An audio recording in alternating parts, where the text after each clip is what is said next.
Dukung siapa Zak hari ini Zak? Bismillah RRQ bisa angkat piala trofi MPL yang baru. Let's The go! Immortal Cup. RRQ is the new immortal.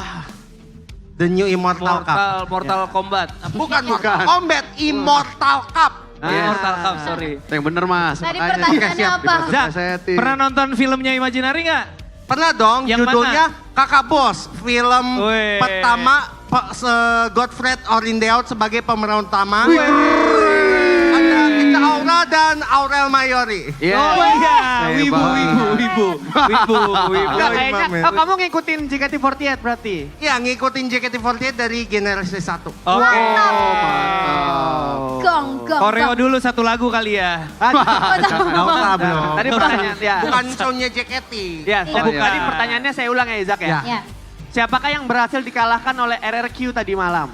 RRQ berhasil mengalahkan Geek Fam dengan skor 4-1. Saya nonton loh. Iya. Saya nonton langsung loh. Iya. Ampun, Bang. Maaf. Oke. Yes, Kaiza. Ampun. That's Terima the kasih. spirit. Ya. I love it. Ampun Bang, ampun. Wow. That's right. Jangan emosi nanti kamu. Oke, benar. Sorry Izak, kita kan mau cek ini fotokartnya rare apa enggak? Kita buka, sekarang Zak. nggak? Kita buka. Bismillahirrahmanirrahim. Semoga super duper rare. Amin. Amin. Di dalamnya kartu Telkomsel. Semoga dapat Shaquille O'Neal.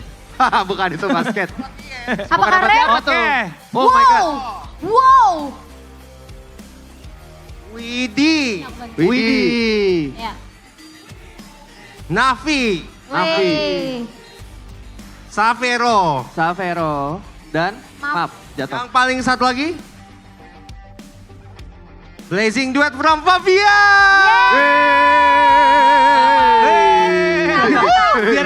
Biar kayak ngerti. Yeay. Wah gile, itu Gila. gue tunggu-tunggu banget. Gila. Kartu yang itu. Itu dia dicari-cari banget itu sama keluarganya. The most rare moment. Udah lama gak ngabarin Kalau ya dia soalnya. pergi pasti dicari Iya, kan bener, sama bener, keluarga. Ini dapat juga ya kaosnya ya. Kaosnya dapat juga aja nggak apa-apa ya. Karena Iya. semangat banget Sakti ya. Yeay. Bonus buat kamu. Thank you Sakti. Thank you Imaginary. Thank you, Thank you Zak. tinggal meninggal. Thank you Izak. Terima kasih Izak. Nanti nonton Thank ya you. Izak ya, tinggal meninggal ya. Makasih Kaiza. Sis, thank Ya. you. Dadah. Bye Izak, thank Izak you. keren banget. Ya Zak mohon maaf itu kaosnya XS ya jadi mungkin buat Ditukar. Lebih begitu dia pakai jadi mini set ya. jadi Sabrina. Sabrina. Jadi teman-teman film Tinggal Meninggal trailernya udah ada di YouTube atau di TikTok atau di Instagram. Oh kita udah live YouTube kok. Apa? Udah live YouTube kita sekarang. Oh udah live. Hai Oke. YouTube. Coba Halo, tiruin teman-teman. suara Jokowi Gak lagi. usah This kalau is yang me, sekarang. this is us. Kalau yang sekarang gak usah. Ya, oh di situ kameranya. Yang- Hai oh, teman-teman enak yang di tuh. Halo. YouTube. Halo. Please like, comment, and subscribe. Ya gitu kalau Wih. gitu harus. Tapi tadi malam itu penontonnya udah 8 juta loh. 8 juta. juta. Itu dapat motor second itu. Bener, Mio. Gile. Gila. 2006. Kalau makan bergizi gratis berapa siswa itu?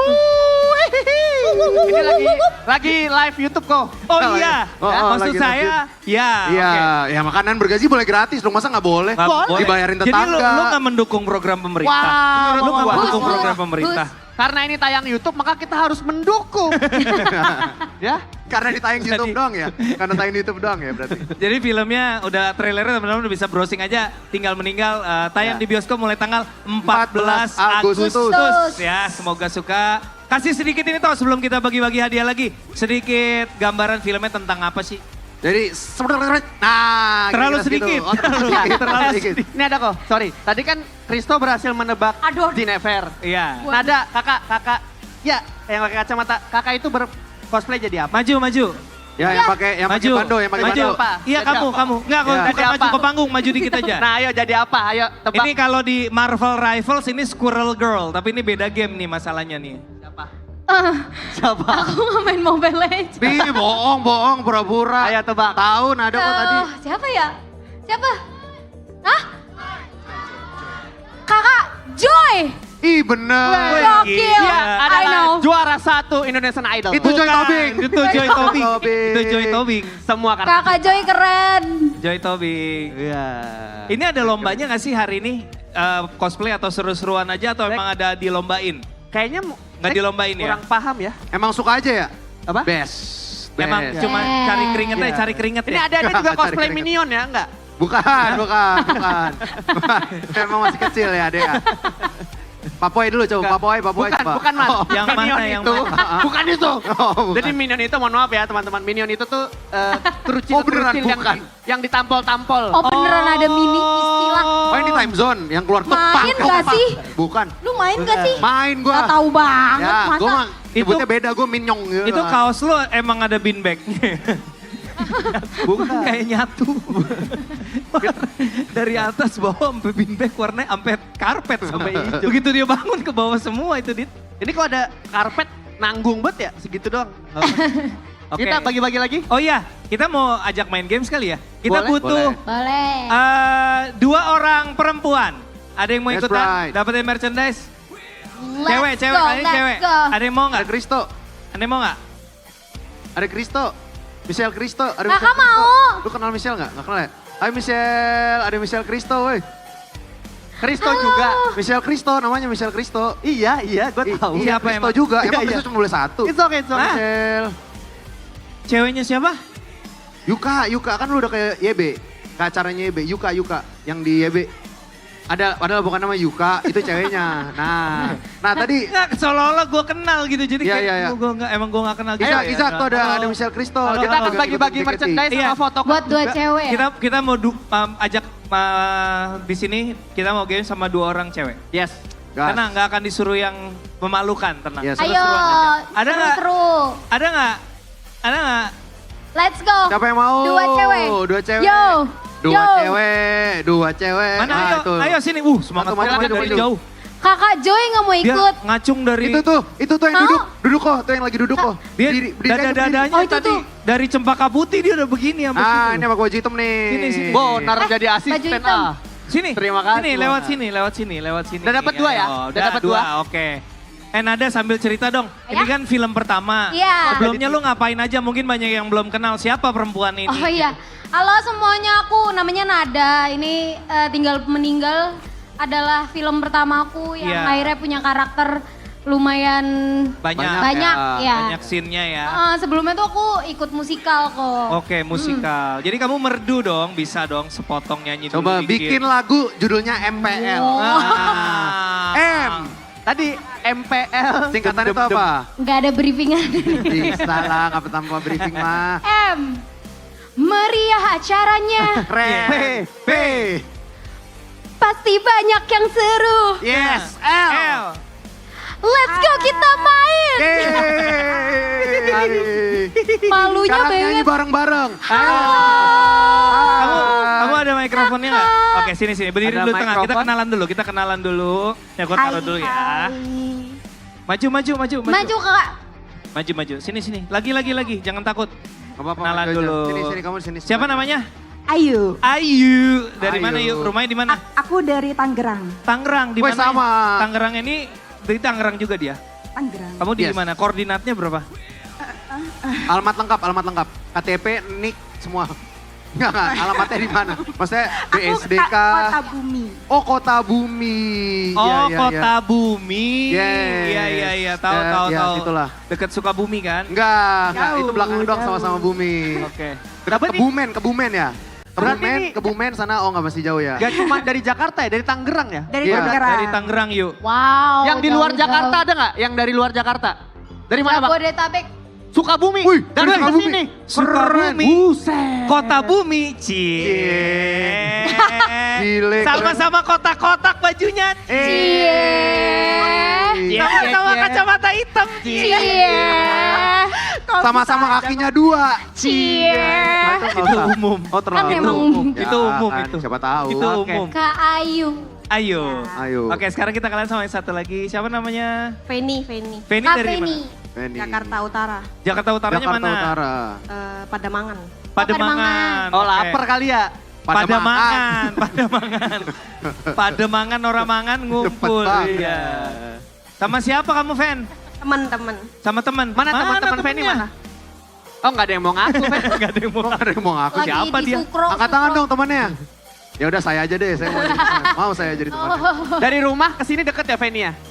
Lumayan naik sih. Iya, mobil. yang ngomong di sini Fen. Yang ajak ngomong Naik ini. mobil, naik mobil.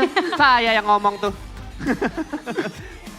Oke, Feni, Kamu dukung siapa malam ini? Iya, iya.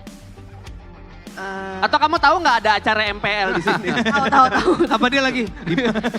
Di mana ya? Rame gitu. Taunya emang lagi jalan sore. Bagus. Kamu dukung siapa Feni? RRQ Oke. apa Onyx? Onyx sih, Onyx. Wah, Oh keren, mantap. Ayu dukung siapa? Aku dukung Onyx juga. Kali ini Kebetulan kita- satu tim nih ya. Iya. Aku RRC. RRQ Bukan. gimana? Kalau Republik RRC, Cina. Aku cuma bilang aku RRC. Oh. Lebih ke leluhur ya. Iya. kita mau ngapain nih kok? Oke, jadi teman-teman sekarang kita mau main. Gue sama Nada nggak akan ikutan mainnya. Ini adalah Kristo dengan Ardit. Ya. Yes. Feni dan Ayu, kita akan main sebuah game improv komedi teman-teman. Maju. Yang namanya adalah sound effect. Yes. Permainan sound effect ini sederhana sekali. Feni tugasnya adalah menyuarakan apapun yang dilakukan oleh Ardit. Ayu tugasnya adalah menyuarakan apapun yang dilakukan oleh Kristo. Mungkin musiknya bisa kita off dulu sebentar. Contohnya misalnya Dit. Ya. Coba Dit, gue contohin buat Contoh Ayu. ya. Coba. Mau minum Glek. Nah. Tuh. Sound Coba effect. sekarang kamu yang coba. Habis ini Feni yang coba. Ya. Aku mau menembak senjata. Bagus. Gampang kan? Bagus. Sekarang Feni coba. Kak Feni. Aku Veni di sebelah sini, halo. Nah oke ya. Aku mau nyalain motor Mio tahun 2002 ah. Iya emang gitu Oke, suaranya. Terutama oke. 2002. Oke. Dia Ayu, ayu juga lagi, nggak ayu. apa-apa. Udah nanti Udah tadi habis. dodot kan tadi dodot. Oke. Contoh mulu. Itu cara mainnya teman-teman ya. Jadi sekarang permainannya adalah aku sudah nyiapin sebuah skenario yang tidak diketahui oleh Ardi dan Kristo. Kita tidak janjian ya. Iya, betul. Kita Kalau tidak nggak lempar penonton aja kok. kita tidak saling kenal ya. Tidak saling kenal. Kenal sih. Oh iya. Gue udah Kenapa siapin gua yain skenario. aja? Oh ya udah. Gue udah siapin skenario yang tidak kalian tahu. Jadi teman-teman, Ardi dan Kristo ini adalah dua orang sales di sebuah pameran mobil yang sedang bersaing siapakah mobil yang lebih keren di antara booth mereka berdua. Oke. Ya. Oke. Jadi kalian akan bersaing memamerkan mobil masing-masing dan Ayu dan Feni akan menyuarakan apapun yang dilakukan oleh Kristo dan Ardit. Feni siap? Siap. Ayu siap? Oke, kasih tepuk tangan teman-teman. Ini dia sound effect. Ayo mobil yang nyari mobil. Bentar. Ya, belum. Tahu Belum. kok, itu lebih kayak jualan sayur nggak sih? Oh ya, Konsepnya nggak kan yang gitu. datang orang kaya semua banget Oke, gitu. oke, Jadi oke. bisa jualan segitunya. Oke. Lu jualan mobil apa? Gua jualan mobil listrik. Lu jualan mobil apa? Gua jual mobil yang punya mesin gede banget. Nih kalau nggak percaya, ini suaranya. Nah dia marah. Lebih ke mobil ngambek ya mas. Coba mana suaramu? Justru mobil gue listrik keren banget. Bunyinya tuh tipis tapi ganteng gitu. Nih ya, lihat ya. Tuh kan tipis banget. Gak ada mas, itu gak ada. Mana nih? Ayo yang bunyinya? benar ayo. Aku siapa ya? Kamu suaranya nih. Bapak Ini ini. kamu ngisi suaranya endang, ini endang. Bukan Kristo namanya. Kok tiba-tiba Kristo. nendang? Jadi pengen makan nasi padang gue ya, nendang. Coba. Lihat ya, Mana? mobil listrik gue nih. Tuh, Wah, pintu teater itu- satu itu. telah dibuka. Kayaknya kamu menyalakan dispenser. Enggak, ini emang ada gongnya mas. Kamu percuma. Mobil aku Iya. ini tahan air. Oh ya? Coba ya, akan kusiram dia dengan air ini. Ciprat. Iya. Air kamu kurang banyak. Iya. Iya jelas tahan lah gimana. Emang Mobil bisa? kamu tahan air, Iya. mobil aku tahan api. Nih, Coba. aku keluarin flamethrower aku. Wah. Iya. Itu senjata bro. Iya emang senjata aku tolong. Itu bukan Dia nggak api. bisa keluar api gimana sih api bro? Gini deh, Apa? tapi kalau kita sembarangan gini, Iya. katanya di dalam pameran ini, kalau kita sembarangan bisa kedatangan hewan buas. Hah? Iya. Serius? Iya. Wah. Jangan main-main kamu. Kenapa? Tunggu. Iya. Apa kamu mendengarnya? Apa? Itu sepertinya kayak ada macan. Lihat di sebelah sana. Wah, macannya sakit. Sakit macannya. Gue kebayang sih bentuk macannya kayaknya agak kurus terus yang jalannya kayak gitu. Agak Tapi- bincang ya. Apa? Agak bincang kan macannya ya. Terus bunyinya kayak kurang oli bisa apa macannya. Tapi aku hari ini udah banyak banget jualan mobil tahu. Hah? Mana buktinya? Nih, lihat ya, aku bukain pintunya satu-satu. Dari tadi rusak semua, sumpah. Dari macan, mobil rusak Itu semuanya. ketimbang mobil lebih ke nying-nying ya. Kamu kan membuka pintu, Ya. aku akan menutup pintu. Coba, Brak, brak, brak. Lihat, ada baris berbaris.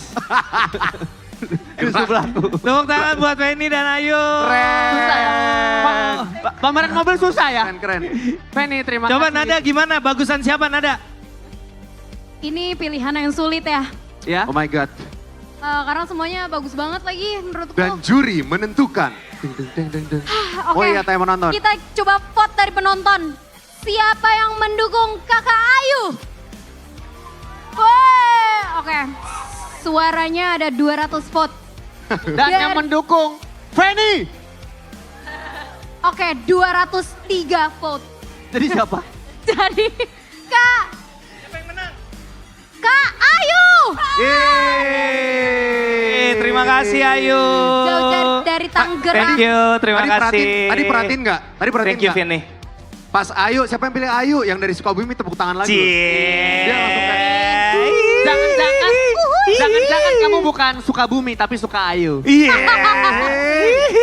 gila dia niat banget dari Sukabumi mau nonton Tinggal Meninggal. Keren. Oke, terima kasih. Terima Boleh kasih, kembali ke terima tempat. kasih. Thank Terima you. kasih.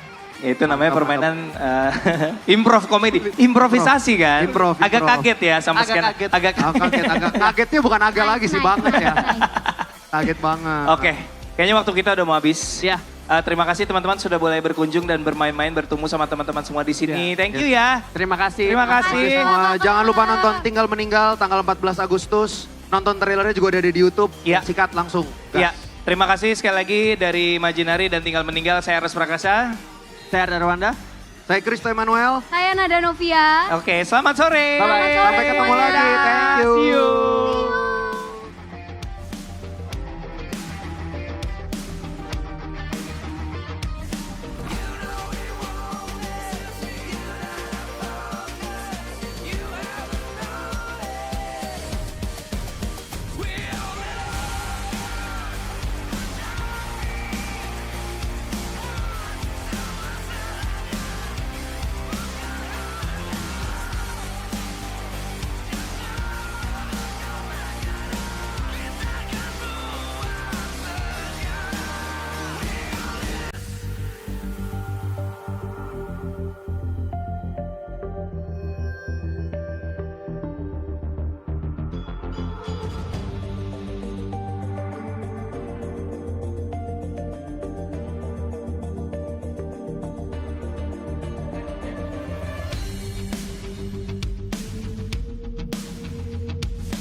Ya, aku merem. Ulang dong.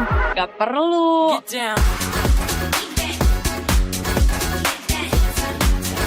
Guys, review.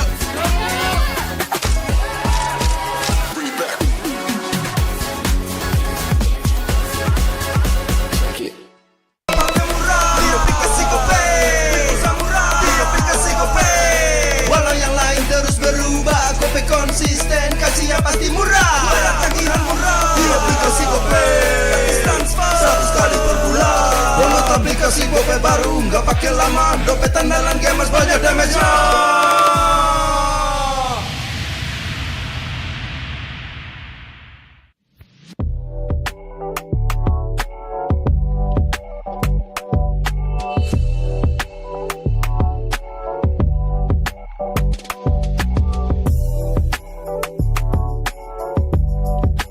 Rasa baru makin seru. Pertama di Indonesia. Kopi susu rasa cookies. Always ready, warnai harimu. Good Day Groovy Cookies. Nikmati sensasi asyik kopi cookiesnya. Tak ada hari tanpa mabar. Main ngelek, kerap buatku tak sabar. Gimana mau main sampai kelar? Ini waktunya ku bersinar. Okay, let's do it. Game smash andalanku bikin mainku semakin hebat. Pin stabil main makin mulus, rankku fix naik terus. Tukar DG rings, diamond dan voucher game kau dapat. Cuma game smash makin no debat. Games Max Booster, kini dapat DG Rings. Beli paketnya dan aktifkan boosternya di aplikasi Dunia Games.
In an age long forgotten, the wills of gods and demons shape the fate of the world.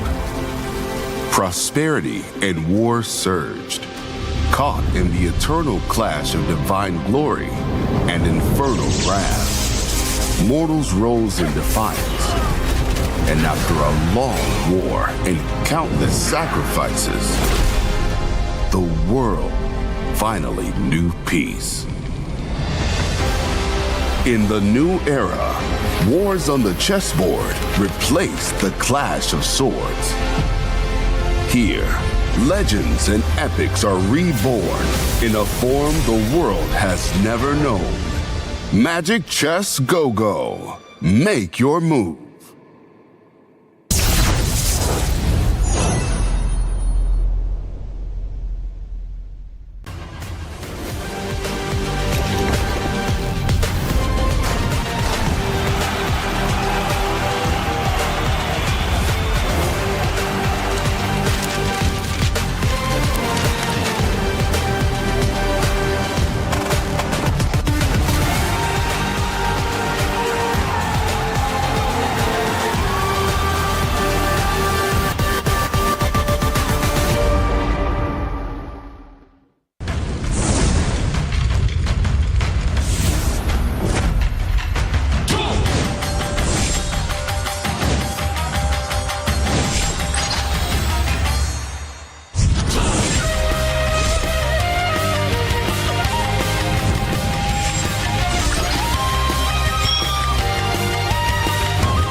相変わらずやかましい奴らだ。今度は背中合わせでいくわよ。よっしゃ、第7班ここに復活だってばよ。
Ini bakal langka. Ini dari One Blade. Ada tanda tangan gua. Kalian harus dapat semua.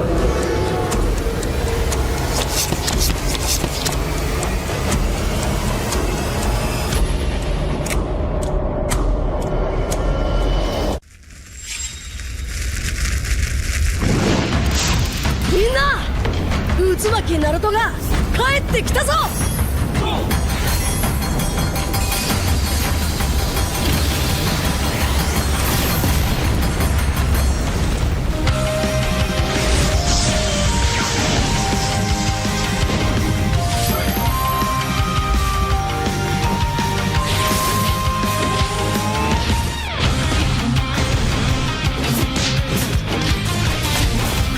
Kurama!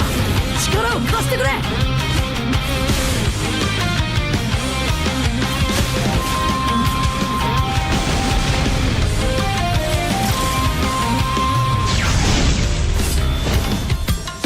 っしゃ、第7班ここに復活だってばよ。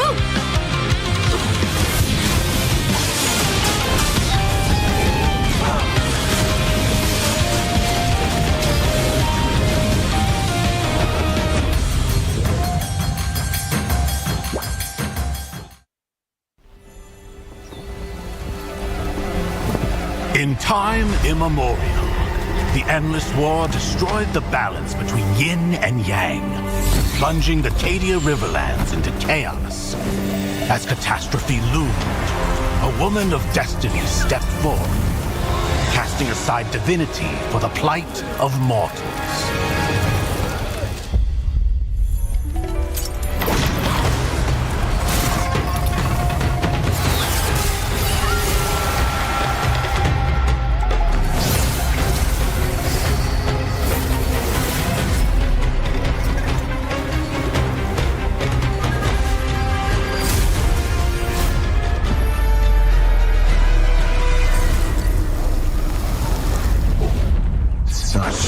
Sacrifice for a fleeting moment of peace in the immortal realm. Does thine heart not regret?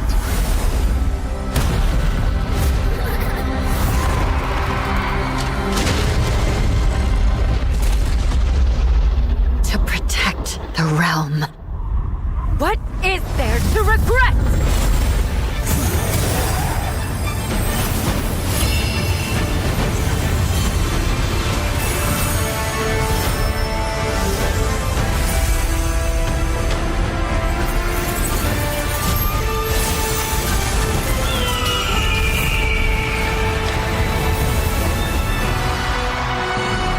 day, destiny descends once more. Zutian the Ordained, of untold merit and unbound benevolence, preserver of peace and prosperity, unfaded by time. This day, let heaven and earth bear witness as the Phoenix ascends the throne. A realm united toward a new golden age. From time forgotten to the new dawn, as long as I breathe, Shandu shall never fade!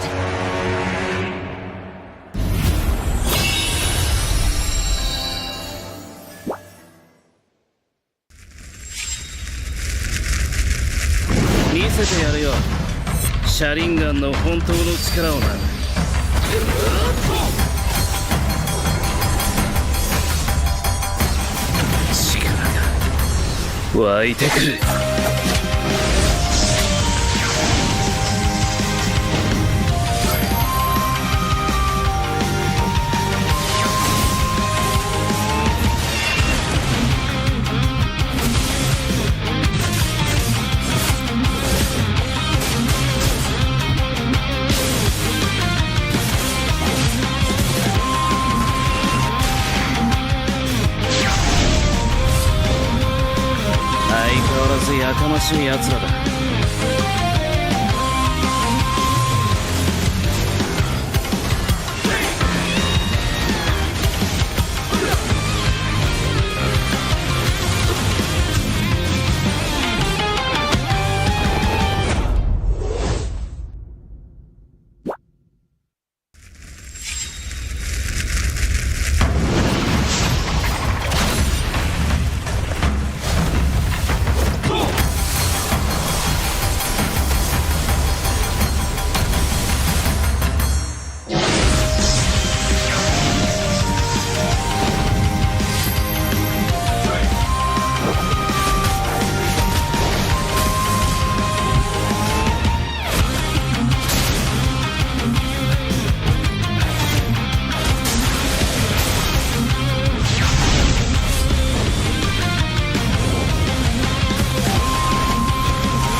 They said there's a limit in the women's league. In MWI, we say, limit?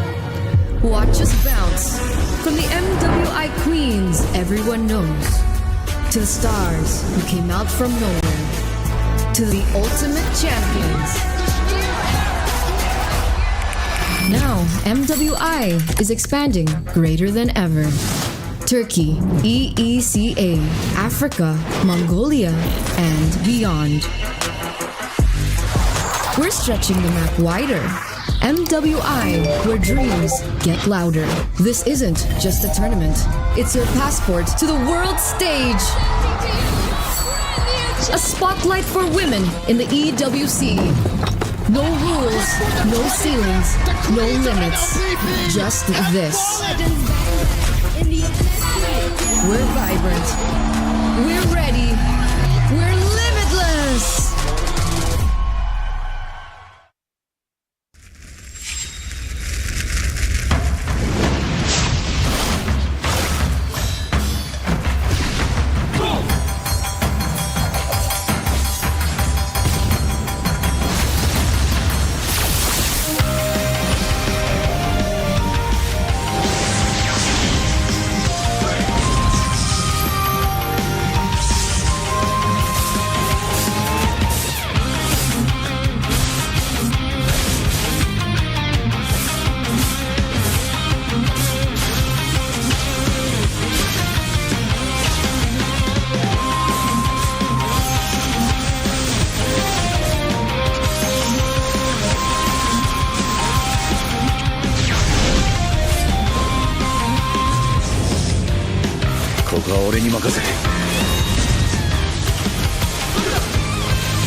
私はもっと強くなる。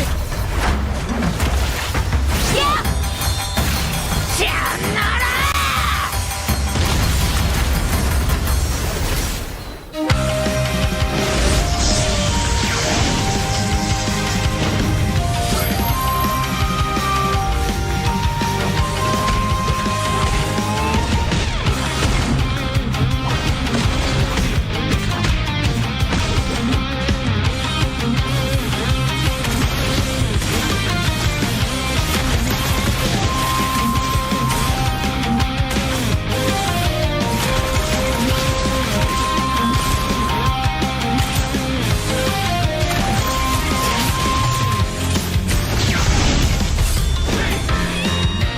今度は背中合わせでいくわよ。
Ya, aku merem. Ulang dong. Gak perlu.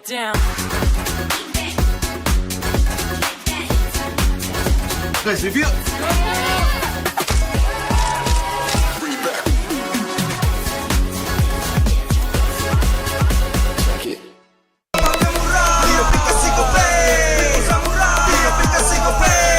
Walau yang lain terus berubah, Gope konsisten, kasih yang pasti murah. Tagihan murah di aplikasi Gope, gratis transfer 100 kali per bulan. Download aplikasi Gope baru, nggak pakai lama. Dompet andalan gamers banyak damage-nya.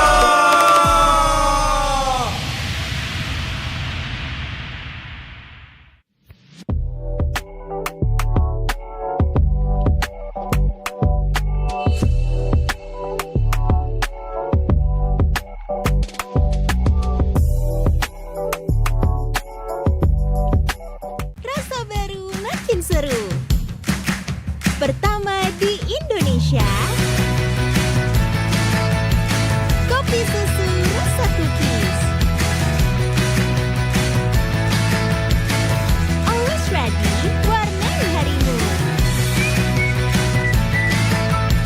Good Day Groovy Cookies. Nikmati sensasi asyik kopi cookiesnya. Tak ada hari tanpa mabar. Main ngelek, kerap buatku tak sabar. Gimana mau main sampai kelar? ini waktunya ku bersinar. Okay, let's do it. Game smash andalanku bikin mainku semakin hebat. Tim stabil main makin mulus, rankku fix naik terus. Tukar DG rings, diamond dan voucher game kau dapat. Cuma game smash makin no debat. Game Smash Booster kini dapat DG rings. Beli paketnya dan aktifkan boosternya di aplikasi Dunia Games.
In an age long forgotten, the wills of gods and demons shape the fate of the world.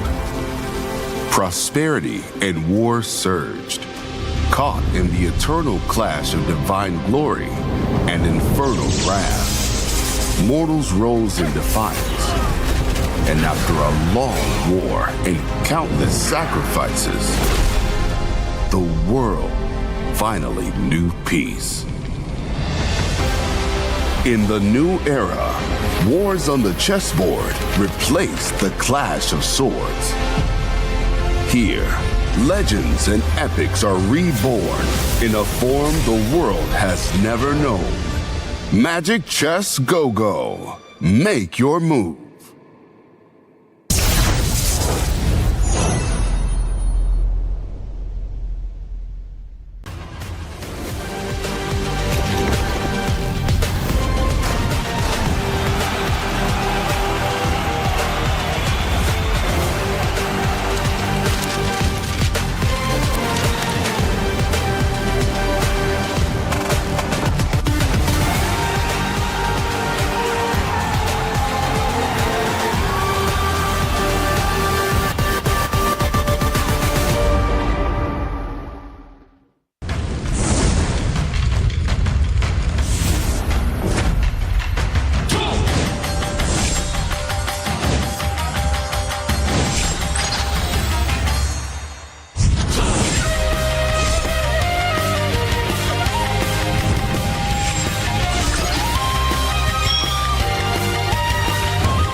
相変わらずやかましい奴らだ。今度は背中合わせで行くわよ。よっしゃ第7班ここに復活だってばよ。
Ini bakal langka. Ini dari One Blade. Ada tanda tangan gua. Kalian harus dapat semua.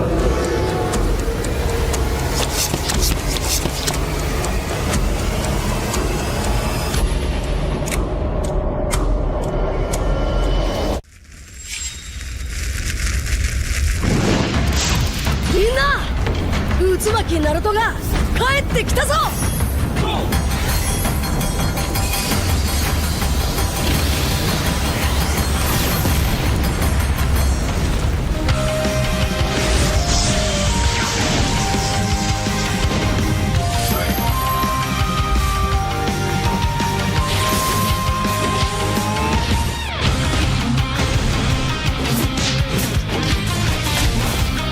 Kurama!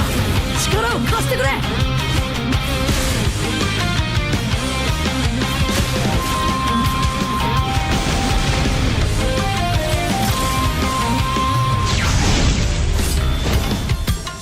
っしゃ第7班ここに復活だってばよ。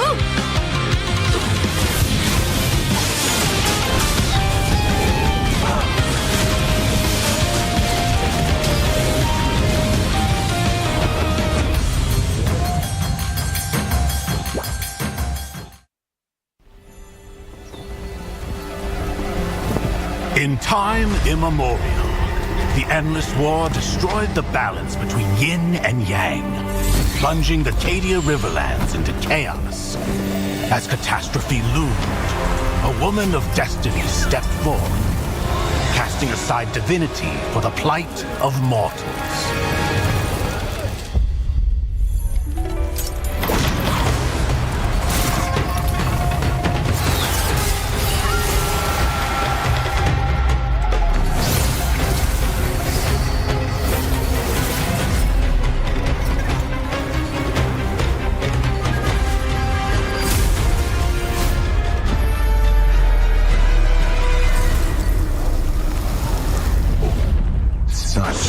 Sacrifice for a fleeting moment of peace in the mortal realm. Does thine heart not regret?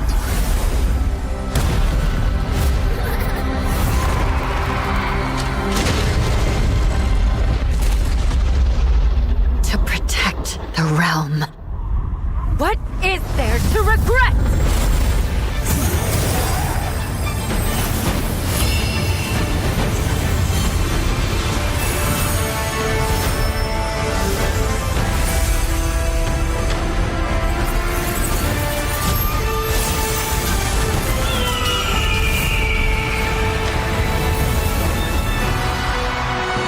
This day, destiny descends once more. Zutian the Ordained, of untold merit and unbound benevolence, preserver of peace and prosperity, unfaded by time. This day, let heaven and earth bear witness as the Phoenix ascends the throne. A realm united toward a new golden age. From time forgotten to the new dawn, as long as I breathe, Shandu shall never fade!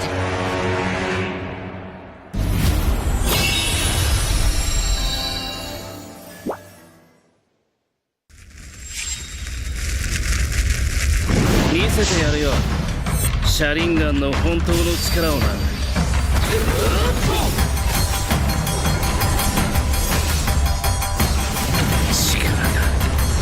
湧いてくる。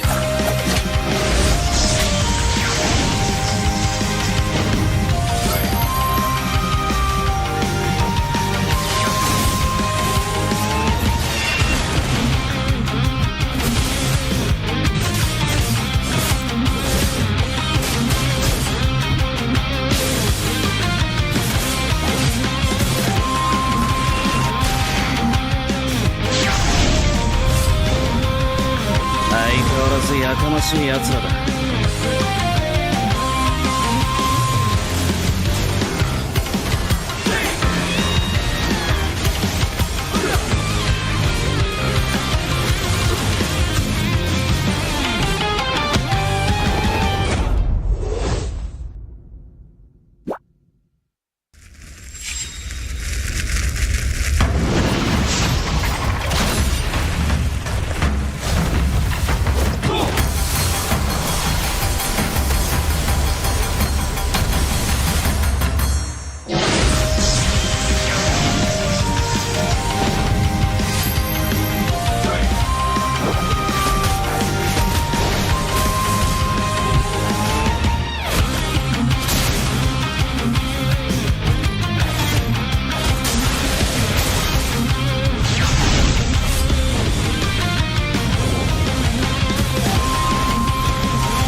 They said there's a limit in the women's league.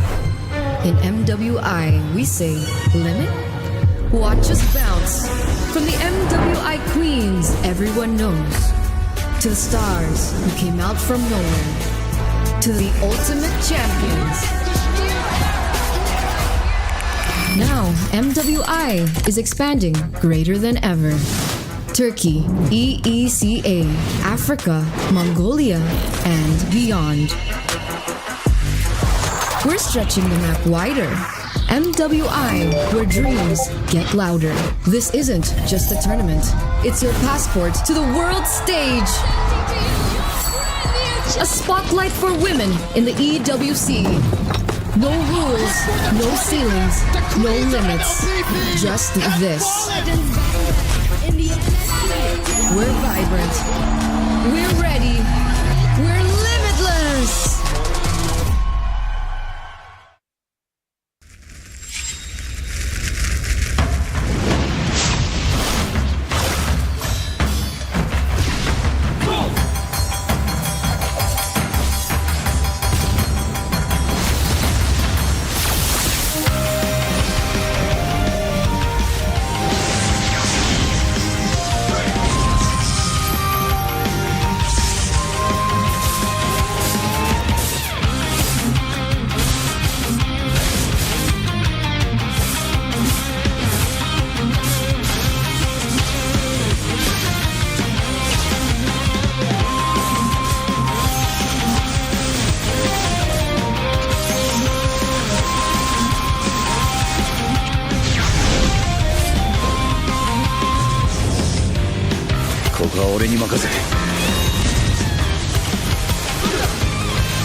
もっと強くなる。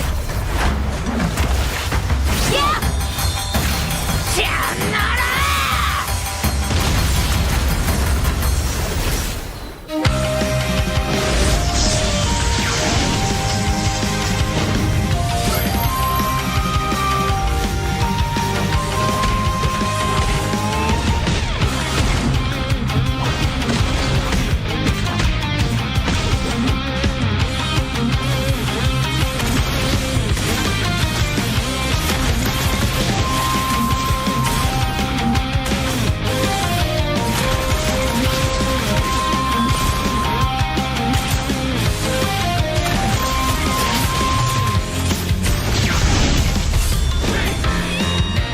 今度は背中合わせでいくわよ。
Ya, aku merem. Ulang dong. Gak perlu.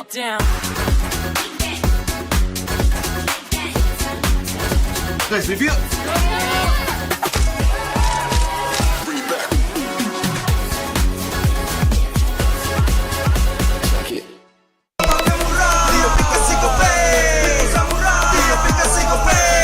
Walau yang lain terus berubah, Kope konsisten, kasih yang pasti murah. Bayar tagihan murah di aplikasi Kope, gratis transfer 100 kali per bulan. Download aplikasi Kope baru, nggak pakai lama. Dompet andalan gamers banyak damage-nya.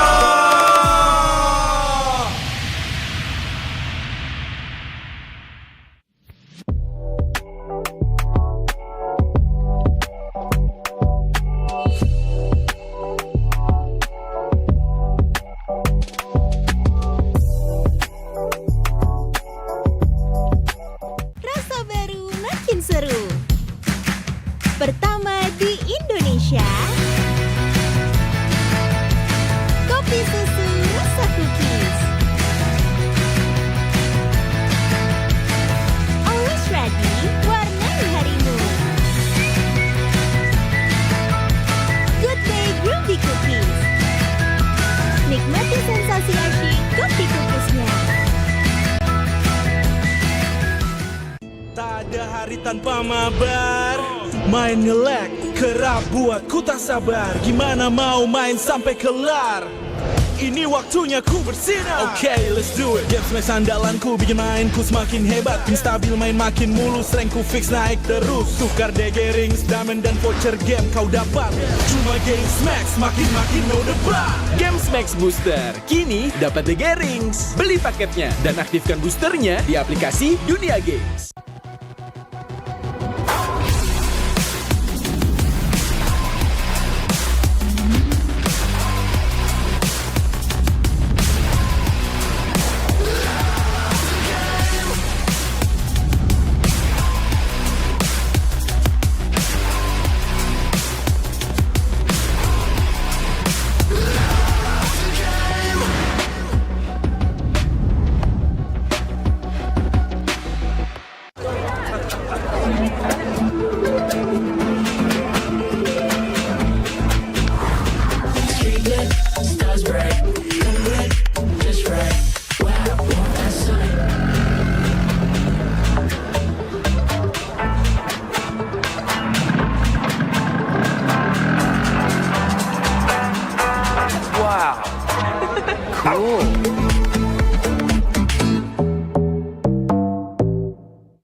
In an age long forgotten, the wills of gods and demons shape the fate of the world.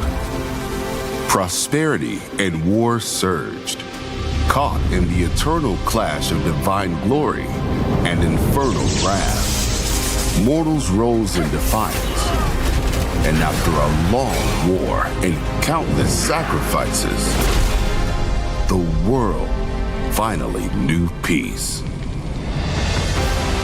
In the new era, wars on the chessboard replaced the clash of swords. Here, legends and epics are reborn in a form the world has never known. Magic Chess Go-Go. Make your move.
相変わらずやかましい奴らだ。今度は背中合わせで行くわよ。よっしゃ第7班ここに復活だってばよ。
Ini bakal langka. Ini dari One Blade. Ada tanda tangan gua. Kalian harus dapat semua.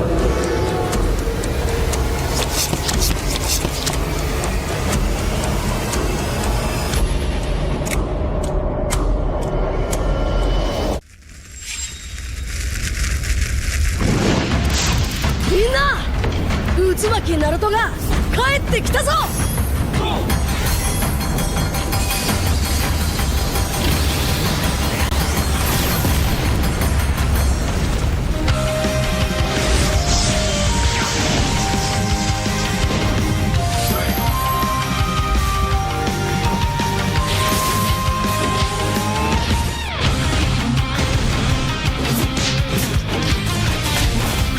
Kurama! 力を貸してくれ! よ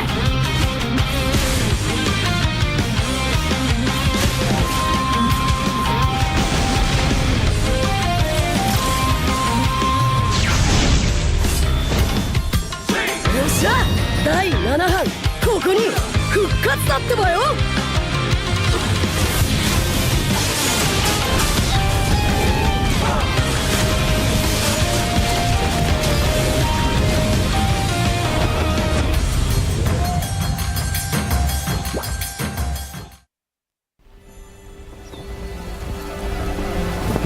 In time immemorial, the endless war destroyed the balance between yin and yang, plunging the Cadia Riverlands into chaos. As catastrophe loomed, a woman of destiny stepped forth, casting aside divinity for the plight of mortals.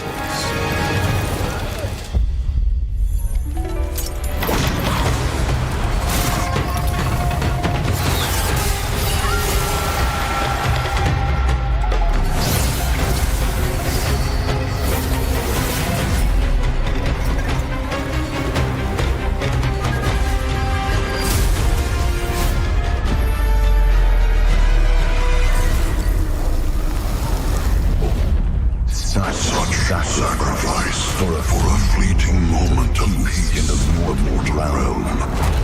Does thine heart not regret?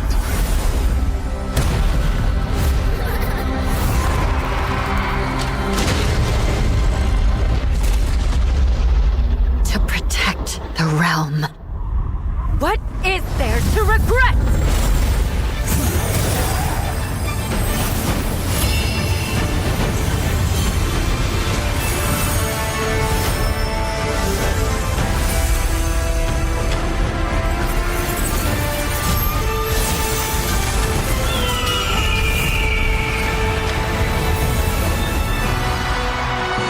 This day, destiny descends once more.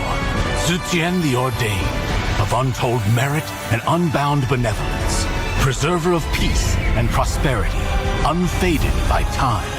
This day, let heaven and earth bear witness as the Phoenix ascends the throne. A realm united toward a new golden age. From time forgotten to the new dawn, as long as I breathe, Shandu shall never fade!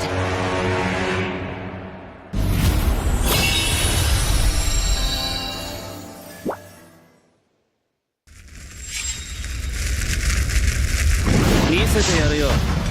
Sharingan no hontou no chikara o na.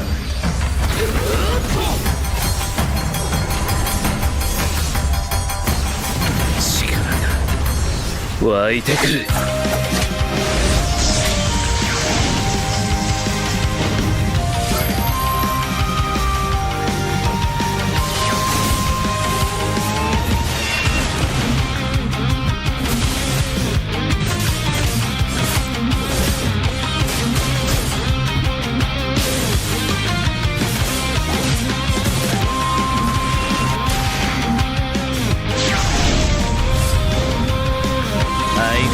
やかましい奴らだ。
They said there's a limit in the women's league.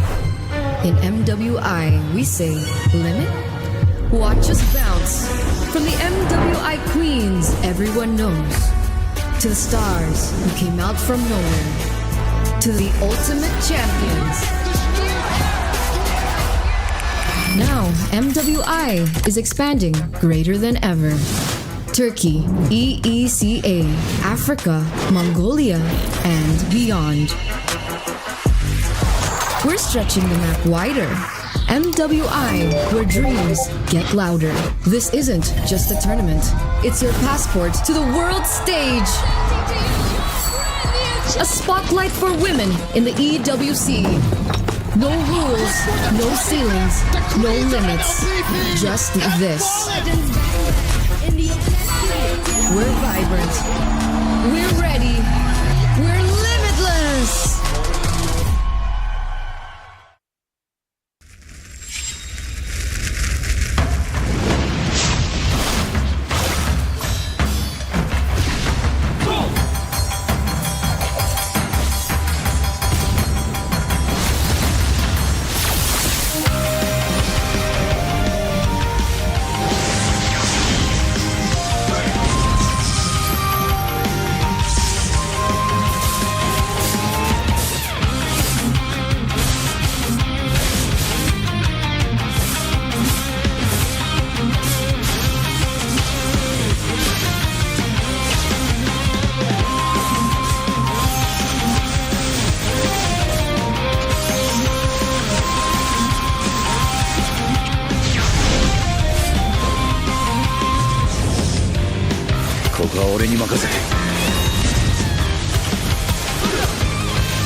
私はもっと強くなる。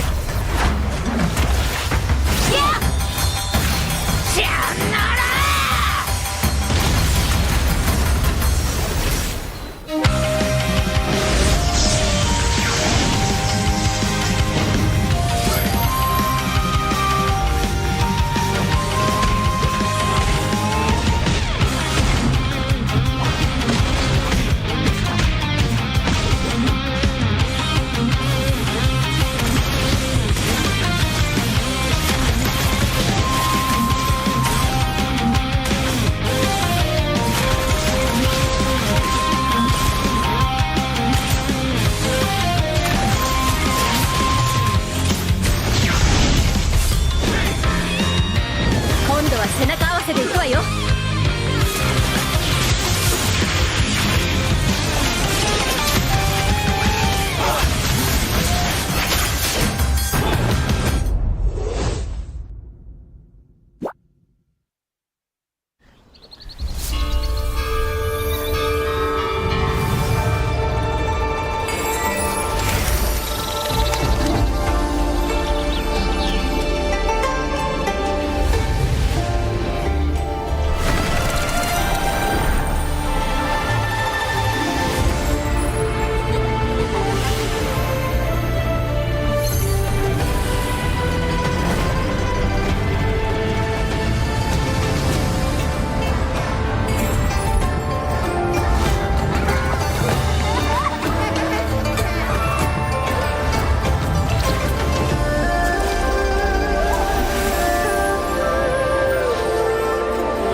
Ya, aku merem. Ulang dong.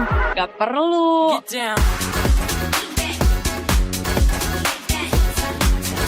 Guys, review.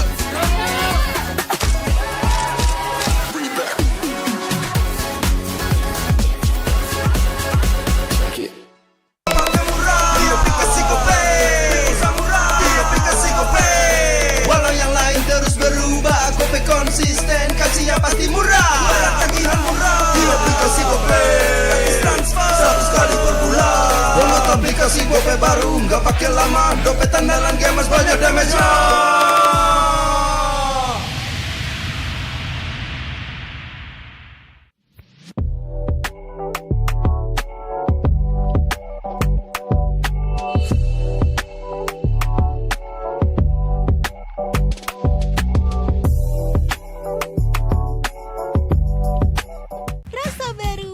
Seru pertama di Indonesia,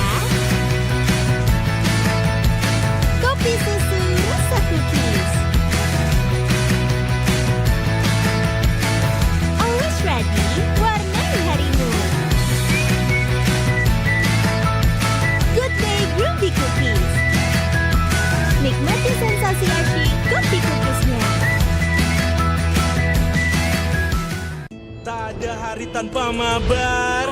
Main ngelek, kerap buat ku tak sabar. Gimana mau main sampai kelar? ini waktunya ku bersinar. Oke, let's do it. Game smash andalanku bikin mainku semakin hebat. Tim stabil main makin mulus, rankku fix naik terus. Tukar DG rings, diamond dan voucher game kau dapat. Cuma Game Smash makin no debat. Game Max Booster, kini dapat DG Rings. Beli paketnya dan aktifkan boosternya di aplikasi Dunia Games.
In an age long forgotten, the wills of gods and demons shape the fate of the world. Prosperity and war surged, caught in the eternal clash of divine glory and infernal wrath. Mortals rose in defiance, and after a long war and countless sacrifices, the world finally knew peace. In the new era, wars on the chessboard replaced the clash of swords. Here, legends and epics are reborn in a form the world has never known. Magic Chess Go-Go. Make your move.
takkan berhenti hanya sampai di sini.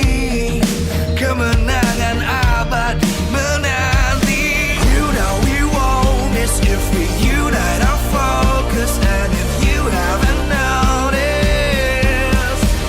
we all live. Nyalakan apimu, hadapi semua tantangan, hadang semua serangan, jatuh bukan halangan.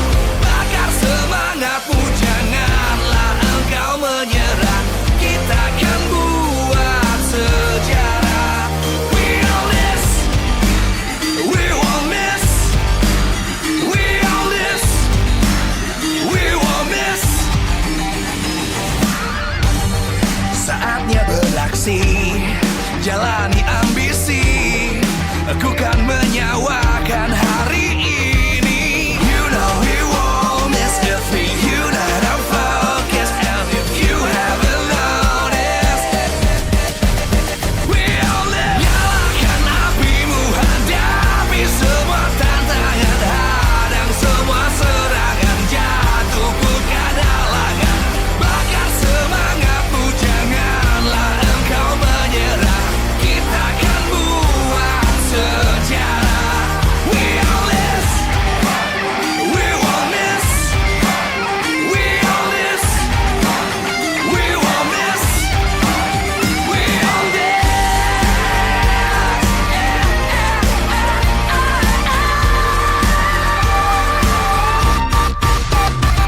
Nyalakan apimu, hadapi semua tantangan, hadang semua serangan, jatuh bukan halangan.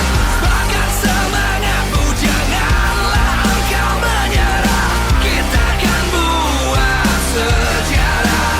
We all this.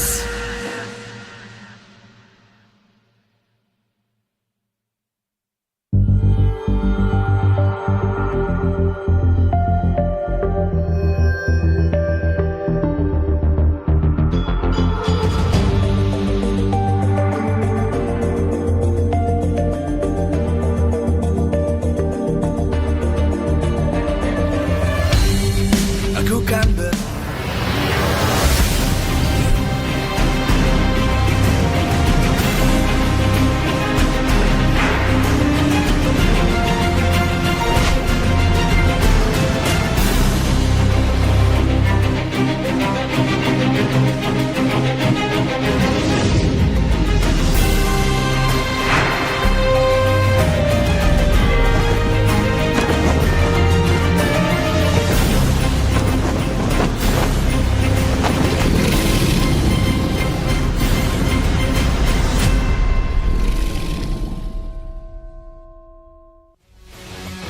Live from Jakarta International Velodrome, MPL Indonesia Season 15 is powered by Moonton.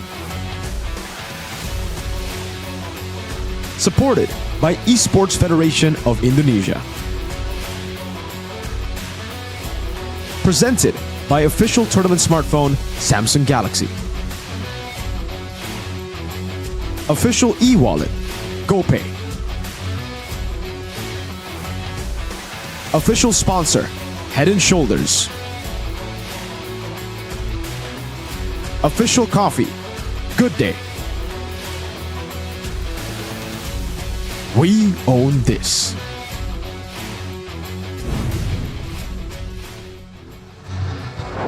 Welcome, ladies and gentlemen, boys and girls, to the MSC Battle Plan. It's a little bit of a pre-show here before we get into the grand finals because, like you guys know already, we are en route to MSC. So we do have a little bit of time to discuss the journey towards MSC, which will be happening in about a month.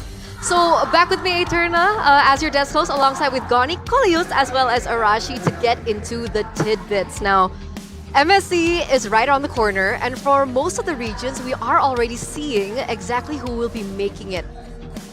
Is this according to plan to you guys? Like, is this something that like you thought about, like even from MPL PH, let's say, you know, the two representatives? Was that something that you thought about already? All right, I think TLPH and Onyx, they were one of the strongest and also a favorite personally for me, especially Onyx Philippines, and it seems like they will take the stage. Unfortunately, Falcons AP Bren also a favorite, but they weren't strong enough. So far, I believe, I don't want to say it is according to plan, but predicted?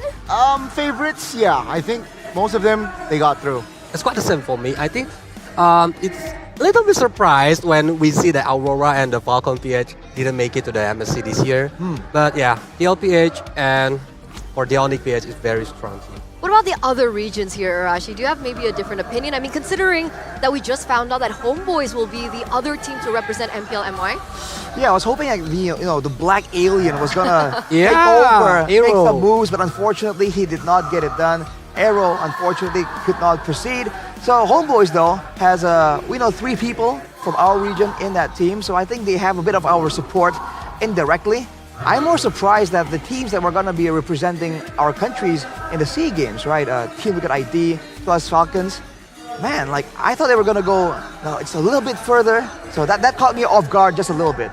For sure, for sure. I think a lot of things have been surprising across the regions, but before we discuss a little bit more about the other regions, we do have to look at this. Let's take a look at our first poster of the day. 3 Onyx, 1 goal. Is it truly Onyx time? So, as a lot of you guys back at home all already know that we will be having 3 Onyx teams coming into EWC. We have one from the ladies scene, right? We have Onyx Pertiwi. We also have Onyx PH and Onyx ID. Now the big question is this really the effect of Raja Yeba maybe? Do you think there's a significance there with Coach Yeb? I think as an organization, Onyx successfully proved they are one of the best organization, esports organization in the world. But for the Baba Yeba, because he is like working as a VP right now, I think it's a proof to himself too that he can lead 3 Onyx on EWC. It's amazing, right? I mean, especially his influence in ID, where he stepped off of head coach. Onyx, they were just not shaky. They were in the red zone. Yep. Once they were number 9, and now they have made it to MSC. So after he stepped in, of course, his influence and impact. But Onyx PH, I feel like since last season, clear favorites. Seems like this season, same story. Onyx Pertiwi, little surprise there. That's I feel like the only surprise. See, I feel like it's when you have a team that's doing so well, and you have a team that also has a lot more insight into it. Because we talk about Coach Yeb, not just about the drafts, not just about the VOD reviews and all these technical stuff, but also as a mentor figure, right? So when you have a system that works so well and has worked for a long period of time, I think Onyx overall has an advantage because the other teams, like the Onyx Pertiwi team, for example, can kind of look towards the initial successful Onyx and just take some pointers. And if it ain't broke, don't fix it, right? If it's working for multiple years on end, then why not apply the same formula? And I think it shows again, considering the success of Onyx, that formula really is something special. Because if we're talking about the female scene, this is a little bit of a breakthrough, right? Because for the longest of times, especially on the international stage, I think you've casted Unipin series a lot, right? It's usually the Vitality lineup alongside with the GPX lineup, or now known as Falcons, right? So what happened to Team Falcons? Why is it Onyx Pertiwi representing Indo?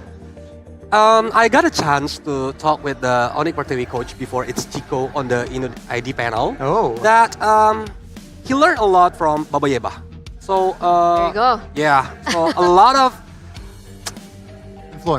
influence from Baba Yeba that he can copy, he can learn for coaching the ladies team.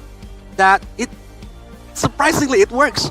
It makes them better. A little bit bumpy road before, but it works until go to the EWC. Now, did he specify what in particular? Was it more to outgame, in-game?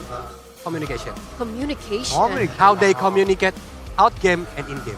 See, that's interesting, right? Because for the longest time, every time we're talking about these really good teams and these breakthrough games, we've usually been talking more so in-game, right?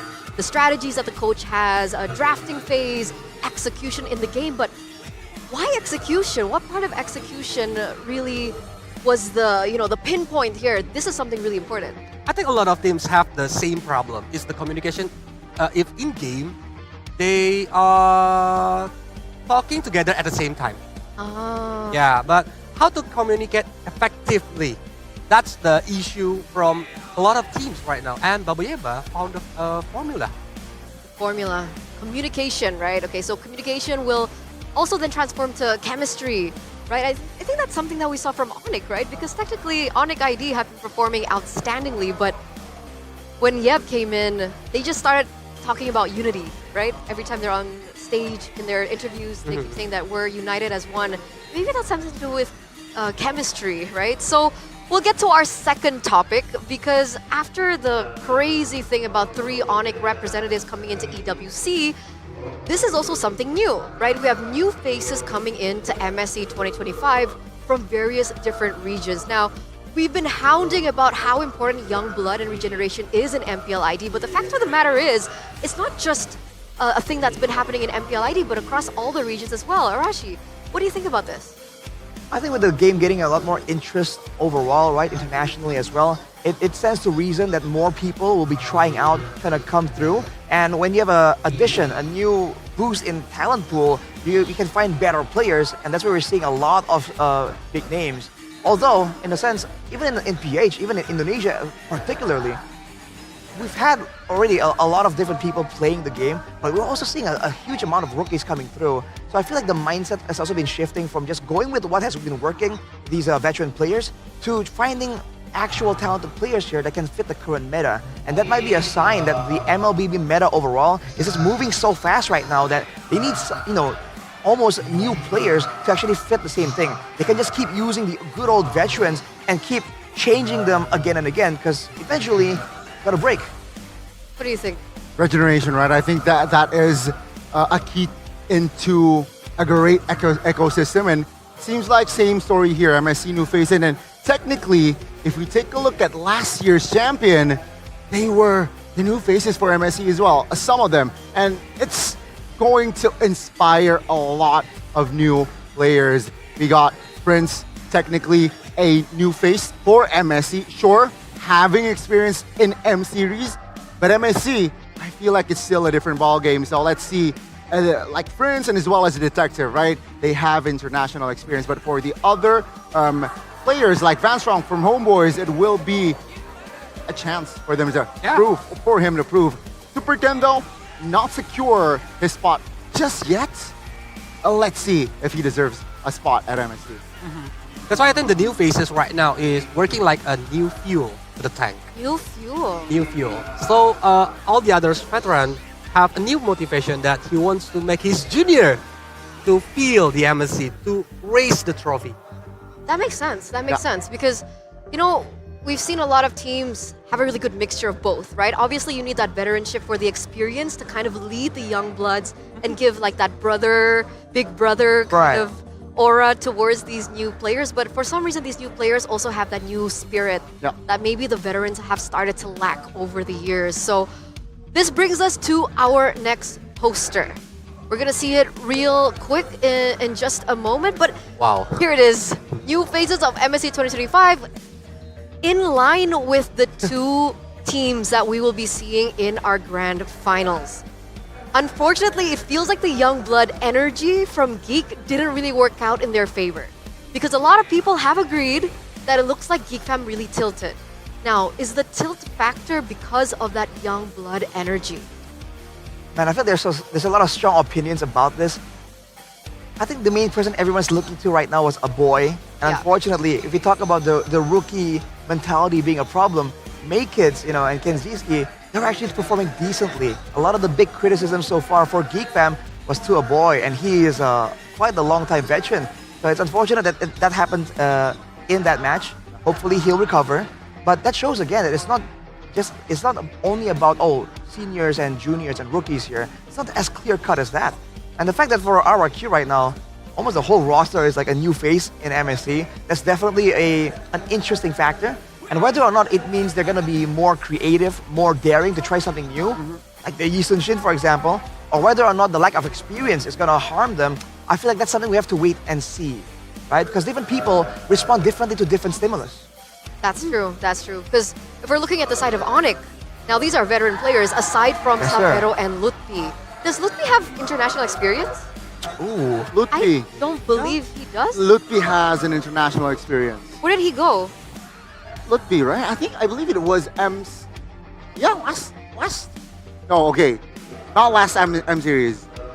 It wasn't Lutfi. Yeah, you're right. I think Or official, I think. you could officially- have it right now. Well, okay, for sure, the mid trio, Fiona- Okay. right? The mid trio. Kyrie, For sure. Boy, and of course They're Sans. veterans. They're veterans. So they have a lot more experience in that regard. So looking at these factors, I'm actually curious to see and think about what you guys have to say about the power rankings. We're gonna bring the power rankings up from Onik Pertiwi's coach, Oh. Onik Chico here. Broken down into 4 categories. Up top, we have the potential champions. Second, need consistency.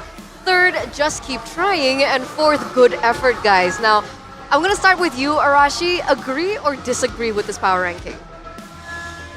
Ooh, man. I mean, obviously, there's a lot of teams right here. Yeah. It's hard to just go like agree with everything or with none of it.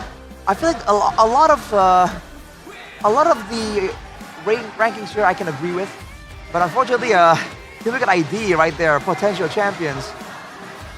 Yeah. LPH. Oh, TLPH. Yeah, it's a little small, you know, the font. Yeah, it's hard to see. man, really. Understandable. It's TLPH, Onic PH, and Onic ID and potential champions. No, I mean, especially with a lot of people would say that RRQ should be higher up there as well. But considering the performances and the games that look like a bit of a dip, a bit of a tilt situation, I can understand why he would put RRQ needing consistency. So would you agree though? Would you put them at need consistency? I would put them on top, but you know, that's Okay. just me. That's Okay. just me. I What can about agree you? with Being most biased? of the points. What about you, Colius? I think I'm totally agree. Totally agree. Totally Okay. agree. Because if we are talking about RRQ, there is a lot of things that they need to fix from their last match, especially. And right now they are going to like having the grand final Yep. match. And for the SRGOG, yeah, I think that in the previous performance, I saw like they are losing their spirit. Yeah, but right now they are trying to get it back because they qualified to the EWC MSC, right? That's why they need the consistency. Need consistency. Remember, SRGRG are the defending champs. Yeah. So the fact that they're not at the top On is the second actually tier. quite interesting. Do you agree? Disagree? Technically, they did it last year. Nobody saw them coming Yep. as well. Sure, now it's a different plot because they're the defending champs, that perhaps they might surprise us again. You mentioned motivation. I agree. I think SRG needs that fire. They got the ticket already. Let's see that fire in Riyadh later on. Especially defending champion is a pressure, bro. I agree. I mean, TLID kind of flunked under that pressure, and that wasn't even on an international scale, right? Right. Defending champions of MPL ID, nowhere to be seen. Runner-up This M season. series. That's pretty wild. So it really goes to show how far and how fast teams can actually fall off their horse. So we'll see exactly like you mentioned, Colius, how far SRG will come this season. Because I think in an interview, it was Ancha? Is his name Ancha? Ancha Antagonist. mentioned, Antagonist mentioned that if he had to go top 3, he'd go PH, Indo, and just SRGOG. Why is this? What's up with the rest of Malaysia? Wow, I think from the gameplay itself, there's a gap. Okay. Like for the macro play, even the mechanics. Like if you're looking for the meta right now, for the jungler, they are most of the games are using the assassin's jungler, right? Instead of like Indonesia or Philippines, they are using tank jungler, Yeah. fighter jungler, and Malaysia is more like mechanic based. That's why maybe antagonist means that the other team need to improve. They need to like have the goals, have the objective like SRG right now, if they want to compete on the international scene. So catch up with the meta that is currently evolving, right? Mm-hmm. Any other thoughts?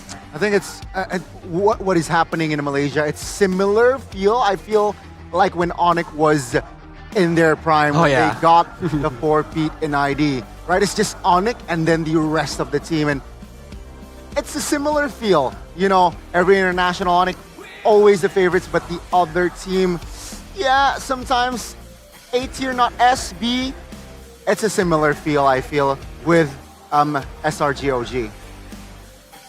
I mean, I have to agree, man. As of right now, we just have to wait for the rest of Malaysia to kind of catch some of that win and catch up. And unfortunately, maybe they can try and encourage it somehow, have some ways for that, so that the skill level can kind of like diffuse downwards a bit. Because as of right now, it really seems like they're just leagues ahead of everyone else. Because honestly, it kind of happened on its own for MPL ID, right? It was always Onyx up top for the longest of time, but things change. And if we're looking at the top 3 nations in history of MSC, things also change, right? Going all the way back to MSC 2017, first place, IDNS, and then the runner-ups and third place, of course, was the Philippines. But as time progressed, especially a little bit of a throwback to last year, Malaysia finally showing his mark and showing their roots in first place, where unfortunately we didn't see Indonesia at all there, barely even qualifying to the knockouts. I don't think even they qualified. Yeah, I already erased that memory. Exactly. From last year. Even for me, I'm like, wait, what happened to Indo? But it wasn't Indo. It was actually Singapore and the Philippines that came 3rd to 4th place. Now, looking at this change, what can we expect coming into this year's MSC? Let's start with you, Rashi. Well, off the bat, I feel like it's a different situation for us because it's just they look so different right now. So again, that confidence that people had in the Sky Kings are kind of, restarted. So I feel like the expectations is for them to do really, really well this time. Although, again, with a bit of the history, with a bit of the rookie effect there for Onyx as well, I feel like there is some concerns there for the first time going so far out away from the home country, up against teams with different metas, different confusing metas. I feel like that's going to be a big deal there. It is, and yeah, you mentioned it. Let's just play a counting game here. How many flags, how many Philippines flags can you see? A lot, right? And also Indonesia, perhaps close second, not close even, just close. Malaysia won, Thailand won. So yeah, I feel we might see a different flag, either the second or the third this year. Oh, what do you mean? Like second place or? Yeah, maybe. So first is a sure thing? You think it's gonna go to a certain region? To mainstream flag. Either Okay. Philippines or ID. Oh, so you think the second and third place could come from emerging? They region? have their, I think they've increased their chances. Ooh. Interesting. What specific region are we talking about here, Gani? Because Let's- I'm pretty sure the audience are also wondering. I don't want to talk about it here right now. You don't want to talk about it right now. I don't want to talk about it here. Okay, Yeah. that's fine. That's fine. Quick thoughts? I want to continue what Goni said before. I think Myanmar is always the black horse. Okay. Yeah, we are very hard to see what are the gameplay from them, but they always give us a surprise every year. I mean, I've been hearing a lot of rumors about this team from Myanmar. So, big hype coming towards MSC. But of course, we are moments away, ladies and gentlemen, of coming into the grand finals. Another Royal Derby. Arashi, I mean, I was at home watching yesterday and I was like, I did not predict RRQ to come this far, honestly. Yeah, a lot of people were doubting, man. But Not sometimes me. you just have to believe. You just have to believe. And I talked to them afterwards, right? I was like, congratulations, man. That was a stark contrast. And they admitted, like, man, game 1 and game 2 were tough. But somehow, some way, once we got to game 3, we found that groove in game number 2. And from there, it was smooth sailing, they said. So I'm hoping, capital H, I'm hoping that Just momentum, that's gonna carry on all the way to today's match. What about the opening? What Just- about the Just capital H? capital H? Not the opening. So just small openings? I think we're good. Okay, confident. Yeah. No, I like that. You said I knew it. Was this your prediction? Yep. My prediction Wow. is like Wow. RQ goes to grand final against Onyx. From lower bracket too? Yeah, if we see at the pattern, or if you believe at the pattern, usually RQ is having a bad trip when they are going to the lower bracket, but they broke it yesterday. They broke it yesterday. They make it to the grand final right. The best of 7 Chris as well. Yeah, I think RQ right now is different. If we're looking at the gameplay against Onyx on the final upper bracket, there's a lot of things that they need to make up. Because like a lot of blunder tilting. Right. Like a kiting game from Onyx is always giving nightmare for RQ. But I think they are like doing their homework, fixing their problems on the vinyl or bracket. That's why for this grand final, I still believe that RQ can get the trophy for today. Oh. Same. The Sonic in the building is not impressed. I can feel it. I'm confident still. You know, Confident still in Onyx. history-wise, we've only lost once, I believe, against RQ in particular in the grand finals of MPL ID. So it was season 8, 9, and 10. We only lost season 9. So let's see, right? Let's see this time. I hope it's just a great match overall. I hope we get to see a game 7. Oh, me too. We got it last season, right? Oh, it was RQ too. Mm-hmm. Oh man, that's a tough memory, man. It was great for me though. Yeah, exactly. So it shows you again that even though there's momentum at play here, you know, with willpower, with what Ray was talking about, with the spirit, right? If you can muster up that spirit, that willingness to win, sometimes you can turn it around, man. But sometimes you have no idea what to predict, because I think Midnight was talking about this as well. Sometimes in a long tournament, in a big tournament, esports things just happen.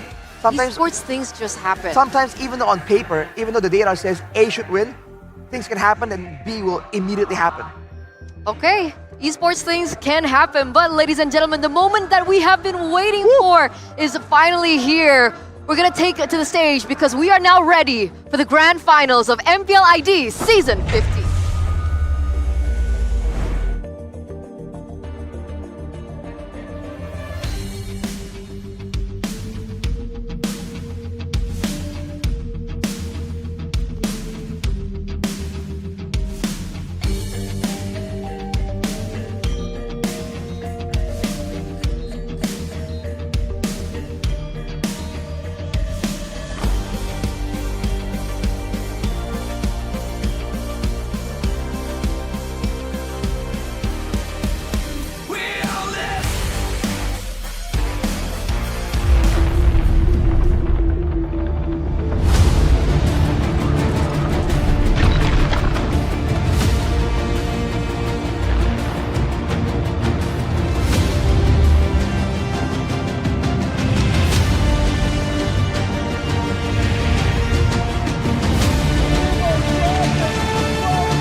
Kalau aku sih sendiri ya cukup lama sedihnya, soalnya kan baru ngerasain itu juga. Jadi mau gimana lagi, season 14 ya itu yang terjadi, jadi kita harus terima.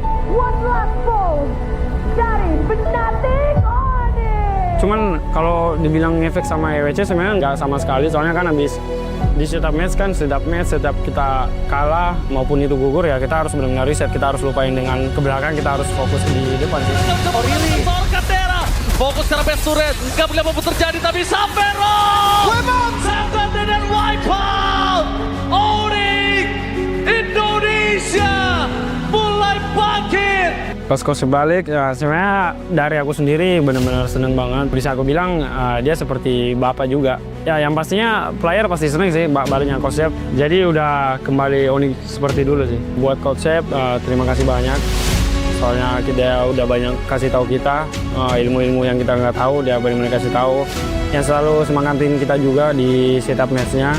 Buat Adi sama Coach Paddington, dia yang selalu ajarin kita buat disiplin, gimana untuk konsisten. Dan buat yang lain, terima kasih banyak juga karena kita sejauh ini udah banyak ngelewatin hal-hal yang nggak enaknya. Terima kasih sudah bertahan lama sama gua. Buat Sonic, terima kasih banyak atas dukungan kalian yang sangat berarti bagi kami. Karena tanpa kalian juga kita bukan siapa-siapa. Kalian juga selalu temenin kita, mau itu di bawah banget, mau itu di atas banget. Ya, kalian selalu ada buat kami, jadi terima kasih banyak Son. Walaupun hitungannya gue veteran di MPL ID, gue bisa bersaing sama anak-anak muda yang rookie-rookie, bisa bilang rookie-rookie MPL. Untuk di final juga pasti gue kasih yang terbaik untuk anak-anak, sama coach gue juga pasti kasih yang terbaik di setiap matchnya. Jadi ya kita pasti bakal semangat dan kasih yang terbaik. Dan nanti di final dan LWC.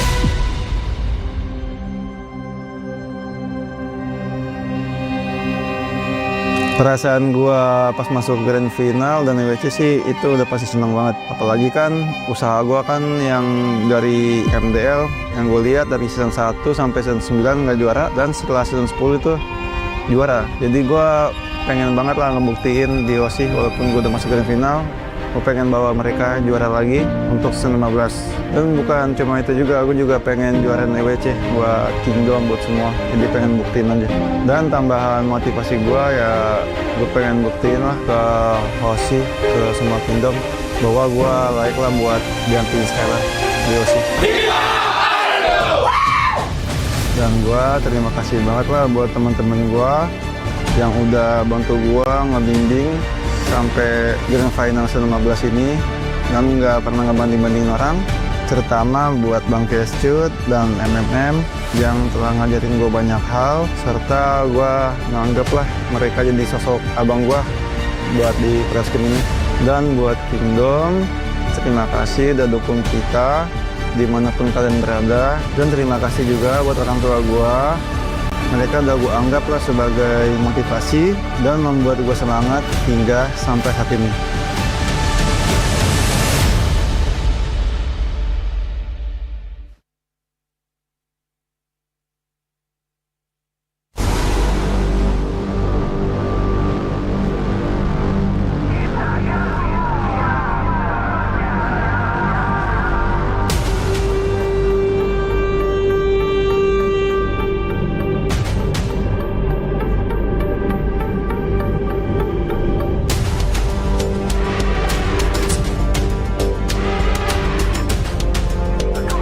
Muda dan masih tanpa mahkota. Sampai kapan harus berpuas di posisi kedua? Kemarin terinjak kuda, sekarang Raja Langit yang mesti mereka kudeta. Tanpa Rainer Apache atau Blazing Red from Skylar, RRQ apa kabar? Ini liga besar, nama Skylar memang penting, tapi ini bukan buat belajar. Nanti Toy akan pening. Tapi ternyata dengan Toy, RRQ makin bersaing. Mereka membuktikan mereka lah Kings of Kings. Juara half season, tiket playoff pertama, dan juga bahkan tiket upper pertama hingga juara regular season. Toy bukan lagi menjadi keraguan, dan harapan itu berlanjut hingga sekarang, hingga grand final dan hingga kriya. We won't miss if we unite our focus, and if you haven't noticed. Nyalakan apimu, hadapi semua tantangan, hadang semua serangan, jatuh bukan halangan. Bakar semangatmu, janganlah engkau menyerah. Kita akan buat sejarah. We on this, we won't miss. We on this, we won't miss.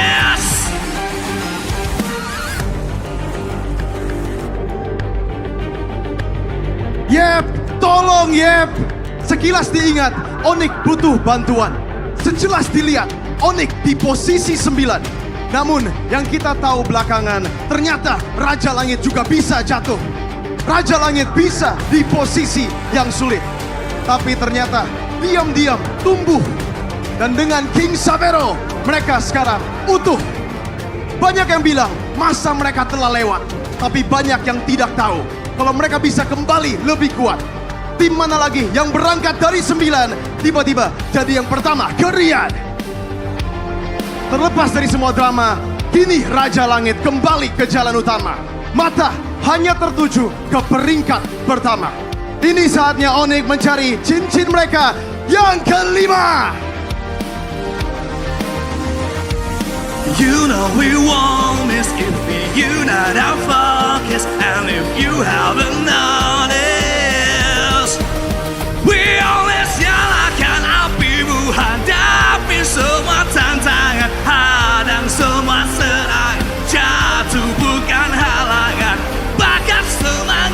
janganlah engkau menyerah. Kita akan buat sejarah. We on this.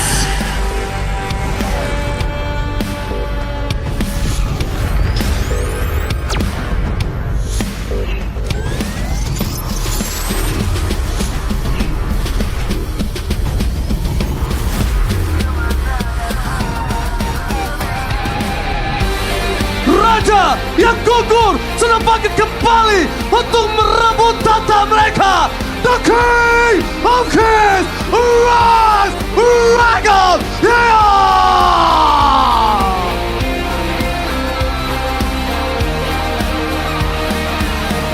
From the ground to the skies where they belong.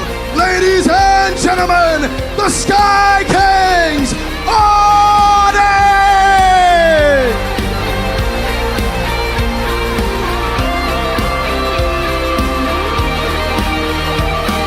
Nyalakan apimu, hadapi semua tantangan, hadang semua serangan, jatuh bukan halangan. Bakar semangatmu, janganlah engkau menyerah.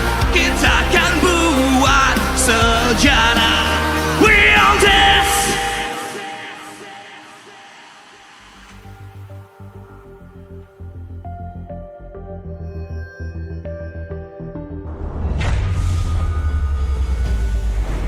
We're here and we're all living for it. Ladies and gentlemen, finally the grand finals of MPL ID Season of 15 live in Jakarta International Velodrome. You can see the Sky Kings and the Kings of Kings already marking their debut there up on stage for what we haven't seen in quite some time, the Royal Derby for the grand finals. Back with me, Eterna as your Descos alongside with Connie, Kolios as well as Arashi. How are we feeling building up to this? I can't wait, man. I can't wait. Because Very especially, it's the Royal Derby, right? Last season, RRQTLID. The previous season, it was Onyx and Evos. A different feel. It's always a different feel when it's me against you, Arashi. It has to be, man. I mean, we are fighting for the title of King, my guy. This is a big deal. And I can't focus right now. I ran into, can I say it? I ran into someone important there earlier. He's fangirling right now. From RRQ. Man seems confident. He says, we're gonna win today. Now I can't help but feel as confident, dude. Okay. Yeah, that's right. Because this is Royal Derby. Usually we see it on the regular season, right? But right now it's the grand final, so there is a lot of stakes on the table. Yeah, it's definitely a different vibe here as we get to our first topic. As we approach the grand finals, of course, we want to, give our players a little bit more time, so we have some time as well to discuss the Royal Bestie. It's been the Royal Derby for quite some time, but for season after season after season, marking season 8, 9, and 10, it was these two teams always meeting each other in the grand finals, and finally, we get to see them up front, up first, and close up once again. How's it feel coming into this? You know what? It's a different feeling because season 8, season 9, season 10, it was Onyx who were sent down to the lower brackets, become champions in season 8 and season 10 from the lower brackets. This time it's a different story here, Rashi. RRQ, they were sent down. Will they be able to be the champions from the lower bracket? And again, for me, if you believe at the pattern, Patterns. Onyx RRQ. So season 8 is Onyx, season 9 is RRQ, season 10 is RRQ. So after this, maybe Onyx. RRQ? Onyx, yep. Because Onyx RRQ, Onyx RRQ? Ooh, I mean, that would benefit Arashi there. Yeah. And speaking of patterns as well, we already broke the best of 7 curse just yesterday as well. Okay. So, and you have to remember, there was the whole issue about lower bracket meta. Okay. How you're still on fire, you're still having the momentum from the previous match, whereas the guy on the upper bracket, they've been chilling. So, man, I can't really predict, but I'm feeling really good about this. I'm gonna triple down. Ooh. Triple down. Pattern. Last year, Jakarta International Velodrome, Onyx lifts The trophy? the trophy, MPL ID. So, yeah, Jakarta International Velodrome, it's our home. Oh, okay. Those are big Claiming words. the whole stadium. Dang. Claim the whole stadium. Exactly. But of course, that won't happen We own this. if Mr. Kescute, Big Brain, Oh. has anything to say about it, right? Because of course, looking at these two teams, other than the fact that they're already equipped with amazing players, of course, we gotta look at the people behind what's going on, right? The battle of the masterminds. On one side, we have Raja Yeba, and on the other side, we have Kescute and NMM, who up until this point has shocked a lot of people, not just regionally, but internationally when it comes down to the drafts. Now, looking at the games and playoffs, it looks like Kescute or RRQ has played a lot more games, but it turns out in total unique heroes, they actually have the same equal amounts. Now, do you think that today we will be seeing new debut picks or pocket picks from both these two teams? I feel like hidden strategies we won't really see too much. But if a particular draft has a unique and unusual solution, I believe both these coaches are very willing to just go with the unexplored, go off the the beaten path, and just go for something that we haven't seen so far. So considering the drafting game is going to be so important here, with both of them so adept, I think it's going to be really good. And I really like that they aren't really going with the same strategy, as in, okay, one hero in the jungle is surprising, but like everyone is on the same page. One of them, Coach Jeb, is going with the Julian. The other, Kescute, going with the Yisun Shin. So they're finding different picks that suits their players, and I feel like that's a great route to go. Hey, for me personally, if you are talking about the Coach Yap and Kescute, I can say they are Einstein. Einstein. Yeah, because I think both of them are very consistently going through the upper bracket every playoff. Like Kescute, when he is coaching Bigatron, yeah, he goes to the upper bracket, and now RRQ, and Coach Yap too. But if we are talking about like the T-Strat or even the unique pick for today, maybe we can see something. I hope we can see something new. Like for example, we didn't see any Volier, we didn't see any Lolita who's been used on the MPL PH, or maybe Gord. Okay. Gord. So Corlius nice feels that there's room for more, but There's room, yeah. uniquely enough, these unique picks don't 100% always work, right? YSS, okay, worked, but like Luo Yi in the mid lane didn't work out for Lilia. them. I mean, Lilia in the mid lane didn't work out for them. What else didn't work, yeah? Ruby Debut. for RQ? Initially, Yisun did not work as well, by the way. I have Yeah. to remind you. Yeah. Initially, right? So there's always going to be some room there to try things out. And there's going to be margins of error there that they have to try and calculate here in a full best of 7. Yep. Those games are, are resources that they can use to try out new strats. Because those resources are going to be very important for the mid trio that we're looking at right now, as they are going to be in a showdown for, once again, the Royal Derby here. On one side, we have Kyrie, Sans, and Keyboy that we've talked about in the pre-show, saying that they are veterans, they have a lot of experience under their belt. But on the other side, the only veteran that we see is Sutsujin, essentially, right? Idok and Rins have been a part of last season.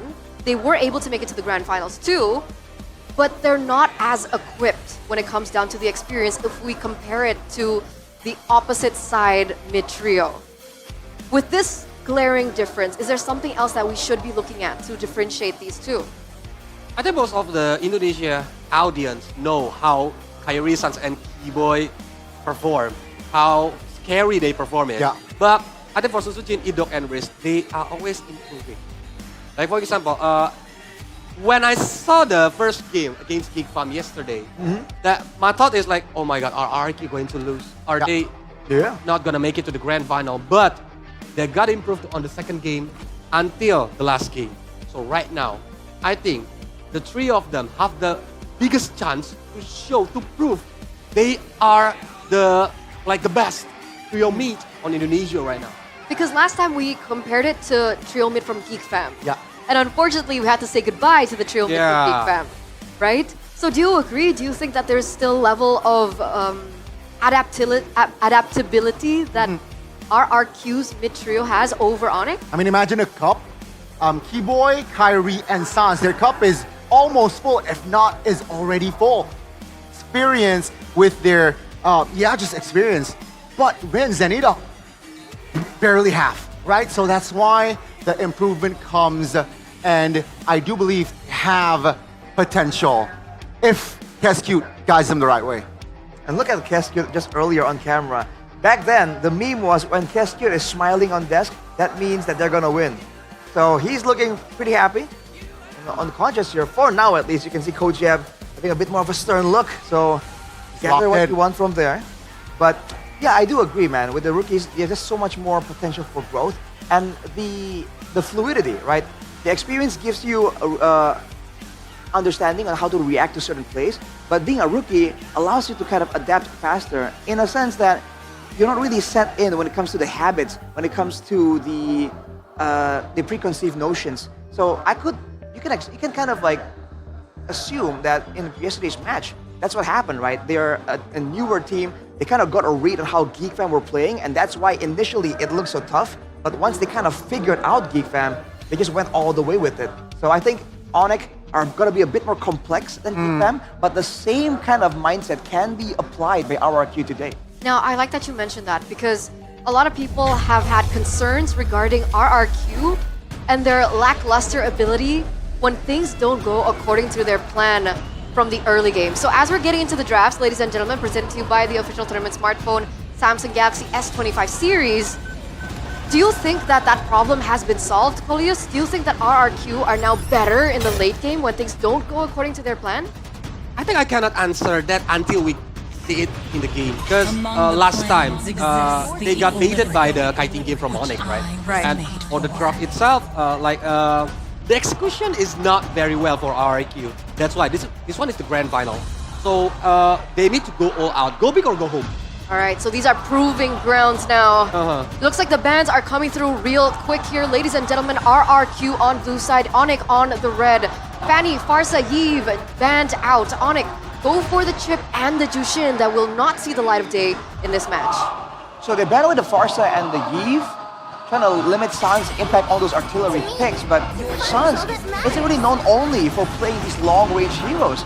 So the fact that they are focused so much only on those mages means that, I thought they wouldn't go for the Lo Yi, but they do. So now that's why they were confident in just limiting all the other mid options.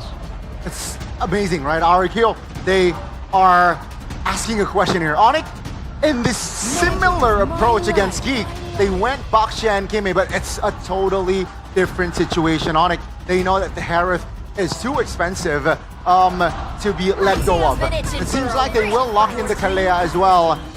It's open. It's a different ball game now. RRQ, will they go for the Baksha? They will. Yeah, because Kalea itself is like a deny pick for Luoyi, right? Combo Kalea Luoyi is similar with Kalea Kaja. Luoyi Kaja.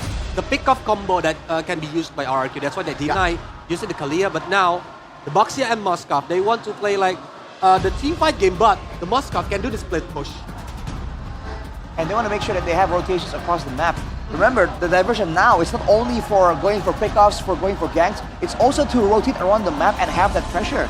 Compositions that used to fail because they are too slow in moving around and clearing waves can now be enabled by this Lo Yi. So depending on how RRQ want to play this, they have that option to even carry it all the way to the late game. But with the Baksha, I think we can expect RRQ to go full on to try and fight for the first turtle. This seems to be the idea that they really like doing.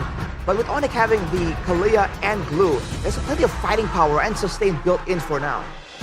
I like the early game. I think you're right. First turtle will be, for now, with the Glue pick, at least it's going to be tough for RRQ. I think Onyx, they are going to draft themselves, especially the last two picks.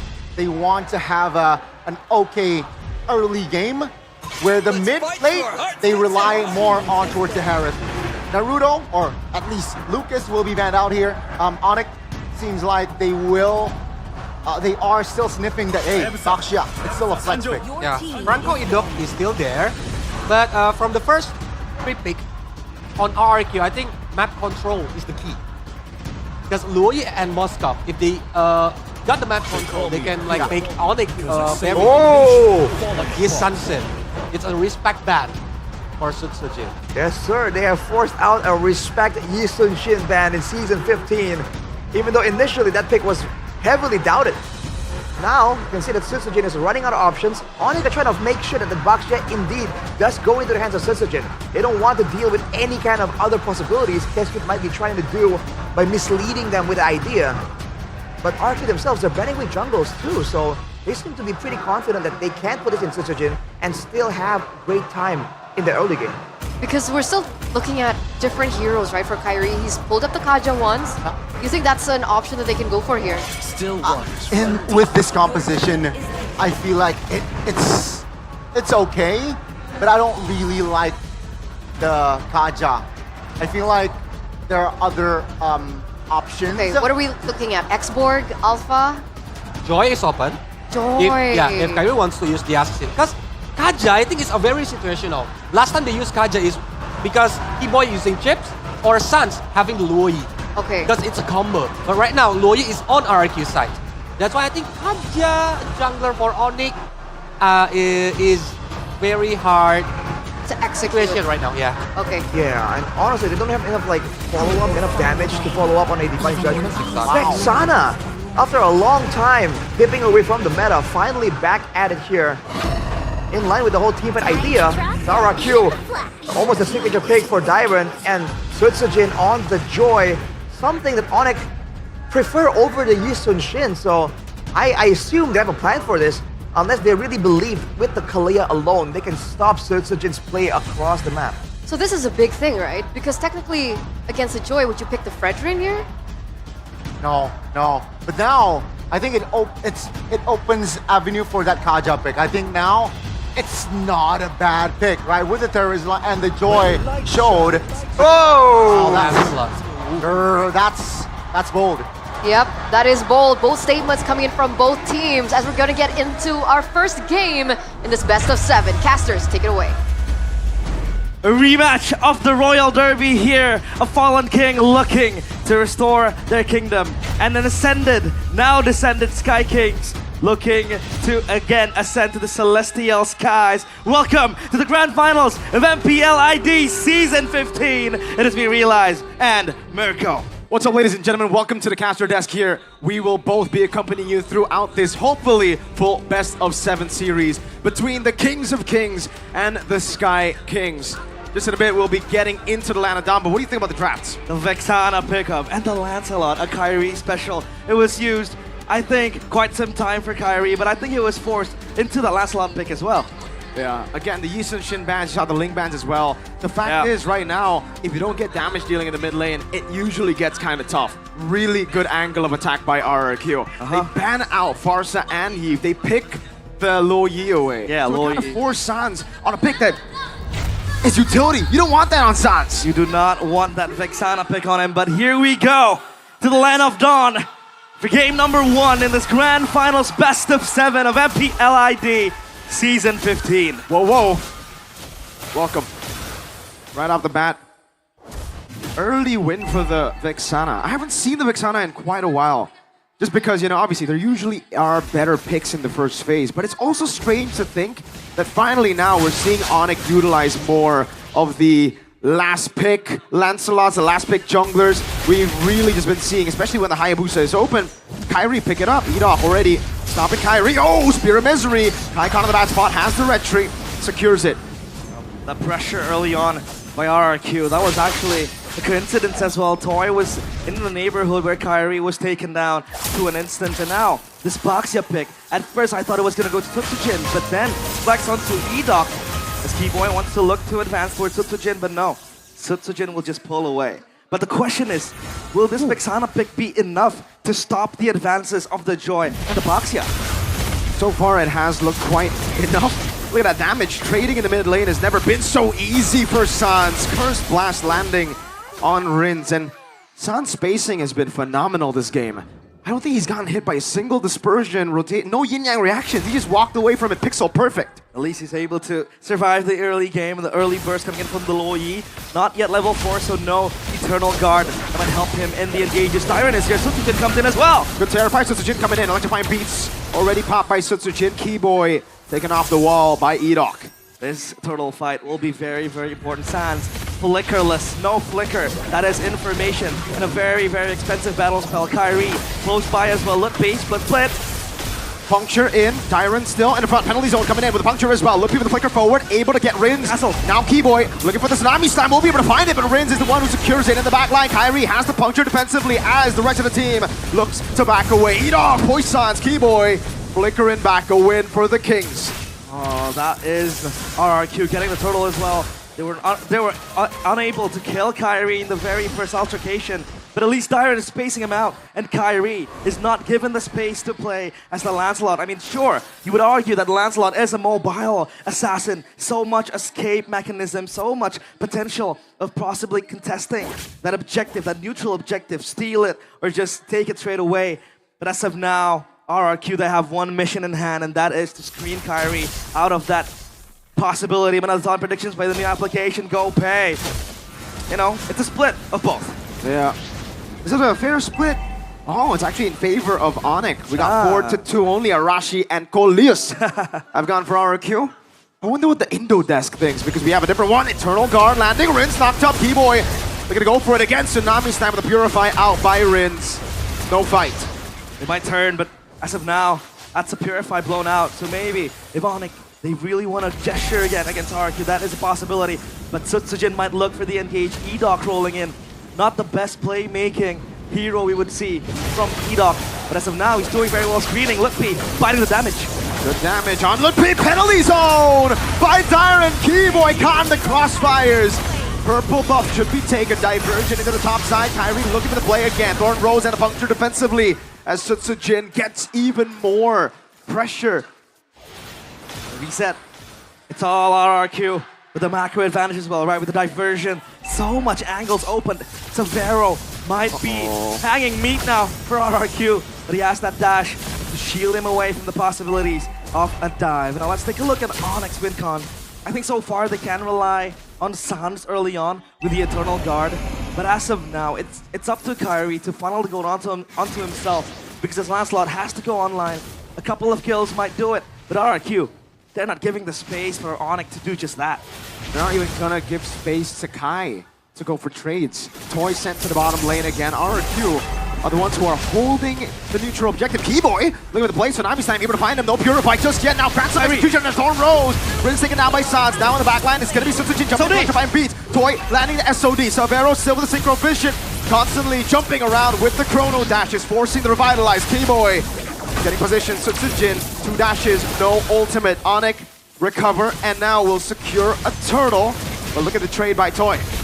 Looking for a roll in. Edok, no slay, rather no steal whatsoever happening. And down bottom, Toy, off screen, able to get a turret for himself. So RRQ, at least, they're able to get a cross-map trade and make things even in the hands of both sides. As of now, though, it's RRQ still with a gold lead, 1.3k. And they will always have that ever-present segue, you know, side lane pressure in the hands of the Moskov, plus the Luo Yi, enabling them to get rotations either to the back or even down bottom to just push out the waves.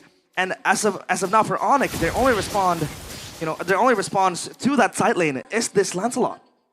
This is so value for RRQ. Like you mentioned, Onyx can't really deal with the side lane pressure, especially when we get into the late game.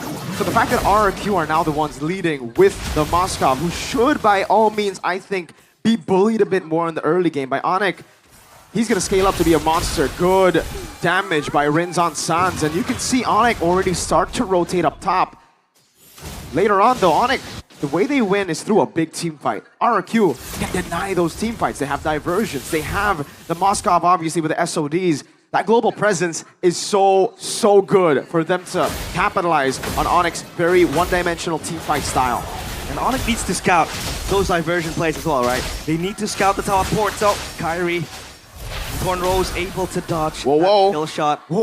As of now, it's Onyx still holding to their ground. And look at the rotations made from RRQ. Dyron already, you know, preparing himself for fighting, but the audience prediction now, with the new application, Go Pay, 62% favoring RRQ. Hoshi. It's as usual here, ladies and gentlemen, in Indonesia. Wherever you go, whichever venue, stadium, it's a home ground advantage for RRQ. The Kingdom go wherever the players go. Sometimes even without the players, they still wear that RRQ jersey everywhere. Everywhere, anywhere. The culture for them. And now it's up to Onyx to get this objective. Kyrie, level 10, and possibly having even more than one item. But RRQ, they want to fight this. Savero is nearby. Toy, he's going with the SOD, so that is a possibility. But Tsubsujin comes close, and they will try to contest this. Reset. Keyboy with the jump already. Now Kyrie with the battle execution and a thorn rose. Good P. Flickering forward, but the rest of the team will not follow. Rins again, able to escape. Now in the back as well. Kyrie able to go for the puncture and the thorn rose for a bit of hope. Tsubsujin. Electrifying beast, Tsunami Slam, locking him down, Eternal God with the combo, Savero comes in with the Toy, SOD lands, Tsubsujin falling, Toy still up top with the farm, Kai gets another, Tyrant, Tsubsujin down, Toy up top, Kai jumps in with the puncture, Phantom execution! He goes in, and that's Keyboy! Finishing off Rins, and Kyrie's tail, a cold assassin, but that was Keyboy as his wingman. And up top though, a wave pushing for RRQ. So at least they have that value. But still, Onyx, they swing it to themselves. And that orange buff for Kyrie too. RRQ have to play way slower. Again, they have that global presence. They have someone in the side. They cannot be reeled in to a battle like that. Remember, Onyx, they're the better team fight comp. They have so much CC, overloading even Tsubsujin. But at least with the SOD, right? Even if it hits and it's not favorable for you to take the fight, you can still push up top. You can still make that side push happen. Kyrie, assassinated, might be a possibility. Shield Unity, oh, Kai again up against 4, no problem. This gets away, makes it look so easy. A trade though, but it's only a tier 1. RRQ definitely getting the value out of that. Well known to make the escapes, and that is just him not breaking any sweat. At least E-Doc is able to, you know, exert that pressure to keep on pushing. And Sans gets that Blood Wings extra defensive, you know, tool for him with that extra shielding. But Swift Trinity by Toy with the 3 items, he's ready to just join the fights. But again, side lane so far has been his priority. Keyboy, Tsunami Slam! Tsunami Slam and lockdown, all in from Onyx! Gone! The Mercenary has been dealt with. Savero in the mid lane all alone up against Rins, now jumps in again. Revival, Tyrant goes in, Rins gonna be slammed! Savero! All alone, now the SOD lands again, but it's only gonna be a tier 2 as Keyboy collapses. And Onyx will find him mounted on Phantom Execution. Kai just does not miss on this lance. The Sky Kings roar in game number 1. That was Savero in the backline looking for Rins. But Kyrie and the others followed suit. Tyron, that is not what we expected from him. The penalty zone did not penalize any of the Onyx members, and now they have that Lord for themselves. Up top, it's still pushing for side of RRQ Hoshi, but at least Onyx, they're able to stabilize everything. That was mad disrespectful. Realize, penalty zoning, Bigatron's trophy cabinet. Hey! What? Don't do him dirty like that. Anyways, Toy, he looks pretty good now. Despite, again, not being able to win there, he's 0-0-0. He's still farming really well. Yeah. And he's getting closer to that item power spike. Now, technically, the 3-item power spike is what you're waiting for, but against a composition like this, I'd say Rose Gold Meteor is probably when you can finally start battling it out. But just as I mentioned, that Savero gets Holy Crystal. Holy Crystal. Big, big power spike. And even BOD for Kyrie, so at least that adds his damage even more. But now the real-time victory rate presented by the official tournament smartphone Samsung Galaxy S25 series is 64% for Onyx. Tsunami Slam though. Again, over to E-Dog, this time with Revitalize, still able to survive with the Poison still. Lippy brought back by the Yin Yang reaction. Lord dealing with the tier 2 in the mid lane. Good wave management by RRQ. They keep their losses at a minimum. They hold it. At least they're able to stabilize everything again. It's up to RRQ to activate the side lanes. Talking about high ground defense and, you know, just holding their base together as to not be torn apart. I think they have that power in the hands of Toy. Rose Gold purchased as well, so at least extra protection. Oh, diversion flank play only to send Dyren, but E-Doc is here as well, scouting. At least that's one thing that RRQ can nurture, that information from E-Doc constantly rolling towards Onyx. But they need to know that Onyx is ready to bounce back. Good flicker out from the penalty zone. That's a big resource used already, but they are happy with that. RRQ, remember, even though they used 2 ults there to get into position. Keyboy! Oh, what a read from Keyboy! Eternal Guard from Sans. Tsubsujin 3 times read like a book by the boy. Lutpi on Diamond, a flicker back again. Lutpi has the flicker, but he won't utilize it. Tai cutting the wave up top. Boy, his spidey senses were tingling and was able to get that Setsujin lockdown, Tsunami Slam onto the Eternal Guard. And I think that's another synergy we can talk about, Miracle. Tsunami Slam, Eternal Guard. So it's basically you getting knocked up to get knocked up again. That lockdown is still there. But the question is, can Onyx burst down the targets as quick as possible? With the Lancelot, that might be feasible. With Harith as well, that is a possibility. So RRQ now, what do they do? Because the Tsunami Slam is going to be the main engage tool for Onyx. They have to be able to peel themselves back, distance themselves from Onyx. As of now, Setsujin, 1, 2, 3, Syrinz, same stat as well. They're struggling. They really are. It's gonna be tougher as we get towards, I'd say 15 minutes. Again, we were talking about the late game possibility for RRQ, but now I gotta dial it back a bit. RRQ have just not been able to utilize it as much. I think they're really scared of that AoE CC chain of Onyx. They can bait out Purifies like it's nothing, so Toy has to be extra careful. And that's why they've lost Prio even in the side lanes. High level 15, the Mercenary very close as well. Puncture coming down, now Edok gonna be caught, Phantom Execution over to the Lord. Diamond gonna be caught again with the Eternal Guard, and the Tsunami Slam. Oh! SOD doesn't land, Setsujin caught in the bad spot, has the try and beats it now, Savero! That goes for the assassination. Savero goes for more. The double kill connects. Lutpi in the back, just harnessing the power. Dyren mounted up. What can he do? Terrified now. The Curse Blast coming down as well. Oh, they're toying with Dyren at this point. 5 members, good penalty zone. But what is it for? It was a desperate attempt to survive. Reminiscent of Season 12. Dyren with the solo hold, penalty zone 5 men. But this time, it's a different era. Onyx, they might be marching for the base, looking for the siege as well. RRQ, can they hold this? The Lord respawn, pushing forward, and they get that inner inhibitor. Yikes. We saw that damage. Thorn Rose. That's why it's difficult for Toy. You want to go Rose Gold Meteor to deal with a lot of the damage, magic damage dealers. But then there's Kai on the Lance, a signature. Big Edo. Uh-oh. Shield Unity already using the back line. Keyboy! Finding the pick with Eternal Guard now. Dive with penalty zone into the back line. Setsujin looking for the place of Arrow still with the Chrono Dashes. Able to kite away. Lord is already. Lutpi running away. Toy with the chase again. One base turret. That's it. 1-for-1 trade. It's Dyren and Keyboy both down. These RRQ are still able to hold their base. And now it's up to Toy to wave clear all the minions coming in towards their base. But that was actually a well-executed team fight by Onyx. They had their targets in their hands. The Tsunami Slam connected. But RRQ with the splash of damage that was underestimated by Onyx. The burst connected with Setsujin with the Joy. Rinz contributing as well to that damage. And Toy just doing his own thing with the Moskov, passively poking the players of Onyx with that passive in the Moskov. Very tough for RRQ at this point. They've lost a base turret in the mid lane. That means full prio for Onyx. They gotta deal with the side lane somehow. They gotta be confident enough that they can beat some of the Onyx members that will be sent down below. But it is tough, again, just because you're kind of forced to go either Rose Gold or win, right? Yeah. Maybe if he sells boots next, he'll get Win of Nature, but he kind of needs the mobility too, up against a composition like this. Kai with a Thorn Rose over to Toy. Great punctures in, man, and a Retri. Thorn Rose mounted on Edok, brought back to the team as Samara walks up as well. Revitalized already with the Poissons. Lutpi gets off. They stabilized. And a concealed play, they might look for another Oh, Hail Mary play. Diversion connects, but where's the backup? What a read from Kila Sans! Now Tsunami Slam Savero! Again, now flipping back, Setsujin pops in electrifying beats. Onyx wanna go for it.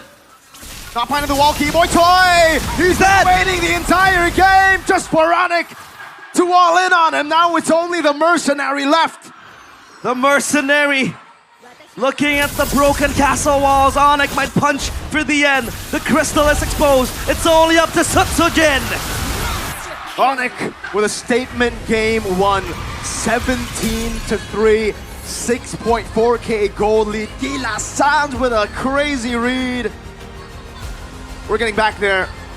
Realize from the ground to the skies where they belong.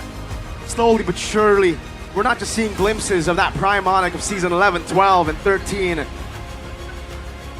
I think it's about time we see the whole picture. It might be an upgrade, who knows? But But time and time again, Onyx has been able to show that maturity. The read was so perfect, and RRQ had, underlined boldly, had to go for that play. They had to look for one small skirmish, one small team fight that they could leverage on the back of a diversion play. That Hail Mary play had to happen if they wanted to go back and chase down Onyx. The advantage, the differences, the discrepancies was way too far for them to really deal with. And going rose gold, Onyx just forcing RQ in an unfavorable position. There's too much damage. Look at that greed though. Yeah. The diversion, Sans catching them with the glowing wand, Curse Blast. It wasn't timed, like he got the Curse Blast, but they, I don't know, I want to look at the interaction again, because they didn't get caught by the damage per se, but the glowing wand was on them, giving Keyboy, I think, vision for it. Sans is ridiculous, man. I don't know what Yeb does to him every single time he's in the roster, but the monster's back, like Eli in him. I can see it in his eyes. Crazy. It's Sans. And now it's up to Heskute and Co. to go back to the drawing board again, re-strategize. As Onyx again pulling masterclass after masterclasses. And now it's up to our panel to break it down. What has happened in that game?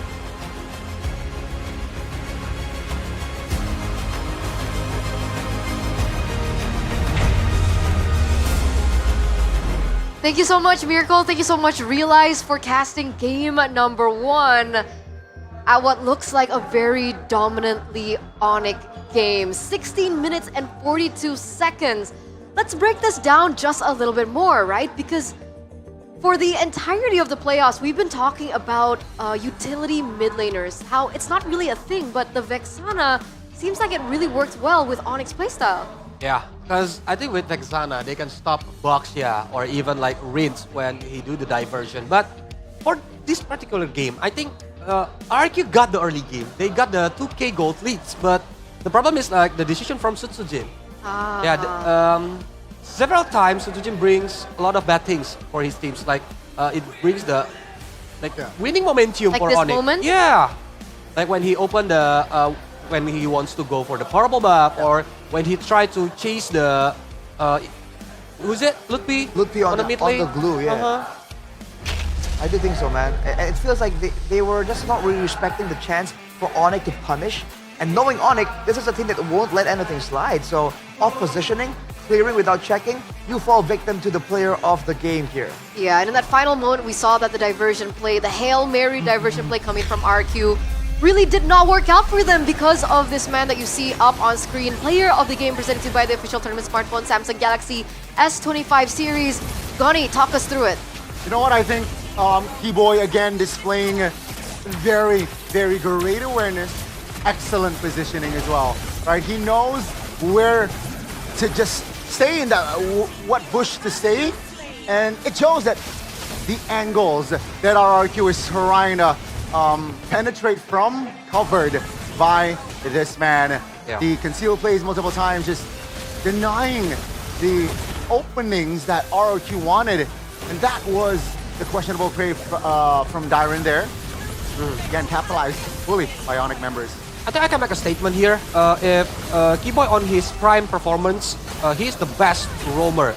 If you are talking about the momentum roamer, like Aliyah, Tigreal, and everything in the world.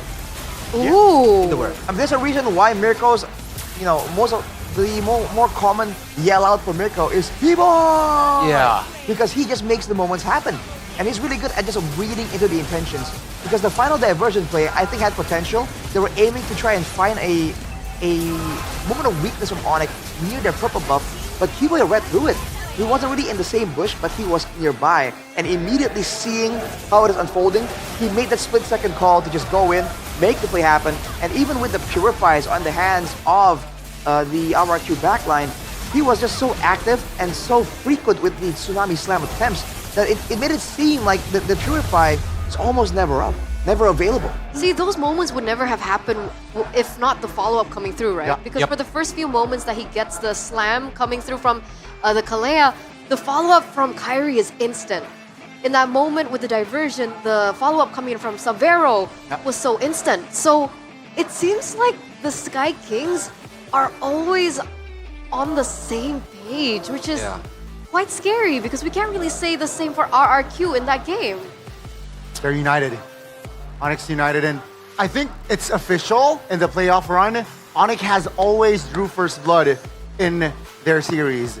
So yeah, it's not new, but let's see if RRQ can come back from this. Because 16 minutes, it wasn't fast, but it's a convincing win still overall from Onyx. That's why for RRQ, I think they need to discuss about the risk management. Because a lot of things that what RRQ do since yesterday or even the first day, the risk calculation is not too mature. Yeah. A bit premature, a bit hasty almost. Yeah. I really feels like that. They were trying to play more for Toy here. You saw that even though Suzujin was falling victim to a lot of the plays, Toy was still farming up a storm, was actually number 1 in the gold standings all the way until the mid game still. But unfortunately afterwards, right, with the presence of the glue of the Lancelot as well as having a Harith on Savero, there's so many ways for Onyx to dive in and make sure that Moskov has no safety zone to actually stand there and do that damage. So even if he has full items, it just wasn't safe enough, especially with their front lines all being kind of divey front lines. No one there is actually catered to try and protect Toy from the dive coming in from Onyx. And even on the other hand, if RRQ wants to use their game plan and dive with the Baxia, Terizla, and Joy, that's where the Vexana comes in. Just like that, one Terrify becomes a 3-man Terrify, becomes a Eternal's Guard. Eternal Guard, and that's the end of it, right? With the AoE coming in, the Golden also does AoE damage for Onyx. So that makes RRQ's hands really tied. So unless they really find some really value diversion plays, they weren't really able to win any fight outright unless they do something special. And unfortunately, Onyx, they know how to play that low Yi as well. They read through most of the diversions, and just like that, slowly but surely RRQ get grinded down. So what needs to be changed here? The So game they built plan up itself. So the game plan from the drafts, were the drafts okay to you guys? The draft, if it's working, it's okay. But RRQ is, for example, here, Sans can change his gameplay. Usually he's shining using the mid lane as a mid laner. Yeah. But right now he's using the utility mid lane like Vexana. He's playing like a shadow. He didn't want like the opponent to see Sans, but when the times come, Sans will be there. Right. Okay. Not to mention having the Vexana, we can say it's a utility mid laner, but it still does a ton of damage, man. So it's almost like, even though Mirko was saying utility sucks, well, Vexana kind of does both. So this is one of those heroes that really fits this particular need here. They need damage, they need some utility as well, and of course Coach M finds something that slots right in there. But of course, after game number 1, we're still looking at MSC. That's, on the horizon. So let's get to the MSC battle plan here with our first poster, the Sky King era generation. Will the 3rd generation be able to continue that legacy? Onyx Gen 1, obviously everyone knows the Onyx Kage era, right? Trophy in 2019. Onyx Gen 2, the golden era from Onyx with, obviously Boots still in the lineup. But now, we're missing CW, we're missing Boots. We have Savero and Lutfi. What do you guys think about this question? Oh man, what do you think, Golius? Because I recall we were all talking about, me and Shevin, I believe, we were talking that we prefer the golden era. And then Golius comes out with like the Kage era, bro. Kage era. What do you think about, this comparison? I think, if we are talking about the Kage era, no one can beat them on their prime time. Right. Yeah. And the golden era of Onyx, it's almost the same, but it's not a smooth road for them on the regular season, on the MSC. But right now, it's with Lutfi, with Savero, young blood who can make a new vibes on the team. So they have a new goals to be set. That's why on this MSC, it's time for them to prove to the world that even they have a new generation, even they have 3 generations, they're still on the top performance. Look, regardless of whether or not we want, them to have a really good performance, regardless of them bringing the new vibe, the big question is it enough, right? Because the representatives from all the other regions, they're looking really strong and really tough as well. Take MPLPH, for example. TLPH are comprised of a lineup of veterans. Huge experience, championship mentality. Can new bloods like Lutfi and Savero be able to create change? For me, it's never enough, Aitana. Ooh. Most Never. they have a chance, right? With SRG last year winning it, I think that opens a lot of opportunities for other teams, the young bloods, the new faces, to perhaps win MSC. Same story here. Sure, Severo, Lutfi, new at MSC, but I feel like they still are top tier, I feel. Yeah, that's why it doesn't matter if you are a veteran or even you are the young blood. Because adaptability is the key to winning the MSC.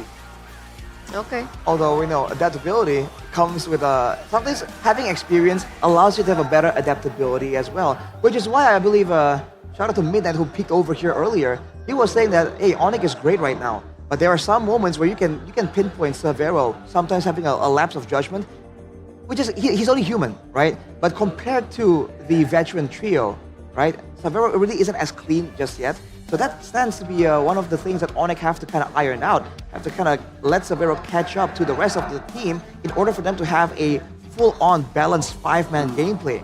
Because in the highest level, dude, one person having the wrong idea, not on the same page, that could be catastrophic. Yeah, it breaks games, it breaks momentum, and those things are definitely huge when it comes down to the international landscape. Because Severo, he's looking at veterans, right? Oheb, Kalra. Ooh. Like, these are not unfamiliar names. These are legends coming into MSC. That's pressure. A lot of pressure. A lot of pressure. So, you know what? I think just take it step by step. Step by step. MSC is definitely ahead of them. But, Severo can mold his experience from now. Game 1, solid. I feel like he was, just displayed a excellent Harith. I think he was deathless that game, untouched. So, again, slowly but surely, step by step. He was deathless. So, of course, before we get into game number 2, we are going to throw it over to the stage. I believe with Bude Clara Monster. So, take it away.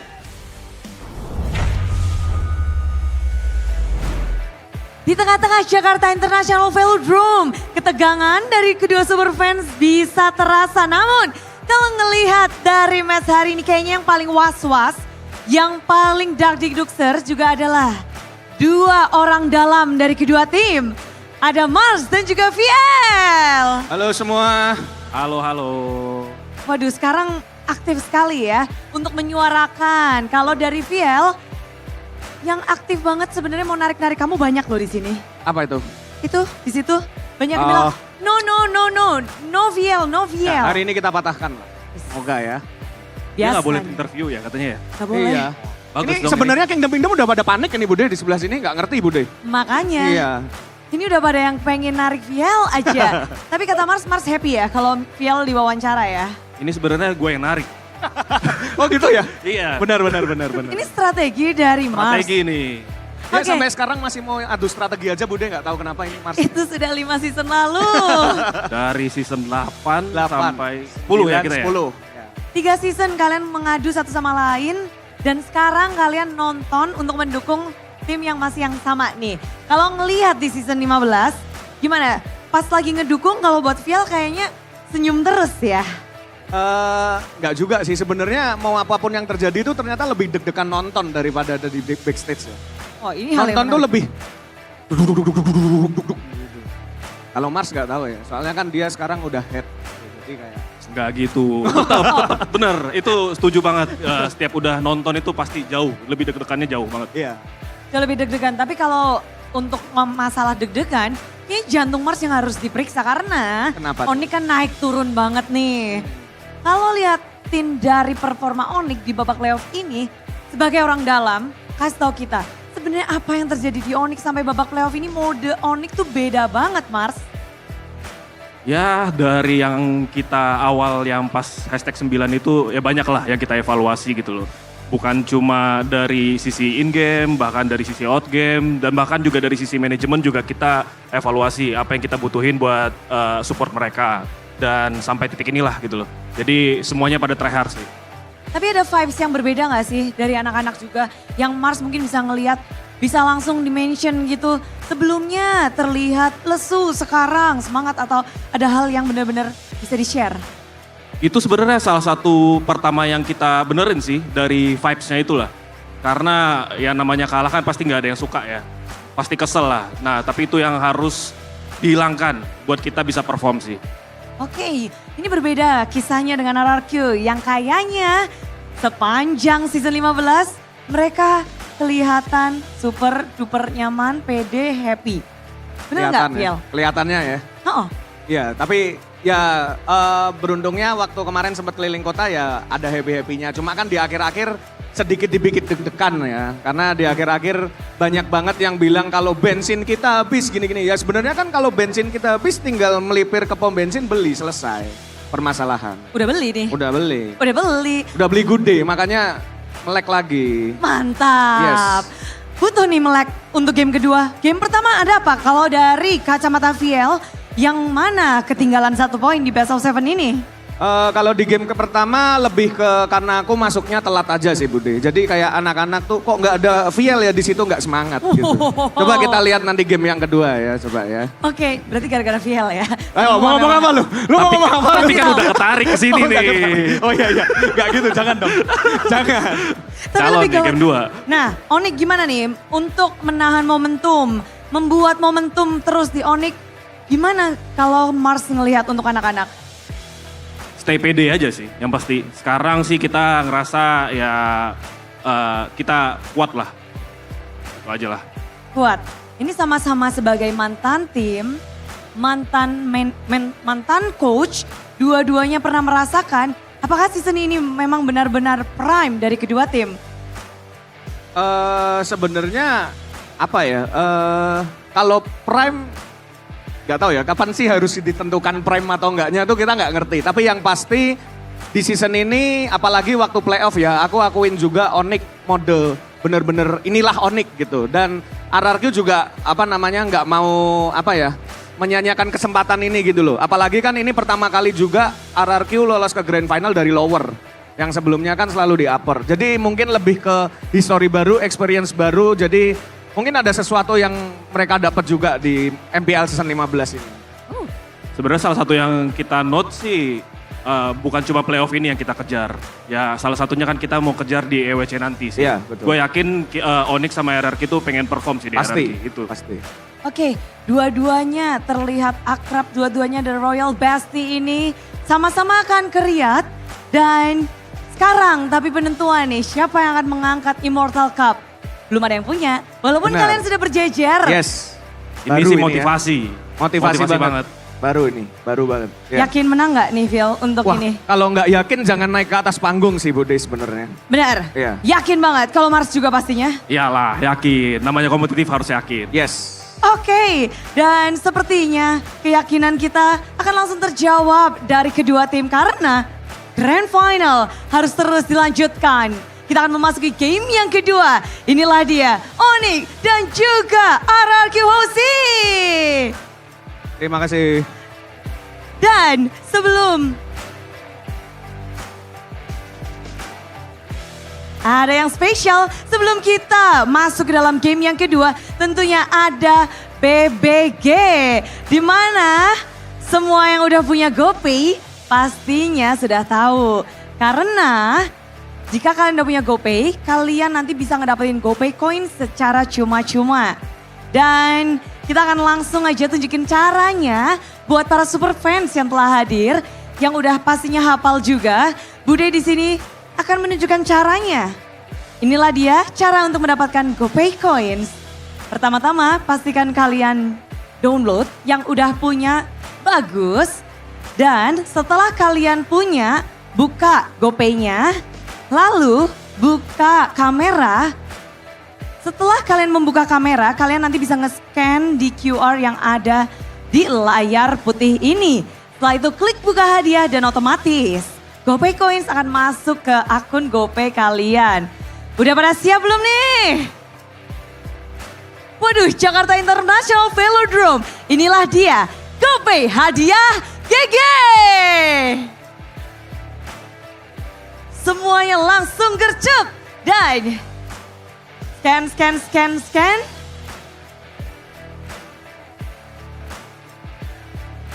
Wih, dapat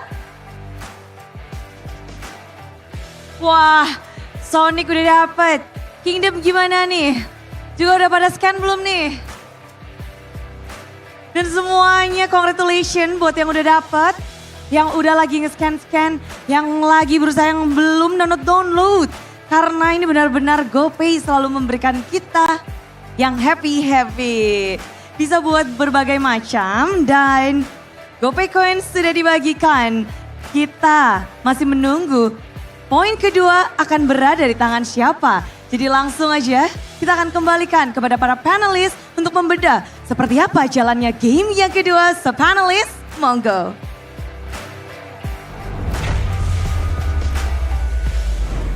We have Mars and Fuel in the building supporting their respective teams.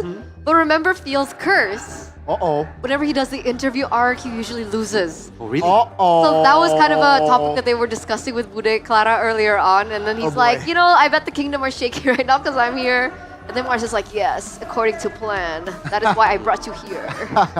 Yeah, he was saying, I put him here exactly for that reason. But hey, you know, rules are meant to be broken. Yeah. We've broken some already. We have to keep that momentum. Keep the faith. I love your confidence, man. I love your confidence. The momentum It's copium. The momentum of Onyx 1-0 already? Is that what you mean? No. Momentum of RRQ exceeding expectations. Okay. So the lower the expectations are for RRQ right now, the better, man. Pressure, They're gonna smash through it. Because it's a BO7. It's a BO7, so anything can happen.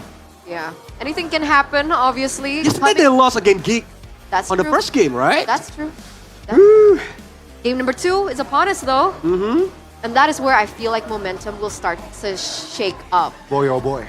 Right? So again, drafts were fine. We're looking at the execution coming in from Sutsujin as well, who at times made a little bit of weird movements, you know, going into areas of the map that had no information about the enemy whereabouts. We saw him getting taken out here and there. Is this a common thing that we've seen from Sutsujin? Usually it's not Sutsujin. Overconfidence, I think. I think it's part of RRQ's style to actually have some. It's like they're testing the limits in a sense of like how far they can go when it comes to map control. So sometimes you do see them make moves where it's risky and it's almost an 80% like pick off potential if they walk into the whole team. But when they don't, it gives them big value. And we see that being done by Daiwan, by Rins, and by Sutsujin as well as Edok, of course. So when it works really well. But when things are just so clean and so calculated, those kinds of moments can really swing tides in favor of your opponents. So I really feel like if RRQ wants to try and still occasionally send Sutsujin alone into a dangerous area or Rins alone to a dangerous area, you can do so when you're kind of even or even when you're ahead. But once things are getting kind of, when they're kind of behind, I feel like that needs to stop, right? They have to try and make sure that they don't keep making the same mistake and then eventually lose control over the whole game. Especially against a team like Onyx, who very rarely lets go of the control once they have it in their grasp. Yeah, but for the first game, I think RRQ do an improved one. Because if we see that when they against Onyx on the final upper bracket and against Geek, they rarely got the early game. But now, on the first game, they do the homework, they got the early game, but they tilt on the mid game. That's why I think they need to fix that on this second game if they want to take the revenge. I completely understand your point, Golius, but I do feel like that Onyx, they understand that, yeah, like first 2 minutes, their composition isn't that strong. Sure, they have a Kalea, but after that first, interaction, that first turtle, okay, Onyx understands that, okay, we're not that strong for that first 5 minutes, so they played a little bit laid back, wait for Severo, especially hitting that Holy Crystal, then they start to be more active, start to look for counterplays to equalize what they lost in that first couple of minutes, I have to say. So yeah, RRQ improved early game, but what's next? That is the crucial question. Can RRQ get that early game and translate it to the mid game? Yep. Because the next thing is how they hold the advantage, how they hold the map control. That's the problem. And the thing is with before that, let's go into the drafting phase before we go on any further. It was okay if you wanted to continue. Yeah, let's continue. Okay, well, I was about to say that once they actually have some momentum, have their lead in the early game, they have to try and figure out how they want to team fight properly as well. If they know that they can't win the front to back, they know that their main dive tools are going to be, stopped by Sans or maybe Keyboy, they have to try and adapt immediately there. So at this point, it's no longer strategy, it's also tactics individually when it comes to a 5v5. Okay, let's see the adaptations coming in from RRQ here as they look to secure this next game point for themselves. We're looking at the drafts now presented to you by the official tournament smartphone Samsung Galaxy S25 series. Okay, the bans and picks are coming in fast, and it's important to note that Onyx and RQ have actually opted to swap sides, so neither are on their preferred side, I believe.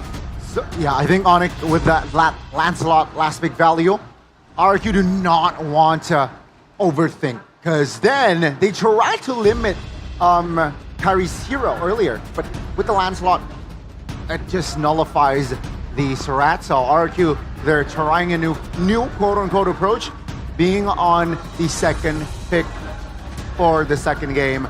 Farsa instantly picked up. A lot of options. It's gonna be Hayabusa and the high loss, the double H combo. Hayabusa on Zutsujin, another signature pick, but we just haven't seen this pick all that often, so there are concerns there. And Dyron now being on the high loss, it's not that big playmaker, but we've seen him deliver in the laning phase and also with the clutch, glorious pathways before. But of course, when you see Hylos on Dyron, then you know something big is coming for Edok. It's almost a guarantee. It needs to happen for our team to have enough threats, especially with Onyx picking up the Joy. I was about to say the Badang. I love the Badang pick, actually, because Badang can really stop Hayabusa, especially for the momentum. Like, it have a long duration of the crowd control, using the face crack, face wall, and anything. But now, Sans with the Farsia. I think we already saw it 2 days ago. Yeah. That it's very terrifying, Farsia. Now, what is the answer from RRQ? Are they gonna facing against Farsia using the high ground, another high ground like Eve, or they wants to play with Kimi? Selena is a potential pick as well, right? But they will prio the Harith first. So now, Onyx, they can try to limit the mages in that second phase. All right, what are we looking at here? Eve, Ben? I feel like Selena. Valentina? Selena. I think Valentina is also an option.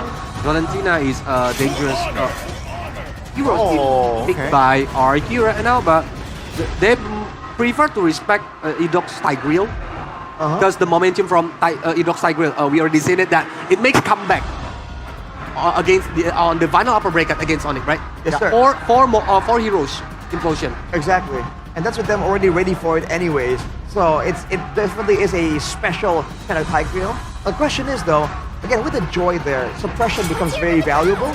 So our Onyx want to still respect the Franco even along with that, and if that happens, is Edok gonna go back on the Ruby, or is there another different alternative that Post Ketsu is gonna get for him? We didn't see Zhao Head, right, on this playoff. No, I don't think we have. Yep. Because Zhao Head, I think, still had the opportunity if they want to conquer the early game. Yeah. Those are the things that we're looking at definitely. With the CC being banned out, do you think that this could be flex? Hylos flex for Edok? And then they pick up a Phobius for Dyron? It could be. Especially when they ban the CC as well. I think it's hinting that they want something that can kind of broaden out in the EXP lane. They go for the Yi first though, and this is a point that a lot of people have been making, a lot of talents like KB have been making about RRQ as well. They're really like having that EXP lane matchup, favor Dyron, considering his impact, especially with controlling the early game neutral objectives. So what are we looking at now for Onyx to close things out? We're still looking at a gold laner and potentially a roam or an EXP. Ranger might be work if they want to face against the Harith. But Baxia. Wow. Well, because the rotation will be very quick if you're using the Baxia, but the problem is like the AoE crowd control using the Baxia. But Irrital is coming. It's all about speed here for Onyx. Yeah. The Joy, the Farsa, the Baksha, and everything all move really, really fast. Yeah. But there comes the signature Franco. And now Franco's coming. Although if you look at it, you don't have a lot of burst damage to try and use that Iron Hook effectively. So worst case scenario here, especially with Onyx having the Baksha, you know, this tanky solid hero that doesn't really get taken out that easily, this Franco might just be nullified. That's the main concern here for RRQ. So will the Franco actually be the ground-breaking thing that they require for RRQ, or will it be the ground breaker for RRQ for game number 2? As we're gonna throw it over to our casters. What do you guys think about the drafts? Thank you, panelists. And it's up to this game number 2. We'll have to see who will be able to either get an extra point or equalize. The thoughts about the draft, we were kind of mauling in that drafting phase, Mirko. Unorthodox drafts for both of them here, I would say, right? Not the usual Onyx, not the usual RRQ even. But one thing stays constant. You gotta put playmaker heroes on Edok. That is inevitable. And now we go back to the land of Dawn to witness game number 2 of this grand finals best of 7 again. Savero with the Aerithel. We had our thoughts on maybe that he might possibly pick up that Harith in the first phase, but he did not at all. So now, with the Aerithel against the Harith, what do you think about this lane, Mirko? I think it's a non-lane. For the most part, both of them will just be looking to survive in lane, waiting for their item power spikes. I really wonder why they didn't decide to go for the 1-1 here for Onyx. I guess because they saw the Eve. Keyboy now walks up again, spinning Edok down for a bit. It's a bit of a poke. Rin's actually winning, and now Keyboy could flicker out. Could have been bad. Yeah, he had to flicker away. And Edok again with the early pressure alongside the Franco. Yep. And it's up to their rotations, right? Edok alongside RRQ. That trio mid will have to be able to just enable themselves. I mean, with the Hayabusa in the hands of Tsujin, you would expect him to want to snowball early on, especially up against what could be a late game comp as well from Onyx. The Aerithel carries that. I mean, the Farsa even. And that first pick Farsa, it's like they want to play through Sans' strong hero. Good save, Kai. Walking up knows there's no Iron Hook to flick around already. Now Shield Unity, electrifying beats, and Sans claims first blood. RRQ on the back foot early on. Watch Shadow not landing. So Tsujin looking for a play, but no. Onyx doesn't want to entertain that idea. But it's up to RRQ. Want to stabilize the lead. Savero up top, just meddling things alongside Toy. And we talked about, Savero with the Harith. It is a very strong pick for him. And then from Toy, though, it feels like he's stepping out of his comfort zone, because what we saw the past few days was Toy only playing with the Granger, playing with the 1-1.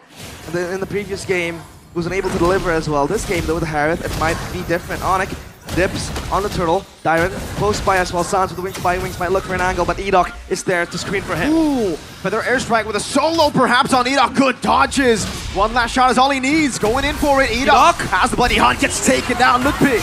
Shield Unity forcing a quad shadow defensively. Walks back in, revitalize, and the RWM on him.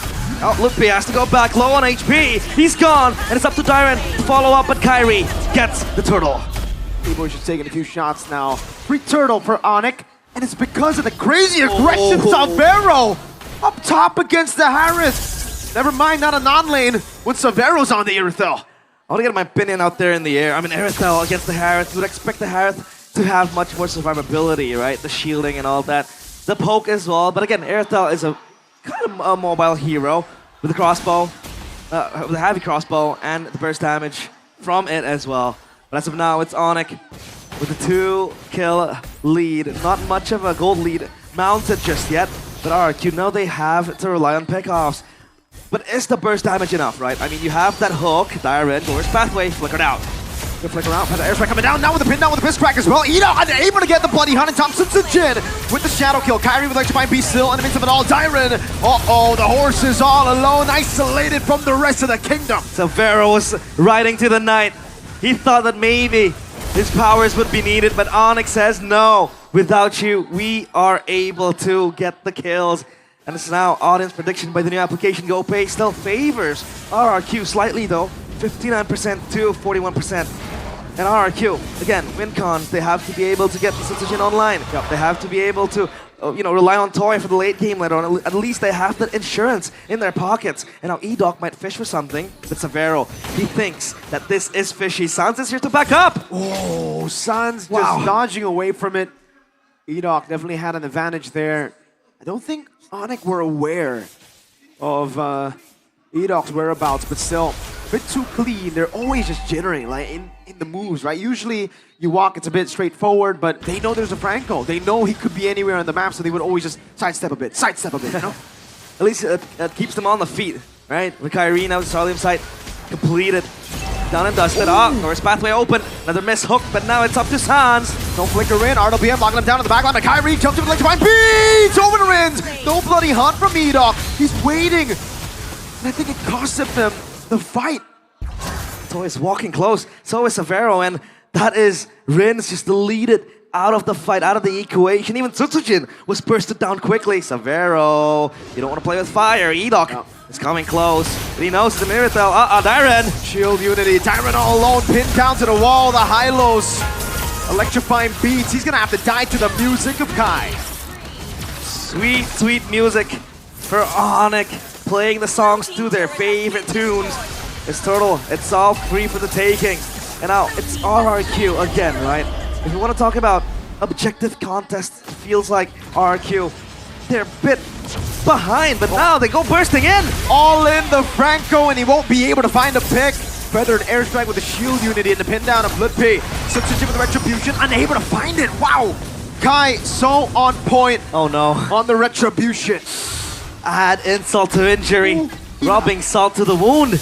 Oh. Dodges away from, wings by wings. Gila, you see it in his eyes. A stun in the bottom lane. Toy walking up the glorious pathway now. Dyren with the help of Toy. Divine Force already used. No stun for Dyren, and it's going to just be an easy escape for Kai. It is very, very easy. Doesn't break a sweat doing it. 2 ultimates expanded, but at least those cooldown reductions do come in clutch. Good. Minion kills from Season 1 to Season 15. I'm not good with maths. That's 119 million. 109 million, my bad. 7,002. That's a lot of minions. 3. Boom. 4 in the mid lane. Feather and airstrike. E-Doc with the iron hook. Able to find it with a flicker too, but it's only on to Lutpi. I think Onyx are fine with that. Kyrie now knows there's no bloody hunt. RWM locking him down. Diamond pops in. The glorious pathway. Sutsujin! Pinned down by Keyboy! He's stuck! The assassin gets assassinated! That was Keyboy with the fist break. X-fist crack combo. Now Sans has to reposition Sutsujin. That death might be significant. It's Onyx now, restabilizing the lanes up top. It's Kyrie playing that side lane pressure. 4 kills to his name even. He was contemplating for that assassination in the mid lane, but thankfully, he held his ground. So tough. Oh! Hook landing, but there's no bloody hunt this time around. Keyboy. Giving out the save. These are Mind Force already used up by Toy. Oh, Keyboy. Punch to the face. Glorious pathway. Sutsujin backed away. Now he's going to get the kill over. And it will be Keyboy taken down. No flicker as well. E-Doc. Ooh, Lutpi actually pops the Poissons there. They don't have to fight it. I mean, yeah, sure. Keyboy got hooked. He might die, but that's a roamer only. So RRQ, they have to be content with that, but they have Cryo on Turtle. Toy has Mother of Heaven, so that might be the lifesteal he needs. Shield unity from Lutpi, walking in towards the Turtle, landing on Dyren. That was done as well, connecting. RWM walking him down. Zaman Force coming down as well. Kai! Still with the seal on the Turtle as E-Doc gets taken out. Unstoppable. Mr. Consistent with the retribution. It was the purple buff steal, and now it's the Turtle connecting on towards himself. Side lanes again activated. Holy Crystal for the joy. Looking for that burst damage to just go in, go out. That's it. Sutsujin. Alright, in-game equipment check. Winter Crown first item for E-Doc. That's going to be a massive ability as long as he's able to be the one aggressing. Unfortunately for E-Doc, he hasn't been able to really push the tempo with a Franco signature pick. And it's not really his fault. I'd say there's just too much CC. Say you flicker in and Bloody Hunt. You're going to get cancelled instantly without Winter Crown because Lutpi is right there. The stun as well from Sans. And there's a big boy, a big Malaysian boy who has iron fists. Badang is Malaysian? Yeah, it's a Malaysian hero. I thought it was Filipino. That's Lapu-Lapu. We'll have to check it. But yeah, it's up to Onyx to close this one out. It feels like that 3.8k gold lead might just accrue even further. Lutpi checking that bush, rolling in, Dyron under pressure. Trying to bait out that iron hook from Edok, but he knows better than to go for it. He knows Keyboy somewhere here lingering. Smelly, sniffing around that bush. He's looking for Keyboy, feather airstrike committed, but not continued. And it's now Onyx regrouping together.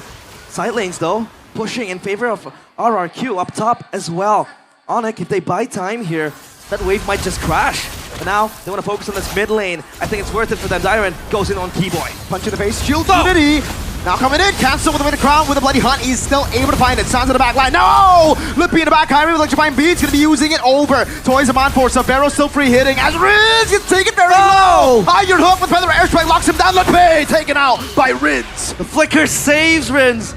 That was so close for him to dying as he picks up his Divine Glaive, but Sans, an everlasting threat for RRQ's backline. This is the Farsa. You don't need to focus on the front line. You just can go for the backline, burst them all down, and then the front line gets neglected because there is not enough damage output. And Kyrie with the Blood Wings, he knows he needs that defensive ability, that shielding that might help him to go for those assassinations. And the Lord Dance Keyboy with the conceal. Oh, Keyboy finds Toy out of all of them. The perfect target. He was almost able to find Sutsujin on that pin. And you can see him feeling it. The man in Season 11 who said, this is Keyboy. That is Keyboy. He's back like he's never left. And now Onyx, they want to advance even more. Shadow kill to clear the minion. A cannon one at that. So at least for now, Onyx, they have no choice but to go back. No waves being built. But the Lord up top might just charge in for them. Down bottom though, it's kind of equal. Now item check for both teams. Savero, 3 items to the GDS as well. So that might add more crit, that might add more burst damage because we haven't really seen Savero much in the action just yet. Mainly adding more mobility, right? When you ult with a heavy crossbow and then you sprint, that really is going to be a Ducati even without the skin. Super fast. RRQ won't be able to find the Bloody Hunt. That's the crucial choice for RRQ to go for in the draft. They wanted to play with the playmaking of Edok, but Onyx have found a way to shut him down, not just in the drafts, but in the game itself. Oh, Kai Bloody Hunted! He doesn't care! 2v1, and he likes those odds! The god in the jungle, Kyrie! Kyrie Houdini keeps on doing it again and again. You've heard about him, you've seen him, and he is inevitable. Onyx, they grasp this chance. 10 fingertips, both hands. They might just go for that 2-0 blow. This wave is building in the middle. And even Sans just casually flying in. He doesn't care. Wings by wings already used. Kai jumps in again for the airstrike, locks Dyron down, singing to the music, to the beats of Onyx. Look, Poissons, a lot of damage placed on him, but they will stay alive. Only base turrets left in the kingdom of RRQ. Edok, Iron Hook in the flanker, binding Sans. Oh, Keyboy! With a cancel in the back of Sans, gets away. Now it's Kai! Kyrie going to the back. He might look for the assassination as he looks so low. Tyrant, Lone Stallion alone. The Iron Hook lands, but it's onto the minion wave. Sutsujin, Shadow kill Sans! Gila Sans! Gila Onyx! Everybody is playing out of their goddamn mind. The Sky Kings again descending to the castle of RRQ. The kingdom in crumbles. As now Toy looking for a Hail Mary play. Knows him on force. Onyx playing around again. Yikes. Wow. Mid lane base turret going to be threatened now. Sapero already on it. Iron Hook lands. But Look, he will take that damage with a Feather Airstrike and a few shots. Toy is down to so low. It feels like Onyx always has that answer, right? When Edok wants to play make with the hook, you get a blast from a red bird in the face. And then you have maybe Kyrie going in. And then you have the Keyboy, the Malaysian fighter, with that fist crack and everything. So it feels like RRQ, they have no chance but just to all in. Not play behind the hook, but maybe look for a flank angle. But thankfully for Onyx, Sutsujin has been completely shut down. The Hayabusa seems non-existent. Conceal play.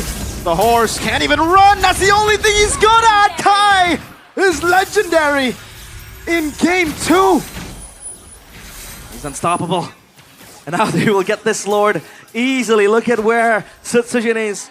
He's looking to get scraps out of the rubbles of the fallen castle, just trying to push the wave, get those minions, go out. But again, it's RRQ with uninvited guests on their castle. Shield Unity into the stun. Oh, good night, Edok. Kyrie in the back, stacking it up, jumping in, nice right beats! Over to the fountain, forcing the mercenary back. Feather airstrike now, Keyboy! Finding Toy! No chance. And RRQ, they crumble. But Rins gets the double kill. And they might just defend this entrance. But the crystal exposed. The Lord is here. Keyboy still looking for the play. Again, still having the Lord. Another pin down over to Jin. Oh! Sabero! Forcing him with a crown. Dyron all alone. Sans just recalling in the face of danger. Sky Kings again with the 1-2. Knocking out RRQ Hoshi. And they are on the pedestal now. Up 2 games. It's 2 more to be etched in immortality. And RRQ Hoshi, they look clueless. They were bending their knees in the face and the presence of the Sky Kings. For so long, what looks to be so long, the Sky Kings felt grounded. They were just average, normal in the regular season. Last season, getting knocked out first by Geek Fam, but they have really risen from the depths. We have the Sonics in the building doing jutsus, some Onyx time is magic. The magic is there. They never lost their touch. And it feels like there's not just a single member being highlighted. Everybody playing their part. Again, in unison. When somebody gets pinned down, it's Keyboy on the backup. And then you turn around, you see Kyrie dancing on the dead corpses of the RRQ players. And it's the confidence really realize. The joy pick into the Hayabusa, what many think to be a bad matchup. They say, what bad matchup? We got Kai in the jungle. Diamond on the high-lows. I understand why they went for it. It's just to deny the Phobius. But Onyx don't need the Phobius, right? Like the Phobius is a good pick against the Harvard and the Haya, yes. But is it really worth it to pick a high-lows, to give Dyron, one of the main carries for RRQ in the regular season, a horse just to walk around? Give it the dunks. I mean, the horse is gone from playoffs anyways. Let's take a look at Dyron there. It could have been put on a more carry approach pick. But panel, we want to hear your thoughts. So up to Eterna and Co. to break that down for us.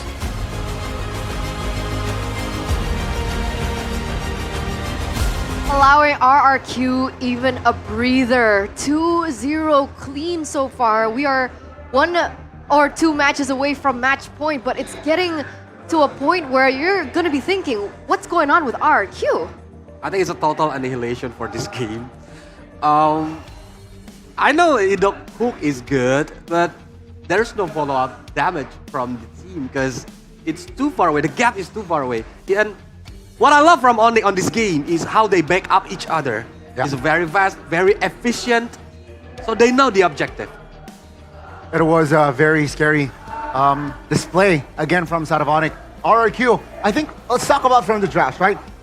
Understand that Onyx, they ban out the Tigreal because they know against this sort of composition, you mentioned speed, all of the Onyx composition, yeah, Franco, not going to be a threat, much of a threat. And they understand that. But Tigreal, a different story. That's why they banned out the Tigreal and the Selena in the second phase. They know that Franco should be picked by RRQ, but hey, they can cover the team, cover each other, and that's what we saw from game 2. They're putting moves like that where one person from Onyx is about to get picked off and then Keyboy and Sans, they'll come in, and this is why it's so valued to pick up a hero with damage, but also some kind of utility. That's why the Farsight is so good right now. Sans, he was feather airstriking people down, but he was also just slowing down RRQ and stunning the right members at the right time. And dude, the fact that you're in the midst of all that chaos as a backline mage, finding a way to actually stun the right person, shows you again, man, Sans is just on a different level. And not to mention that, right? On top of that, we also have the incredible follow-up and the objective-centered focus coming in from Kyrie on the Joy. As he is the player of the game, presented to you by the official tournament smartphone Samsung Galaxy S25 series, 906 GPM. Boys and girls, Is this the Onyx Prime that we've been waiting for? Yeah, obviously Kyrie can dance on this game because he always dancing through the back line. For eternal question, I think, yeah, we can say that Onyx is back to his prime. I mean, there's no argument about it that they're actually really, really good.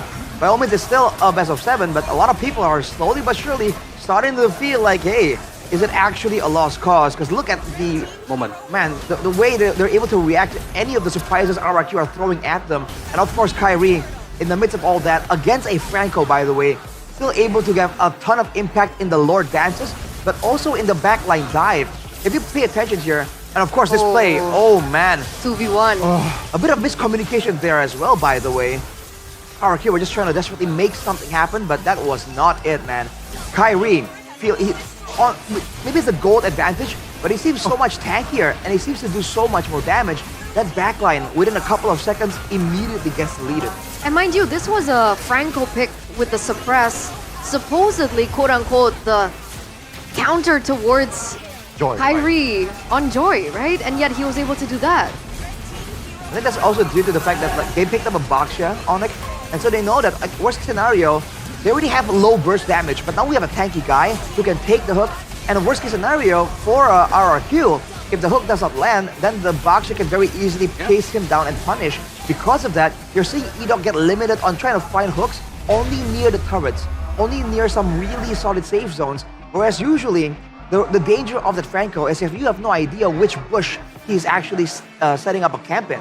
So they are able to nullify all the engaged potential, and to make things worse for RRQ, Onyx were able to shut down the carries as well. I mean, Toy and Sunsujin were not having a great time, did not have a lot of damage to swing around in that game as well. I think they need to rework on their strategy for the third game. Because maybe yesterday they got a comeback momentum on the second game, but now, as we can see, they didn't get it from Onyx. They going through the third game. What kind of strat they still have? Because if they still have any T-strat, any pocket strat, they need to let it out now. I see your point, right? I mean, because technically, they took a different approach. First game, they were on the blue side. Okay, I don't want to say they failed, but they failed. They lost that game. Second game, they tried approaching it from the red side. And again, they weren't able to find the right connection. If not, Onyx was just dominating. Well, more total domination in the second game. So now, RRQ, big question. Which side are you on? And if you want to have the red side again, do you have that G-strat? Do you have that pocket, a strat that you were able to deliver, at least secure a point here in the third game? Actually, I actually want to know what Arashi thinks about this, because I'm of a different opinion. I think RRQ are way overthinking the drafts. They're forcing things that shouldn't be forced, and they're forgetting what made them strong in the first place. So aside from going all the way to cheese strats or pocket picks, go back to what made them RRQ, right? Dyron was forced on a hero that isn't playmaking, which definitely we saw kind of being a problem in their gameplay. They forced a Franco in a position where it doesn't really synergize well with the rest of the members, like you mentioned. Into the Eve was weird, Into the Harith doesn't really work as well. So what really was their winning condition with this draft? I think they have to make that clear first. What do you think, Arashi? I think they are trying to over pivot almost, because it seems like initially you're seeing that there's a good front line, there's a good back line as well, a Hylas and a Harith, right? Yeah. And then afterwards, they didn't build on a team fight. They bring in the Hayabusa. That's a signature pick. We can understand that. Yeah. But afterwards, after the Eve, this is gonna be a proper front to back, and then they go for a Franco. Exactly. Right. So I think that the Franco, they were maybe banking on having the Tigreal, and now that they don't have it, they figured, you know what, it might just work. But unfortunately, again, just off the bat, if you look at it, it's just not a pick that slots in well here. So if they really want to go with this this Franco or Tigreal situation, then might as well don't care about the rest of the things. Make sure that you have what it takes to follow up, because the main starter, the catalyst for the chain of events that will lead to RRQ's success is gonna be that Franco, if it's gonna be picked up. So you can't use it reactively, is the point here. So I feel like they can go back to the straightforward concepts that allow them to succeed. If they want to go with Franco, get burst damage. If they want to play for the EXP lane, then make sure that Dairon gets a winning matchup. And then after you get that, try and keep things a bit more simple. Because the players, they have that unexpected factor already. So if you're trying to go unexpected too much in the drafts, then maybe too much unexpected becomes a bit too chaotic. Becomes messy. It becomes messy and very difficult to execute in the game. And I think Onyx with very straightforward of a draft makes a lot more sense when they implement it in the game. We saw it time and time again in these team fights.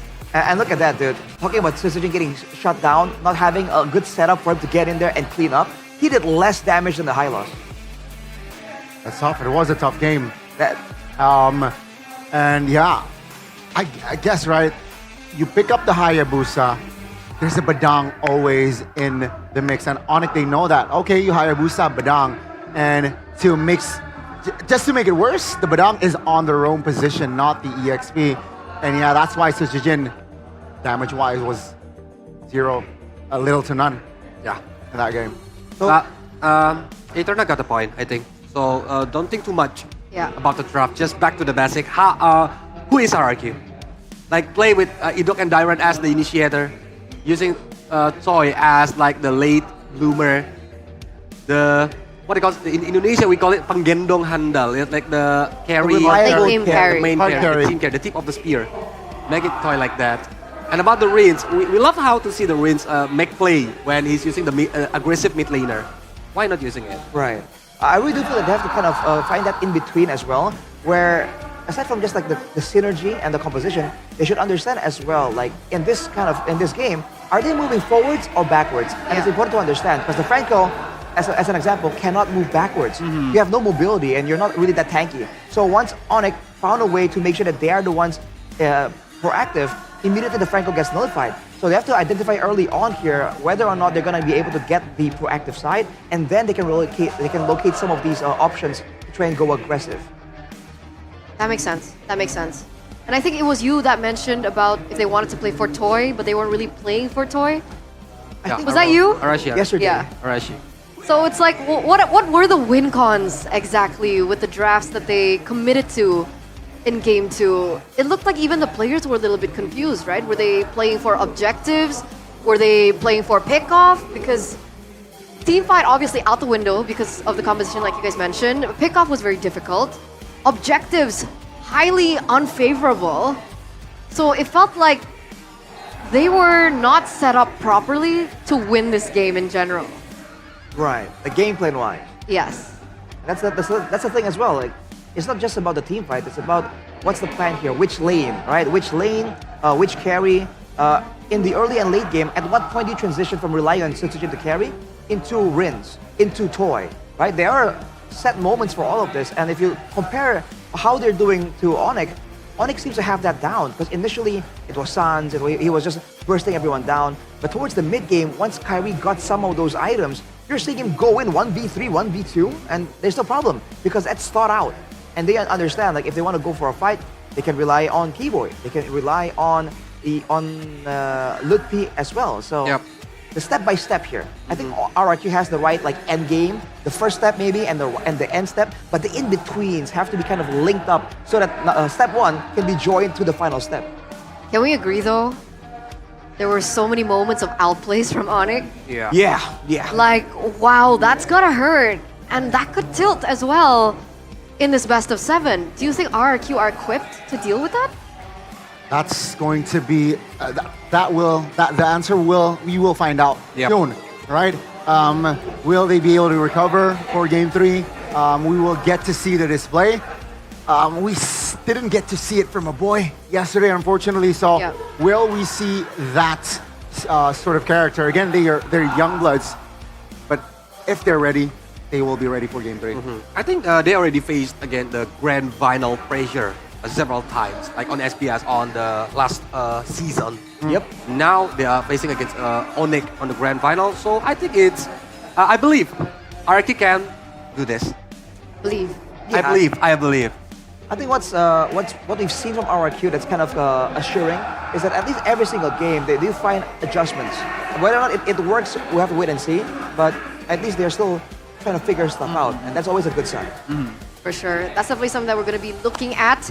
As once again, we're heading over to the MSC Battle Plan on the way. Again, we're a month away from MSC. Everyone is talking about it. It's the biggest thing on everyone's minds, especially those who are following the MLBB competitive scene. But the big question stirs, will we rise to glory once more? Because taking into consideration of what happened last MSC, I think we talked about it a little bit earlier on as well, Indonesia was nowhere to be found top 3, top 4. They were nowhere to be found in the knockouts. We got grouped. And that was with Onyx at its quote-unquote prime. So will we be able, as a region, for MPL ID, compete on the same level as the rest of the regions? Objectively speaking, Yeah. I think, we still have the chance. We still have the moment to got the glory once more, like Onyx on the 2023. That's why, because Onyx is back into his prime time, and for RK itself, they keep evolving, they keep improving, and now they are the representative of Indonesia. So the problem is when they are facing against TLPH and Onyx PH, who are strong right now, and SRG, the defending champion. Is there any formula to facing against them? Because it's gonna be a different meta. Because in Filipino, we already see that they are more objectively gameplay than we are. More macro-centric. Yeah, macro-centric. That's why they already have the answer for that. And that's something we have to kind of wait and judge from this grand finals. And so far, macro-wise, you're seeing good rotations, but you still see that Indonesian flair, man, that aggression where they just want to go for the straight-up pickoffs and all that. So, yeah, I feel like that's a very hard question to answer, just because we have no idea, so far at least, how far Onyx really is, right? Fact of the matter is, right now it's a 2-0. They don't really seem all that pressure just yet. And the fact is, steel sharpen steel, men sharpen men. So unless there's a team here that can really push Onyx to the limit, we won't really see and be able to judge how far along they really are, which can be a secret weapon, or it can lead to them, misjudging their position. Like last year. Elaborate. Yeah, they got grouped last year, but they were the favorites, one of the at least for MSC. So let's see, entering MSC later on. But again, I think we can rise again. There's always that chance, especially not just with Onyx, with RQ, right? Edok, Rins, so young, so much potential. Let's see if they're able to tap that untapped quote-unquote potential. Tap? Did you say tap? Tap potential. Man, that reminds me of tapping on my phone because, man, my ranked games have been so smooth ever since I picked up this device, the Samsung Galaxy S25 series, and it just doesn't miss. Doesn't miss. At all. Doesn't miss, yeah. Dude, making content, right? 50 MP camera, dude, come on. That's some advanced technology. With 120 Super AMOLED refresh rate display, I mean, what more do you want, dude? 5 years ago, you wouldn't see this on a phone. That's impossible. No. The design is sleek. The color is elegant. And, well, fits my hand perfectly. So, thank you, Samsung. Thank you, That's Samsung. why I use Samsung as my daily diet. It's mine now. That's not for you, by the way. It's not. Okay, you know what? I'll take it. I will. He'll just steal it anyway. He'll just take it anyway. Because, ladies and gentlemen, ultra smooth gameplay, powerful performance. You guys can actually get a cashback of up to, 3 million IDR earlier on. Plus, if you guys use the voucher code S25MPL, you guys can get a free 25-watt adapter, I believe, and a 500,000 cashback coupon. So it's pretty crazy. And I think one of my favorite features about this phone is the fact that you can go AI. Yep. The AI is amazing. It's like I'm having a personal coach. Exactly. You can ask the AI anything. AI, how can I be as pretty as this girl? And then they'll probably answer. You can ask for step-by-step guidance as well, and they'll tell you, start with this, start with that. And then eventually, you can also join the Team Galaxy Zone Cam right here because you have that phone, you have that privilege. And look at this, man, front row seats to the MPL ID Season 15 Grand Final. That's wild. we are all the way in the back because we're on the panel. So you can imagine how we're feeling right now. You know, we would love to be up front there. But On my day off, I was up front there. if you use this phone and you zoom, it's practically like you're at front. Yeah. So clear. And it doesn't matter where you sat. Nope. It's so clear. You can be sitting in the, tribune. Is that what they call it? Yeah, tribune. Tribune. Tribune seats, and it's all fine and dandy. You can see Keyboy's passion zoom from there. You can see his passion. Yeah, he's yelling. Okay. Yeah, there, exactly. Yeah. You guys sit up in the tribune, you use your S25. It's all it's all fine and dandy. Hello, Beloyski. Hello, Mr. Beloyski. Mr. Allen. Unfortunate. He's smiling now. Play! Get that from Bogor. Yeah. Another, you can call him a legend, right? Can you call him a legend? Funny. Play? Kind of. Well, a veteran. A veteran. Yeah. A veteran, an RRQ veteran, and it's getting packed here, ladies and gentlemen, in the Jakarta International Velodrome. Everyone is waiting in anticipation, especially those of the kingdom on the kingdom side, wondering whether or not RRQ will be able to equalize this series out. That's Awa up front, supporting Sans. That's the Sonics, I believe, up in the tribune. Come on over, guys. It's still a best of 7. We're still in game number 2. There's still time for you to head over to the venue and witness the action in real life. That was who you were talking about earlier, right, Arashi? Yes, sir. I ran into him, and he was very confident. You can see the spirits have not dwindled down just yet. Mr. K-On. What? He got it! He got it! He got the Sasuke! What? He got it! That is wild. Playoff buff, dude. That's why you have to Playoff come on down to the Jakarta International Velodrome. That's what's up. That's the kingdom there. Arashi, Wow. what's her name? Huh? What's her name? I have no idea. You know it. Why are you supposed to be a kingdom? Well, I don't know everyone. Do you know how many of us there are? No. There's There's way so too many for me many. to know by name. And you know everyone. That's a special Yeah. thing. All right. Game number 3 is upon us. Hey. What are we looking at here, right? Because in game number 1, we were talking about how Sujin made a little bit of errors here and there that kind of costed them that first game. Do you think that performance has repaired to game number 2, despite the result going to Onyx? I think there was less of those risky, crazy plays in game number 2. It's just that this is the issue that has been highlighted again and again. Sujin really performs well only on those 2 heroes, and then even when he does, how he plays it seems to be pretty template. So when teams have figured out in general, not even the specifics, but the general idea of when he wants to go in, when he wants to go and farm up for his purple buff, when he wants to contest and exit, it's difficult because he doesn't really adapt on the fly. And maybe that's exactly why occasionally we see him attempt something new and it just looks so off. Because he's just not the kind of guy who would just instinctively change something. His whole reputation was being the cool, calm, calculated guy. And unfortunately, with a lot of calculations comes less instinctual plays, which is something that ironically Onyx does have. They have the best of both worlds. Exactly. You mentioned 2 heroes. What heroes were you referring to for Sujin? Brethren? Joy and the Hayabusa. So Joy and the Haya, that's it. And now that those 2 have been defeated, you have to wonder, have they really been pivoting so hard to the Yisun Shin? Right? That is more of the mindset he's in right now, that range, close range type of deal. Because if that's the case, then, oh boy, there's not a lot of other heroes that operate the same way like the Yisun Shin. What do you guys think? I think that's a fair point from Arashi.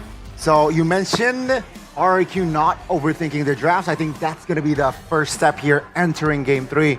Because if they, or let's say Cascute, starts to overthink and overcomplicate things, the players' execution will show. Yeah. And if that's going to be the pattern, we might see Onyx taking game 3. Because maybe the problem is not from the draft, but the problem is the communication and the execution. Maybe they need to fix that on this third game. Because it's a BL7, now 2 points away for Onyx if they want to be the champion. Well, I just got like a bit of an idea, but they've been, RRQ have been very adamant in trying to shut down Sans. Remember, first game it was Fanny, Farsa Yi. Yeah. Game number 2 as well, just a bunch of mid laners. And Suns is a man with a lot of hero pool. Whereas for Onyx, you know, we talk about the rookie versus seniors. If Kibo doesn't really get a good engager, we haven't seen Lutfi perform really well as the engage tool. Maybe targeting that roam position is actually going to be the better approach there compared to just trying to limit Gila Asans himself. All right, let's see if they explore that. We're heading into the drafts now, ladies and gentlemen, presented to you by the official tournament smartphone Samsung Galaxy S25 series. Onyx now once again on blue side, RRQ on red. What was it you were about to say, Colius? So I have discussion with KB before we go live today. And KB said that RRQ need to respect Sans Farsia. That's why I'm a little bit surprised on the second game that they let Sans using Farsia. I thought they already have the solution how to stop the gameplay from Onyx. It's when Sans is using the Farsia. And now the third ban. I think a lot of potential heroes is open because they are not banning any Farsia or Yeast, but Badang, like Arasi said before. They want to stop Kiboy, but Kalia is open. That's gonna be the question. So is the Farsa though. Exactly. Yeah. Yeah, second game it was But they the want to Farsa. trade it, I think. The second game, Onyx went for the Farsa. Third game seems like they will repeat their drafts. RRQ now. Kalea is still open. They're taking a risk here. Onyx it's going to be Kalea and about. At least they can make Sans using Purify. And I think it might be a good option for using Kimi on the mid lane. Right now. Yeah, because you already have Kalia, you already have the Basha. I think Kimi is a good answer. Kimi, third pick, okay. Yeah. For RRQ. Yeah, continuous damage output is a good thing to pair up with the Baksha, just because your front line is going to be so much more tanky. But showing the Kalia and the Baksha means that for Onyx, they know exactly where these two heroes are going to go. So no real flex potential right here. But Baksha can go to the XP lane, like Lutfi played it before. And roam. It's a switch. Okay, I mean, it is possible. And roam. Let's go. Let's go. Yeah, it's going to be Onyx though, securing their gold lane, jungler, and mid laner. RRQ, you mentioned the Kimi. I feel like they will secure their own gold laner here. I think that's going to be the call. I have a big question here because throughout the playoffs, we've been seeing a rise in Harith once again. And we've seen the potential that the Harith has in the late game, especially when he gets to the power spikes. Why is it that Onyx have again prioritized the Iridel over the Harith? Because 2 magic damage. Joy and Farsia, if they pick another Harith, they're gonna be 3 magic damage. That's why they need to avoid that, because it will be lack of physical damage that can be held by RRQ. And on top of that, we've seen them really favor that kiting potential. Again and again, Savero on the Iridel, you just have to keep up with the whole team moving in dynamically. Because we saw again and again, in game number 2 at least, you saw a clear example. Every single time RRQ wants to go for a fight, they get a winning moment, Onyx have always been able to pull out away and almost even bait them to overextend. And part of why they're able to do that is having a gold laner that's difficult to target, that's very mobile. Now we're going straight to the drafting phase number 2. And Glue has been banned away as well, so I expect some kind of brawler for RRQ. Okay, second phase. What are we looking at here? Is there still an option to go for Hayabusa for RRQ? It might be if they want to, like, because Hayabusa can go to the backline easily if on the leading and side. technically Badang's already banned out. So there's no stopper like Badang for now. But yeah, they already saw the vision that maybe Baksha is the jungler, so Darren can using Marcia like yesterday. That's why they banned the Marcia. But if they want to like using Baksha as the XP lane and pick another assassin jungler against Joy, that might be an option for RRQ right now. For an assassin duel, I mean, again, with the Iridel and Farsa, the idea is that they want to be a front-to-back kite composition. So a high mobile assassin will be ideal. But again, Ling? Like a Ling? Oh boy, it's possible, but it's gonna be so vulnerable. I think you have to see I think RRQ have to wait and see what Onyx have first before they can confidently go for them Ling potentially if That's they want. the advantage of the second pick, right? Yeah. True. Well, face value looks like Onyx are respecting the EXP alongside with RRQ. So it's starting to dwindle down heroes that potentially Lutfi can utilize in that EXP lane. Now with the Tigreal being banned out once again, what are we looking at for RRQ? They can pick a mid laner first right now, I think. Yeah, let the last pick as the answer for Onyx. Right, but what mid lane is the question? Again, mobility being the focus here. Honestly, I think Valentina is a safe pick. If you want like a prolonged team fight, Farvamis maybe can do, or you can using Eve high ground against high ground, or Kimi, like I said before, like I mentioned before. Kimi, he can stop it's Joy for a going to moment. be hard for Kimi to Valentina. go up against Varsa though. That's why I think Valentina locked in, but great call there, mid lane pick. They will wait for that. I mean, technically Baksha and Kalea is still flex. Yep. Okay, Gatot Kacha. They need bodies, right? They need a hero that can sandbag, and with the Gatot Kacha, right? If the Valentina steals the Feather Airstrike, you have a Gatot Kacha just cancel that stolen Feather Airstrike. So a great read there by Onyx. There's indeed a potential solution here to the stolen Feather Airstrike. Although with Onyx, the pattern is they will just not allow the opposing team's Valentina to steal the Feather Airstrike. That is what Sans has been able to do time and time again on any hero. He's just so good with the vision game. Wow. And they went for the Khalid. The times where we've seen this Khalid, it hasn't really worked out.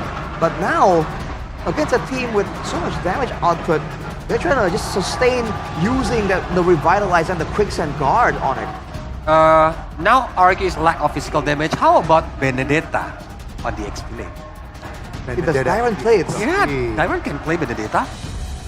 The lack of final blow can like using the partial. Oh no, it's Mobius. More conventional, right? So yeah, the lead adds more mobility as well from the composition. So similar theme from game 2. So will it work out though? That's the main question here, boys and girls. Let's throw it over to our casters. Mirko, Realize, what do you guys think about the drafts? Thank you, panelists. The draft reminiscent of Onyx PH. Like father, like son. Hey, who you calling father? That's Baba Yeba. That's Father Yeb, man. But that's true.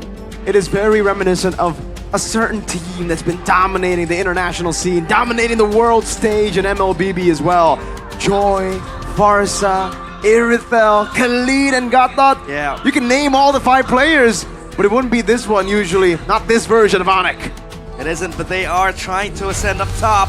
So we go back to the land of Dawn for game number 3 and possibly a potential match point in the hands of Onyx. It's Onyx against RRQ Hoshi. Here we go, ladies and gentlemen. Match point in contention in RRQ. They need at least one game to keep the series alive. Even the fans, the kingdom in the building, are getting desperate. You can already see the instant impact of a Kalea pick for Edok. Yeah. Just pushes Keyboy back. But with the Khalid, you can be very invasive again. You have the sustainability and even grins. That is spicy damage. Good damage over. They want to go for more here, I believe. Lutpi rotating as well. Kyrie now jumping into them. Lutpi unable to find it. Just a bit of pressure relieved off of Kai. But Edok and Sutsujin want to keep on going. Retry, and it's won out by Sutsujin. Lutpi walks up again. They want to go for a fight, I believe. Edok able to get a knock-up on the Kai, but Sans is going to be rotating as well, forcing a flicker route from Edok. A brawl early on. Yep. No winners, though. It's a even square game. So at least for now, they can pull back. Severo focusing on the lane. He's playing the same matchup as previous game. Irithel, Sans just flying around. Keyboy on the back. Just trying to cover for him. And now the Gatot Kacha on Lutpi. I don't think this is a pick reminiscent, or rather, you know, reflective of Lutpi, right? Not really. Lutpi is always, you know, known as the carry. This is more of like a res pick, a boots pick. Yeah. More of that enabler. But I think we have seen Lutpi grow better as we get on through the season at the enabling picks. If Kyrie gets his hands on Assassins, because, man, when he's on the Assassin, we saw what he was able to do last game. Sutsujin gonna be chunked by Keyboy here, but look at that damage. He's not taking anything. Level 4 for Kai. Sutsujin unable to deny that 4 from Kai. Ida walks up, Sans. Oh, for the airstrike steal, for the airstrike coming out. Riz! With a flicker forward! Oh! Gila Sans! Time and time again, we are out of our mind, but Sutsujin gets the turtle. Another brawl for RRQ and Onyx. cancel in from the healing. Sutsujin still there, able to secure the neutral objective as well. No retry on Kai. And it will be the contest over the purple buff. Sutsujin on him already. Tyrant in front of pursuit. No, missing the dark wave. A knock-up over, but Revitalize will be used up. Lutpi taken down. Kai looking for the angle to go for it here. Tyrant able to go for the shoulder bash. Kai now dashing away to safety. Sutsujin goes for the shield unity. Keyboy taken down by Renz. And that's RRQ with the response. Feather Airstrike won't be enough to take down Sutsujin nor Rex Regum Kaon. And as of now, they pull back. But it sounds again being such a pesky opponent in the mid lane, just trying to pester with RRQ. Time and time again, it was Onyx looking for that secure onto the objective, but it's RRQ. So at least for now, I think this is the first time in 2 series that they have full control of the early game. 1.4k gold up. Honest prediction, 51% for RRQ. It's crazy that we get Sans aura farming before a game victory for RRQ. Yeah. That guy was just standing there, Lutpi engaged on, but they know better than to engage on Lutpi, I think, right? Yeah, they respect it. They know the follow-up of damage that will come their way if they go for it. Sans, wings by wings. Edok looking to play, looking for a possible pick. They don't want to go in. Toy though, down bottom. Savero with a heavy crossbow, able to find the angle. Edok jumps in, but the Purify comes in as well. Toy gets the double. And that is RRQ with 2 kills. And Rince might look for more. Keyboy, he's stuck. Let's see. It's all dark here for him. 4 members down below. Keyboy, Raging Sandstorm with Feather Airstrike from Rins will take him down. RRQ strike back. The glowing one completed by Rins to try to deny Lutpi sustainability. Keyboy as well with a quicksand guard. Solium side as well for Toy. So now at least RRQ, they have their carries rolling, right? Rins with 2 kills, Toy with 2 as well. Sutsujin just doing Boxia things. And now the objective secured. So they have Prio on possibly all 3 lanes, plus that objective as well. Just trying to boost their gold even further and that lead. But Onyx, they might look for a response. This is a solid RRQ game so far. Despite the outplays from Suns, it's been so clean. Turtle take, systematic. That early game that we know RRQ for is really being seen here. It's reflected in the gameplay. And it's also kind of weird for Onyx, man. They kind of have a curse for game 3. Every single game 3. Tsunami Slammer with Keyboy. That will be a pick again. And Edok wants a kill, gets it. For his stat, 2-0-5 now in game number 3. Sutsujin with the shield unity, Feather Airstrike coming down, but Sans just walks away, or rather flies away. Lutpi defending now, gonna be knocked up again, able to stay up afloat. Dark wave with the Feather Airstrike coming down as Lutpi pops in to revitalize. And Sans as well with the Feather Airstrike will try to dissuade RRQ from pushing. Kyrie though up top have built a very, very huge wave. Sutsujin is stuck. Savero on an AOG, onto the back finding 2, but now it's gonna Toy with a Zaman Force! Savero fall into him. The Kings of Kings, they fight back retaliation. Might want to look for a coup d'etat against the Sky Kings, but it's Kyrie again, just meddling with the wave up top. Sans and Keyboy standing while they see RRQ secure that tier 1 turret. And Toy with 4 kills. This Harith, it might just transform into an unstoppable force. I think it already is realized. This is a 4-0-2 snowballing Harith. That's why we were talking about the picks and we were like, oh man, securing the Harith, the Kalea Baksha in the first phase as well. This is a lot of early game power. If they snowball with the Harith, with this early game power, you can see it already, visible, 2,200 gold lead. Yeah. Before Onyx have their crucial items, like, my boy Savero, your boy Savero, is stuck on Haas Claws, dog. Savero Glazer right here, but yeah, I think it's very, very hard for Savero to come back from behind. Keyboy with the conceal, he's spotted out by Sutsujin. Uh-oh, right in the wave, but Sutsujin doesn't care about the wave, man. Dying with the shoulder bash. Just violence, pure violence up against Keyboy. Not Feather Airstrike, that's a flicker around. Keyboy dodging away. Gonna buy some time. Whoa. 2 turret shots in. Oh, goes for the healing too. Rins has a dash. Kyrie on the orange buff, and he gets away. He gets out. Maybe not. No. Byron goes in. Keyboy still riding the wave again and again. But Sutsujin is able to get the turtle. What is Keyboy doing? He's just baiting RRQ to come and soak up the pressure onto him. He's just trying to buy some time now. Dark Wave landing now, also with the healing. That's Infernal Pursuit to finally take him down. Meanwhile, AOG from Lepirins almost fighting it. Unable to get the splash of damage. Oh, I don't think that's what he meant to do. I think he meant to take the feathered airstrike. Hey, at least you don't need to walk. You have an extra mount to help you traverse around the land of Dawn. You got Leo with you. Or Ducati, depends on the skin. Yeah. And now Kyrie, again, this Joy hasn't really been joining the fight. This Joy has been acting as that side lane pressure for Onyx time and time again. That pressure surmounted by Onyx towards RRQ, but they don't really care. They have a 7.5k gold lead, and their core members, their carries, are all funneled on towards that carry role. They have their items going, they have their power spikes unlocked. So now, Lippy with the Radiant Armor, maybe add, a bit of a magic resistance right there. The Toy up top will clear that wave, so Onyx, their timer is not here yet. I mean, Suns does get a kill, Severo, like you said, still struggling with that Haas Claws. And I think they need to wait. Edok! Purify Wings by Wings Feather, airstrike, Sans dodging 1, 2. Oh man, you just can't kill this guy, can ya? Elusive as ever. And it's hard to catch him, it's hard to catch a ghost. Like Sans. Severo again just pushing out. So yeah, I think Onyx at this point, all they have and all they can do is just play the side waves. Time and time again. RRQ though, they need to respond to that as well. Kyrie might be in the wrong side of the tracks. Uh-oh. Oh, Sutsujin not able to go for the shield unity on him. Kyrie just pops into electrifying beats now over the orange buff. No invade. Yeah. RQ fixed the errors. At least here you could see it, right? They are so good at the early game pressure. They have that system, that Kescute system, the testudo of Kescute. That works in the early game, but collapses as we go late, as the players just get outclassed in the macro experience department and the mechanical department sometimes as well.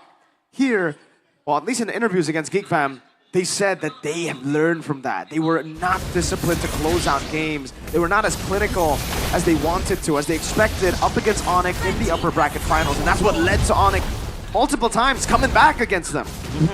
And a free Lord for RRQ for the first time in the series. Again, they are in the driver's seat, dominating the Sky Kings. And now their residences under pressure. Edok finding the Tsunami Slam. Sans finally punished. He's gone. No more Ghost. The Sky Kings down to 4. As RRQ might look for a siege now, but the Lord is coming up top. They'll just have to wait. No need to rush things. The calculation was immaculate, my friends. Perfect timing. Right as he dies, the Purify got up.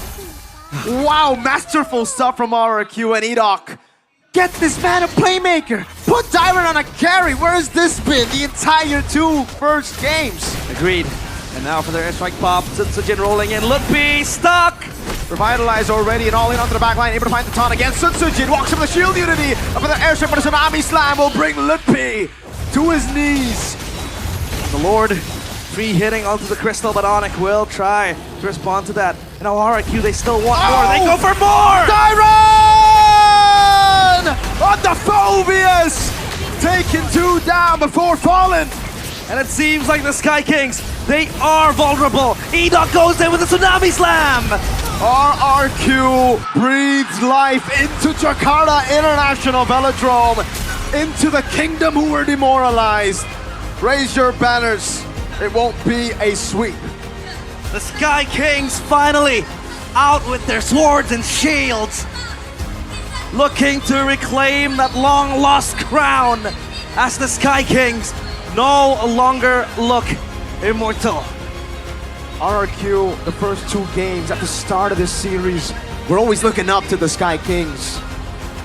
Looking at them felt so far away. But now they finally managed to bring Onyx, I wouldn't say to eye level yet, but they're closer. They're closing their gap up on the sky. They are closing their gap. It's been very, very far for the first 2 games. The third game, that was one-sided. And that was a statement game from RRQ. You mentioned it. This is finally the system that Kescute wants to implement. It was manifested. It was shown by RRQ. Onyx, a slap in the face, at least for now. 2-1 still. Onyx, they are still leading, but RRQ on the pedestal. They look to equalize that. And if they're playing like this, Onyx, they have an opponent. Realize, I think the entire drafting phase, I was always like, yo, pick up the Harith. Pick up the Harith. Go pick up the Harith. And finally, RQ, they're like, all right, you know what? Let's stop going Ranger. Let's stop going for these. Let's go for the Harith. It's actually pretty good. How would you put Severo on a very, very weak pick? But hey, panel, is RQ gonna make that comeback or not? Take it away.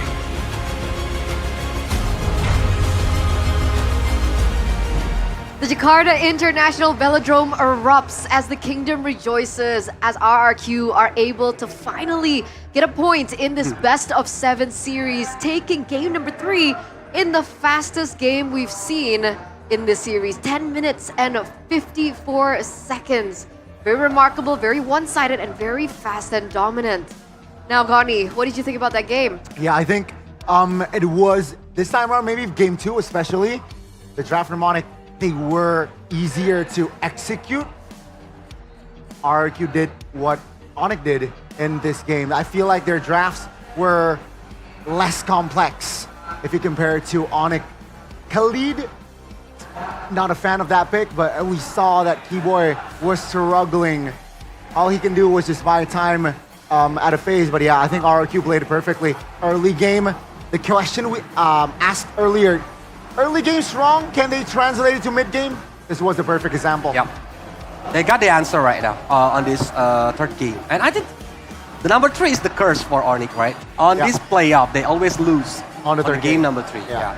So that's why on this game, it's back to the basic like we talking before, like Edok, Dyron is the momentum maker on this game. And Rinse always available to back up, to follow up what Edoks or Dyrons do.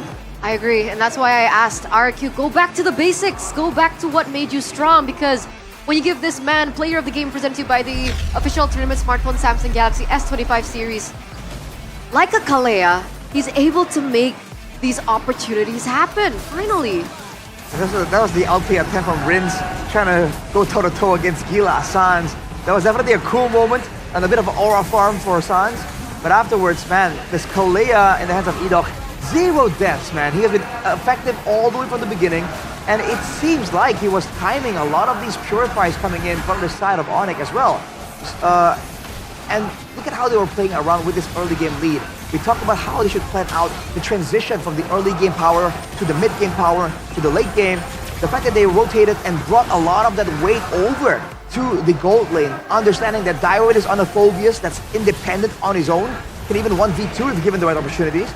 They just made sure that Toy himself was also snowballing, and when you have the Harith damage output, now it gets difficult for Onyx because they have no idea where the real damage is coming from. This was an attempt from Keyboy to buy as much time as possible, so you can still see tricky moves from Onyx where they would avoid fights when RQ was pushing. We saw Kyrie farming as well, but eventually it was through brute force and playmaking. RRQ just forced the hand of Onyx. Intelligent gameplay as well. Again, if you look at the composition from the side of RQ, they're all very short range, right? Short range can steal the feather airstrike away. So yeah, they want to fight. They're not afraid on taking fights. And Onyx, they got outplayed in that sense. They got they played through RRQ Sempo, and that's why it was a swift game.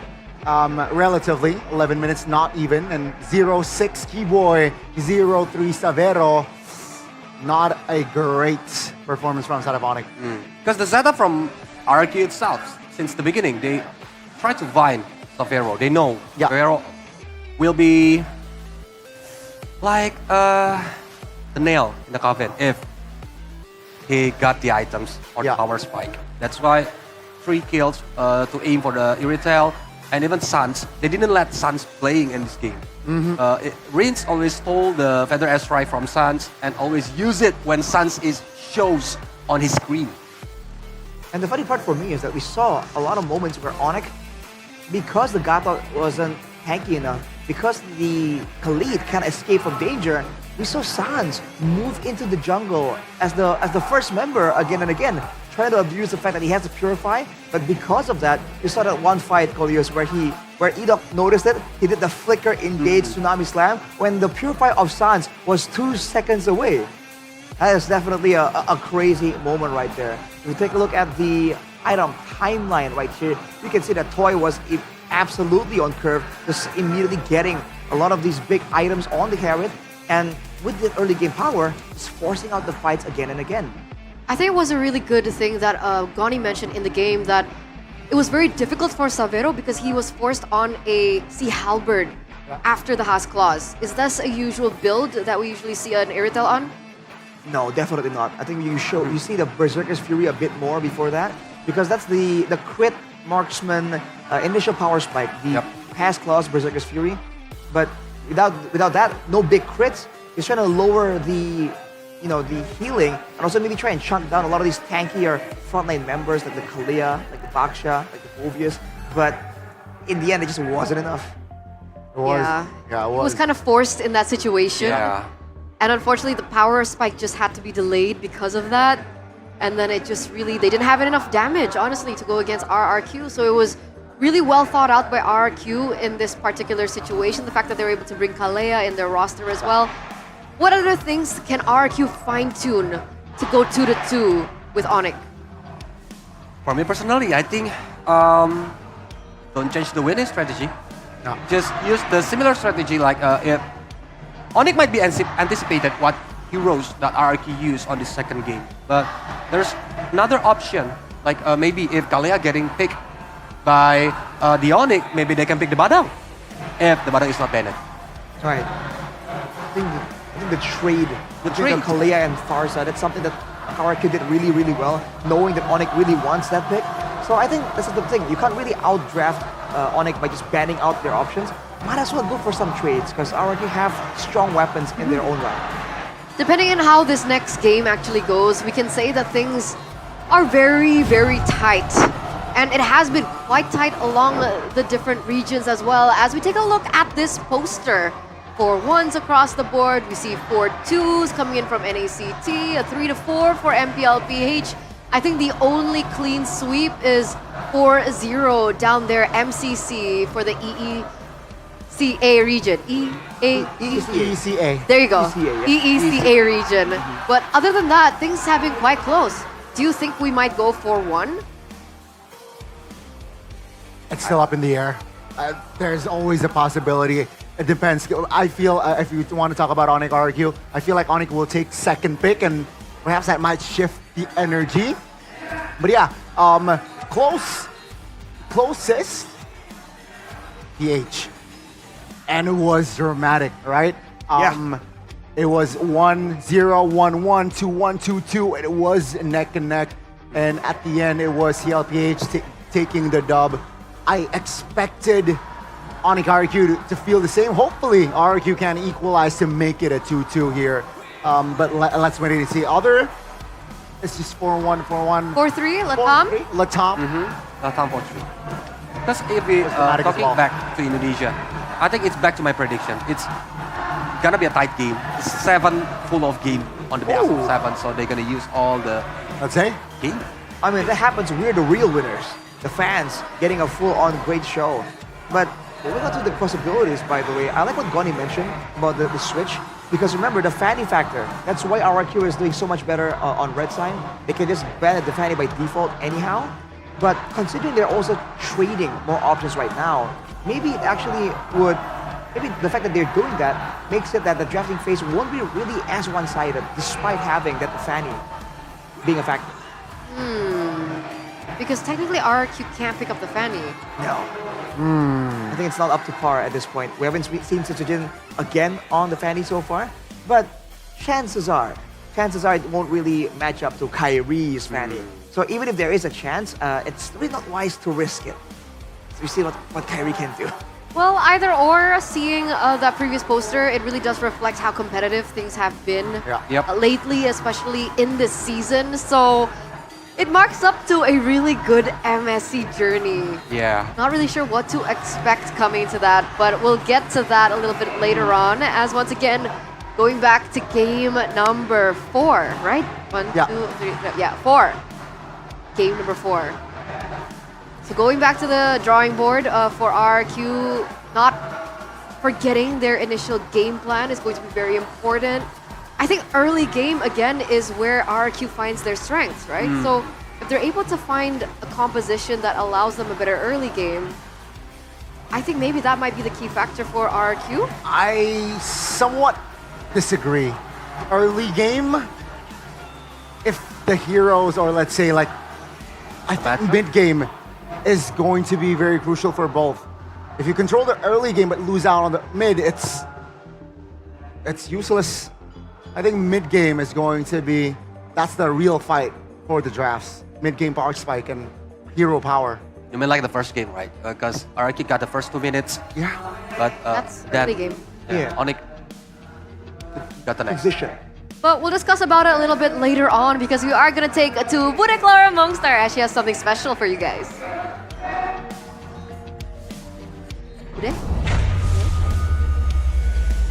Yes, panelis berada di tengah-tengah Jakarta International Velodrome. Grand Final semakin memanas. Betul sekali Bude, mungkin kita akan cek ombak dulu ya karena ini luar biasa ramai. Sonic, mana suaranya? Bentar, jangan mau kalah. Yang ada di sebelah kanan, mana nih? Semangat dari Kingdom! 2-1, poin yang akhirnya sudah dikumpulkan dalam Best of 7 Grand Final antara Onyx melawan RRQ. Keadaan semakin memanas di sini Bude, tapi seperti biasa kita akan sedikit mencairkan suasana yang ada. Yes, dan juga membuat kita semua lebih greget nih. Karena kedua super fans akan diadu di Whack It! Jadi di sini kita sudah kedatangan dari super fans dari Kingdom. Ini siapa namanya? Michelle. Michelle siap untuk bermain Whack It ini. Jadi tugasnya gampang banget, hanya take turn, ganti-gantian untuk menyerang dan bersembunyi. Alright. Betul, dan gak cuma dari Michelle, di sini ada siapa nih dari Sonic? Radit. Radit. Jadi kita akan melihat dulu how to play dari Whack It. Silakan Bude. Iyap, jadi Radit main Idit nggak? Tahu hero-nya kan? Tahu? Tahu. Jadi caranya cuma kalian boleh pakai skill 1 yaitu Earth Shatter. Selanjutnya nanti gantian, pokoknya sekali dipakai gantian. Iya. Sekali pakai gantian, mau kena mau nggak kena, yang penting harus gantian ketika udah dipakai. Yang lainnya harus bersembunyi dan harus diingat nggak boleh pakai yang lainnya. Skill-skill lainnya dan juga battle spell tidak boleh. Kita akan mencari 2 poin untuk hari ini dan ya semoga nggak sampai besok pagi ya. Biasanya sih langsung ada yang langsung dapat, ada yang missnya banyak gitu ya. Jadi kita akan coba nih antara Michelle dan Radit. Mungkin kita coba dulu kali ya Bude. Langsung saja. Kita akan bersiap langsung, inilah dia di Whack It. Kita akan persiapkan langsung aja. Aduh, memegang HP yang sama seperti para pro player mainkan. Michelle, kamu player Edit nggak? Actually no. Waduh, ini dua-duanya agak meragukan, tapi nggak apa-apa. Kita akan membuktikannya di Land of Dawn. Kita akan mulai 3, 2, 1. Silakan. Sweet dulu. Oke. Berarti Radit dulu nih. Berarti Michelle ngumpet ya? Ngumpet. Oke. Kamu punya tips atau trik nggak sih buat ngumpet yang baik? Enggak lagi. Waduh. Kena loh. Kena, wow. Apa Oke, tuh rahasianya tuh? gantian ya. 1 poin sudah berhasil didapatkan Radit ya. Kita cari 2 poin ya Bude ya di sini ya. Radit, rahasianya tadi kenapa tuh? Gak tahu, feeling aja. Feeling. Aduh, ini feeling. Ini Michelle, sayang sekali ya. Feelingmu gimana? Gantian lagi. Terlalu insecure. Nggak pernah pakai edit soalnya. Gak apa-apa, kira-kira aja kanan, kiri, tengah, depan, belakang. Mana ayo? Ini dibantuin nih. Michelle, ayo. Feeling. Ayo. Biasanya feeling perempuan tuh paling tajam loh. Betul, instingnya ya. Gagal. Sayang sekali. Oh, gagal kok malah seneng ya? Oke. Kan nggak ketahuan. Oke, kita Gantian, coba lagi, gantian. coba guys. Iya, bisa yuk. Wow, berhasil ya. 1 sama nih Bude. Antara Michelle dan juga Radit nih. Feelingmu sudah mulai keluar ya Michelle ya? Agak pede dikit ya. Agak Radit pede. gimana Radit? Masih aman Radit? Aman. Kepercayaan dari itu penting ya? Penting banget. Penting banget. Bentar, ulangin. Gak lihat. 1, ayo 1 sama. Tarik napas, buang. 1 poin yang dikumpulkan lagi untuk bisa memenangkan Wake Edit ini. Aduh, Maaf. sabar ya, sabar. Yuk bisa yuk, Michelle. Oke, namanya. Sayang sekali. Tukar lagi. Silakan Michelle. Ayo Radit bisa yuk ngumpetnya. Michelle, kemenangan ini berarti kan? Of course. Ayo dong Michelle. Up. Oke, Waduh. masih belum dapat ya Bude ya. Oke, Radit silakan. Michelle, apa harapanmu nih untuk Wake Edit ini nih? Nggak malu-maluin lah. Nggak malu-maluin ya. Apa? Terus ini. Ayo dikeluarkan shatter dari Radit. Hopum. Meleset lagi. Ya. Masih belum dapat juga. Yuk, bisa yuk. Ayo Michelle. Kita akan keluarkan Earth Shatter dari Michelle. Akhirnya kita sudah mendapatkan Bude. 2 kemenangan dari Michelle. Oke. Ini kita speech kemenangan dulu ya. Speech kemenangan dari Michelle. Akhirnya setelah pertarungan mendebarkan, kamu berhasil mendapatkan kemenangan. Apa nih dari Michelle mungkin? Sebuah kata-kata, mungkin puisi, nyanyi juga boleh. Wishlist hari ini, malam ini, RRQ menang. Dengan kemenangan Michelle di Wake Edit. Michelle berharap RRQ bisa menang juga, ketularan dari Michelle. Oke, gimana nih yang kalah nih di situ? Sonic jangan mau kalah ya. Ayo kita, mic-nya hilang. Gimana kamu? Apakah ini mencerminkan kekalahan atau enggak dong ya harusnya? Enggak dong harusnya. Kayaknya sih gitu. Soalnya kan Onyx di atas langit. Soalnya Onyx di atas langit. Oke. Tapi comeback kok. Oh oke. Berharap. Tapi oke, ini saatnya dari kedua super fans untuk memberikan semangat. Mungkin ada yang mau disampaikan untuk Onyx? Semangat terus Onyx di playoff ini. Grand finalnya semoga menang ya. Semoga menang ya. Menang. Tapi dia tertunduk lemas, sepertinya kekalahan sangat memukul ya. Tapi gimana nih Michelle, kasih sesuatu dong untuk RRQ. Untuk RRQ, anggap aja kita ngepur ya. Pasti menang. Juara! Wow. Yay! Tapi thank you banget udah bermain. Congratulations sekali lagi Michelle. Terima dan thank you. kasih Radit sudah bermain bersama kita. Boleh salam dulu. Oke, luar biasa. Boleh dong kita kasih tepuk tangan. Yeay! Fair play tetap ya, walaupun mereka bertarung tapi pada akhirnya mereka bersahabat. Betul sekali Bude, dan kita masih akan melihat pastinya di grand final ini. Tapi Bude, sebelum kita masuk ke game selanjutnya nih, Alisa sebenarnya punya tebak-tebakan nih Bude. Apa tuh? Bude tahu gak sih apa sih yang tipis banget tapi super kokoh? Sepertinya tangan Bude. Bude kan? Bude tipis sih, tapi coba aku tiup. Aduh, kurang kokoh ya. Oke. Bukan Bude, jawabannya Bude. bukan itu. Jawabannya adalah Samsung Galaxy S25 Edge terbaru. Ini dong. Betul sekali, boleh kasih lihat. Begitu tipis ya, luar biasa dengan desainnya yang super tipis, cuman 5,8 mm saja. Dan ini tuh ringan banget Bude, jadi buat dibawa kemana aja berarti itu cuma 163 gram saja. Keren banget Bude. Iya, ini Bude aja dari tadi pantesan gak berasa megangnya. Betul sekali, kita enak banget kan ya.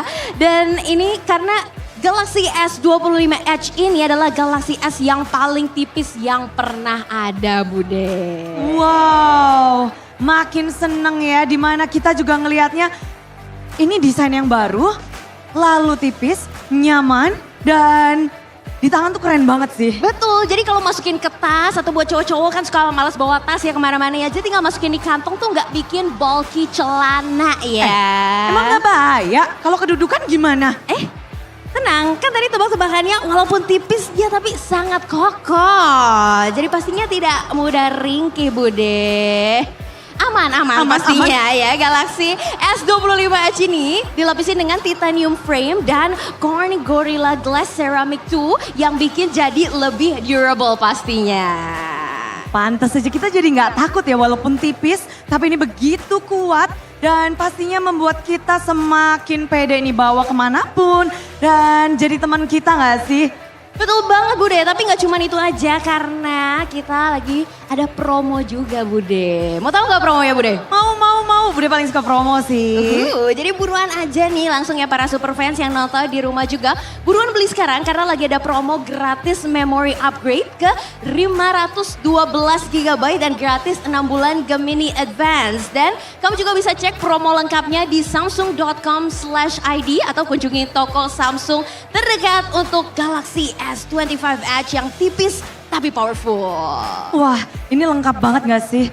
Dari desainnya keren, dari teknologinya juga keren, buat selfie-selfie juga keren, kameranya, tadi Bude fotoin kamu cakep banget loh tadi. Luar biasa, kita selfie-selfie aja kali ya Bude ya. Nanti kita akan selfie-selfie sembari menikmati grand final. Betul sekali, jadi pastikan kalian langsung aja dicek ya, karena Samsung Galaxy S25 Edge punya tipis tapi kokoh. Dan langsung saja Bude, kayak kita udah kelamaan, udah pada gak sabar ya untuk masuk ke game selanjutnya. Betul, karena ini akan menjadi poin yang penting bagi kedua tim. Akankah RRQ mengejar atau Onyx yang terus berlari mengejar benar-benar piala? Ada satu trofi yang diinginkan oleh kedua tim. Two Kings, only one champions. Kita akan sambut, inilah dia. Game selanjutnya untuk RRQ dan Onyx.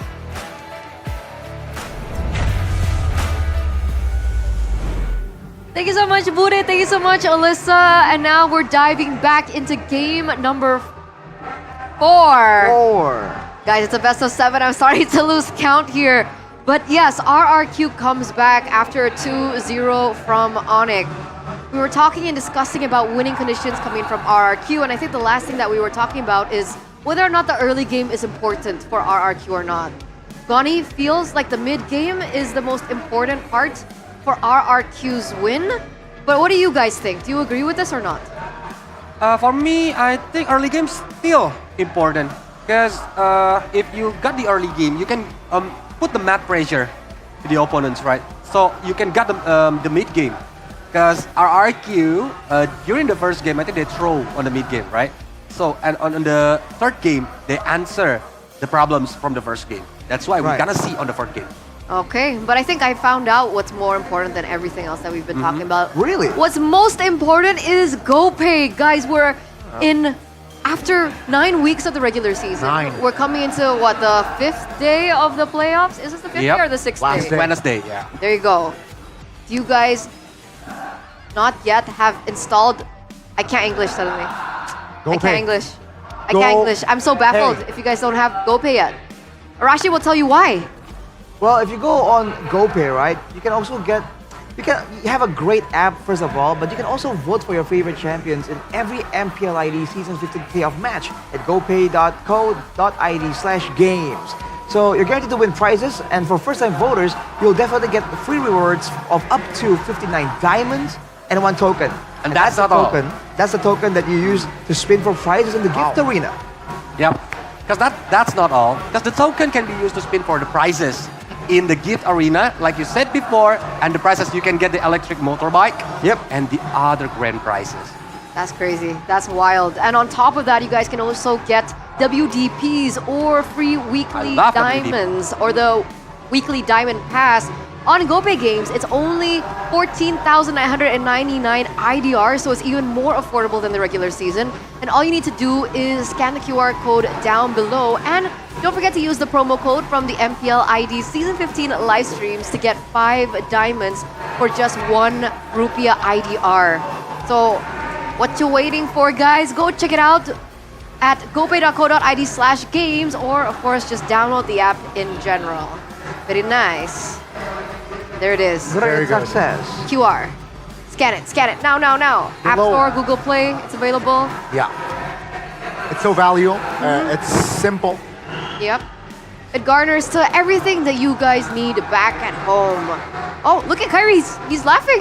Yeah. Smile, he's chill. He knows. I feel like Kyrie's so handsome, Polius. If I be Kyrie, I think... No. What were you gonna say? I love my wife, Saki. I love you, my wife. Aku nggak ikut-ikutan ya. No, I love my wife. I'm not involved in this. All right. Menjauh. But yes, what was that? Who had first pick? Did you guys catch a look? Okay, so Onyx on the second pick. Yep. Side. So RRQ are black on blue side. Yeah. So they will have to still ban the Fanny, unfortunately, which means they can only have 2 bans. And so far, we've seen most of it go to the mid lane, but also to that Badang, right? So now they have a chance to first pick one thing away though. But the question is, do they want that Farsa? Do they want that Badang? If we follow the pattern, they want the Playmaker. So I'm assuming the Kalea once again, the hero that gives Edok the player of the game for game number 3 should be the contested pick here. Okay, we're looking at a Kalea pick here, contested pick between both of these teams. Yep. RRQ go for the Fanny like you mentioned earlier on, Arashi, the Badang and the Luo Yi, which means Onyx are the ones to actually ban out the Kalea chip and the Baxia. So what do RRQ pick up first? Do they go for the Hayabusa or something else? Maybe Farsha. Ah, yes, Farsha. Yeah. If they didn't want to give Sans his Farsha, I think they can pick it now. Assuming that Sans doesn't really have any other solutions, but off the bat, I do think that the Farsha, when it comes to Cryo picks, has precedence here. But if they do so, they're allowing Onyx to pick up a good jungler along with possibly another good roamer, whatever's left. Unfortunately for RRQ though, both the Hayabusa and the Joy is available. So even if they do give up one of those, it's not the end of the world. All right, let's see. There you go. The Cryo to Farsa, taking it away from Sans. Gonna be useful in the early game, like we mentioned, RRQ and the early game. I think Gatot Kacha here is not bad. And Hayabusa? Hayabusa for Kyrie. Gatot Kacha again just nullifies the feathered airstrike potential. But then again, Onyx can also find other avenues to deal with that feather airstrike, but I don't mind the Gatot Kacha and the Hayabusa here. Do you really think Onyx will go for Haya? I didn't sure. In this early... Yep, Gatot, yeah, but for Hayabusa, I think not in this first pick. Okay. Maybe on the third pick. Yeah, because I think that's the high-risk signature heroes, right? So using Hayabusa against Farsha, it can directly dive into the Farsha itself when the feather airstrike happens. Right. So for Onyx right now, they already have this good AoE, and they have a good way to deny a lot of AoE coming in from RRQ. So off the bat, it seems like Onyx are gearing more for a team fight. Now RRQ, they can kind of match that, or they can pivot over, try and go for something a bit more, I was gonna say pick up heavy, but with the Fredrin and the Granger, you know, it's still pretty flexible. So they're leaving a lot of potential up to the second phase. This is what I was about to mention, because so far, sure, the Assassins are usually a pick for Kyrie. But so far, it seems like he hasn't been more geared towards the Hayabusas, you know? So I was thinking maybe they want to go Joy again. Yeah. But RRQ won up that with picking the Fredrin first, so that's a denied pick away. Denied pick for the Joy. But yeah, Hayabusa on the third pick. I think because Joy can be taunted by Fredrin. Yeah. But Hayabusa, Exactly. it have the shadow, quad shadow, yeah, the quad shadow to escape from the Fredrin itself. But now, are we gonna see like another crowd controller from the RRQ because they lack of it right now? They need it. They need it. A great range though, but yeah, they need crowd control. Definitely another setter over the Fredrin would be nice. On top of that, I do feel like the idea with the utility junglers usually means that in the EXP lane, you're gonna have a bit more damage there. So I think Onyx definitely are on the lookout for some of the more aggressive EXP lane heroes for Dyron. So the Hilda already showing up. I assume possibly something like the CC might be respected as well. Yes. We saw how Dyron was able to perform against Geekfam on that hero. So ban CC, pick up the glue for Onyx. I think that is also an answer for Onyx to, again, just try to nullify the Fredrin if RRQ does not ban the glue. But that means Not that the ban. only tool for setting up is the Gatot Kacha. Is that okay? You can have the glue. It's okay. I feel like it's more than enough. You got Valentina, you got Hayabusa, 4 members that can dive towards your composition. I think that's more than enough already.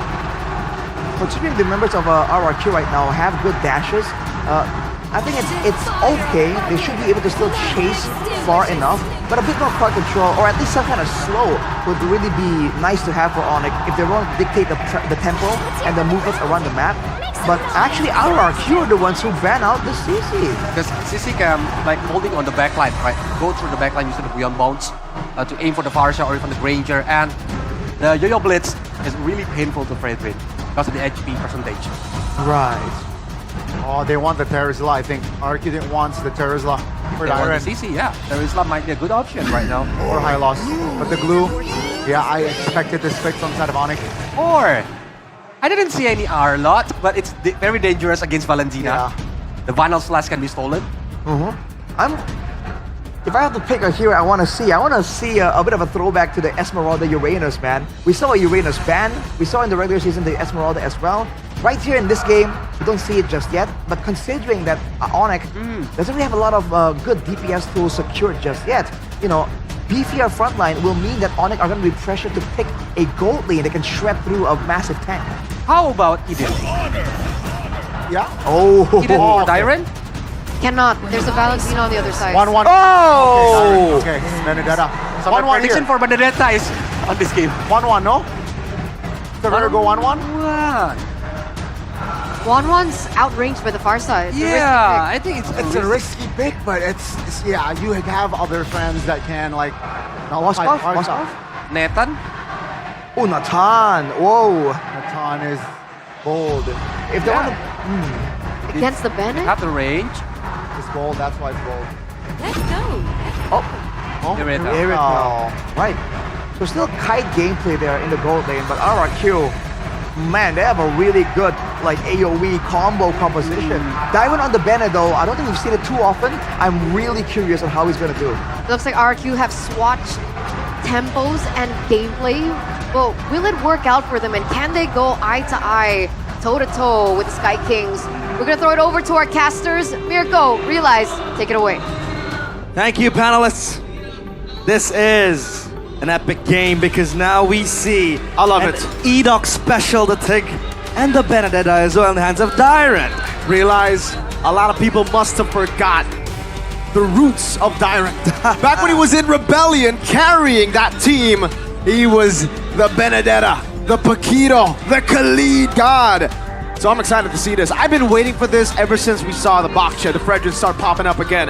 Where and when will Dyrant decide to go back to his roots? And the Land of Dawn will be witness of whether or not RRQ can equalize this series, or will Onyx run to series and tournament point. RRQ Hoshi against Onyx in game number 4. Still the battle for match point for the Sky Kings as they try to restabilize up in the air. Keyboy, a Gato Kacha choice this time around up against Edoc on the Tig. A signature pick. Last time Onyx went up against this, there was a Edoc moment. 4 members caught in the implosion. Deja vu, they say history tends to repeat itself.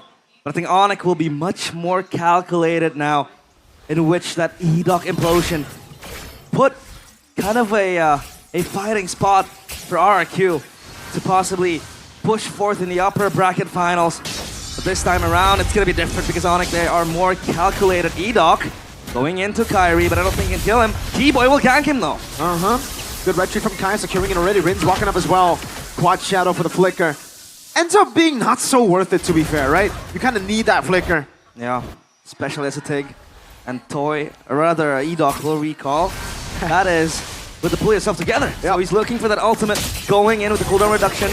And yeah, he's looking for that one big moment, that Edoc moment. He's so confident in his own skills. He knows he's a good Tig, a godly one. Kai with a Quad Shadow, and now he's gonna bait it out. Shadow kill. Oh, wow, good dispersion on the damage of the Shadow kill. Edoc took it like a champ. Toy's Guardian Angel arrives in time to save him from the ninja. And now it's Onyx scampering around, look for one skirmish, but now it's the turtle, the neutral objective ready. Dyren is here as well. Keyboy will brawl it out, and they will try to get Prio, but Dyren might just look for Kyrie or just screen the players of Onyx. This is free turtle now for RRQ, it seems like. Despite Dyren not able to get level 4 just yet, now Edoc has the implosion. Oh, implosion on nobody's side of the back line, taken down by Rins. As Sujin walks forward, Severo with the heavy crossbow coming in as well as Keyboy takes a lot of damage. Lutpi! Running back, and now it's Severo under pressure as well. Sujin might go in, but Lutpi is next to the target. Bonk. Bonk. The longs doing a lot of damage, right? Lutpi. The longs. Good escape. Now kill over the back. Diamond Eye for an eye. Gets away now. Kai gets the kill now. Sutsujin mounted on Lutpi. Slowly but surely. Sutsujin able to get the jab down. AOG from Keyboy. That's Keyboy with the taunt connecting as well. Look big at Sutsujin. But Keyboy will still fall in the end of the day, and Sutsujin might lose his life. But that was still a 1-for-1 favoring Onic. Now it's 3-2, but RRQ got the neutral objective. Savero waiting in the bush. Edok has the flicker back up. Again, you gotta remember, pull yourself together. He's gonna be quick with it, especially after we get into the mid game. You know, a few of those stacks in, onto the pull yourself together, and you'll see those flickers come up almost every fight for Edok. This Benedetta, right? The roots of Dyron. It becomes his debut pick. An MPL ID Season 15. The Ranger, it is accustomed to Toy, and the Tig, it's an Edok special. But Keyboy and Severo up top, they might be under pressure because Rinstyle is close by. They might collapse on this, but look at the two players close by as well. For Onic, this is a 4v3 practically. If Sutsujin wants to follow up as well, this might be a brawl! Edok! Finding an implosion with the airstrike by Rins, but it's turned around. No damage! No damage! The implosion is not sacred enough, and Edok, he might go for that, but no follow-up, no damage like you said. It's not enough just yet for RRQ. They need to wait for a couple of more items, the timers as well. They're looking for those moments, and then they can follow the implosion, because the implosion becomes invaluable if you don't have the damage to follow up. Edok might set for it, but no damage means nothing. And now Turtle next in the menu, taunted, is Lutpi. All full stacks for Lutpi already as he jumps in. Now Mount available in the backline. Tyrant jumping on the sides. Still Kai looking at the play as well. Tyrant again. Eye for 9 this time around. Turtle still being contested. Lutpi on already. Savero with the heavy crossbow coming in. Sutsujin with the retribution. A jump back. Lutpi flickers forward. He's jumping in. Looking for the mount. And he mounts with Sutsujin. But Edok still waits in the wings. Keyboy's far away as well. Lutpi dismounts. A taunt over. No split. No spread. Kai finding the quad shadow on the Tyrant. But Toy gets the kill. And Keyboy will have to run all the way back. Sans back in the mid lane. Sutsujin and Tyrant sent to deal with the wave. RRQ looking alive. They're keeping Onic at bay. Look at Edok though. He's going for Keyboy, but I think Keyboy will be fine with the Unbreakable. So all good for Onic. But RRQ, they look relentless by the minute. Sutsujin even invading that orange buff. Savero cannot do anything. If he wants to swap, he's gonna lose a lot of time. And all he can do is just wait for the wave to crash. But Toy is taking his time on that. Even though Dyron has 0 kill participation so far, you can really see the impact of the fights if you replay it. He's always just been waiting in the bush, knowing that if Onic just make a misstep, he's gonna petrify 1v1. Dyron on a signature pick. The quad shadow coming in as well for the airstrike with the shadow kill. Dyron! Eye for an eye! The samurai stands tall against the ninja, and that's Dyron with the eye for an eye. Kyrie goes down. And RRQ, 1.8k gold lead. Edok, he's concealed himself. He might look for something, but Onic, they sense it. And Sutsujin will be content with the purple buff. Free for RRQ to take. Man, what a play by Dyron. That confidence to stay in the lane in the 1v1. Even better, the rotation from the rest of the team to enable that 1v1, to force that 1v1. Kai didn't want any part of it, but he was forced by 2 members saying, fight. It's like they set up a boxing ring. Yes. And you have audiences left and right. All brawled down into one. And now RRQ, they activate the side lanes. Toy able to get that tier 1 turret. Up top as well, gone. And now Turtle is next on the menu, next on the sights of both teams. But RRQ, they might have the upper hand. Keyboy though, hiding in that bush. He might look for an angle. But Edok is here with the Sacred Hammer! Edok! Finding the implosion and the kill. Oh, Sky Piercer realize. He's going in, Keyboy. He has to run for the hill, but Dyron! Wow. Onic cannot handle the relentless Kings who just keep on sieging, who keep on fighting. Kai will get an orange buff, but RRQ will get his. Onic outplayed in their own game. And now I think they have to bank on Savero with late game power. Whoa! Almost, man. Heavy crossbow defensively by the Irithel. 4,000 gold lead. The Kingdom, they're going crazy in the international velodrome here. And for Onyx, they gotta keep it chill. But even if they do, this is why the Benedetta gets so much value. Final blow gets you out of there if you go for an all-in. The eye for an eye, that anti-CC up against a composition with a lot of CC to force you to fight in their own box. RQ have so many ways to poke, disengage, engage, catch with Edox, but mainly as well with the look at the CC chain on Sutsujin and then Dire with a Petrify.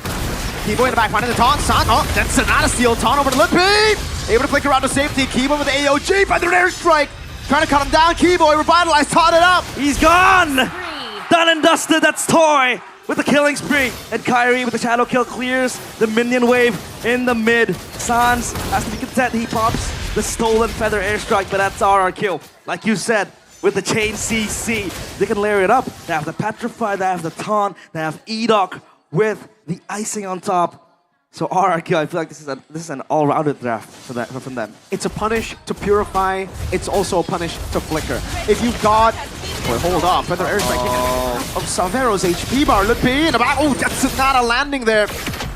Savero will be forced to back away. Back to the point.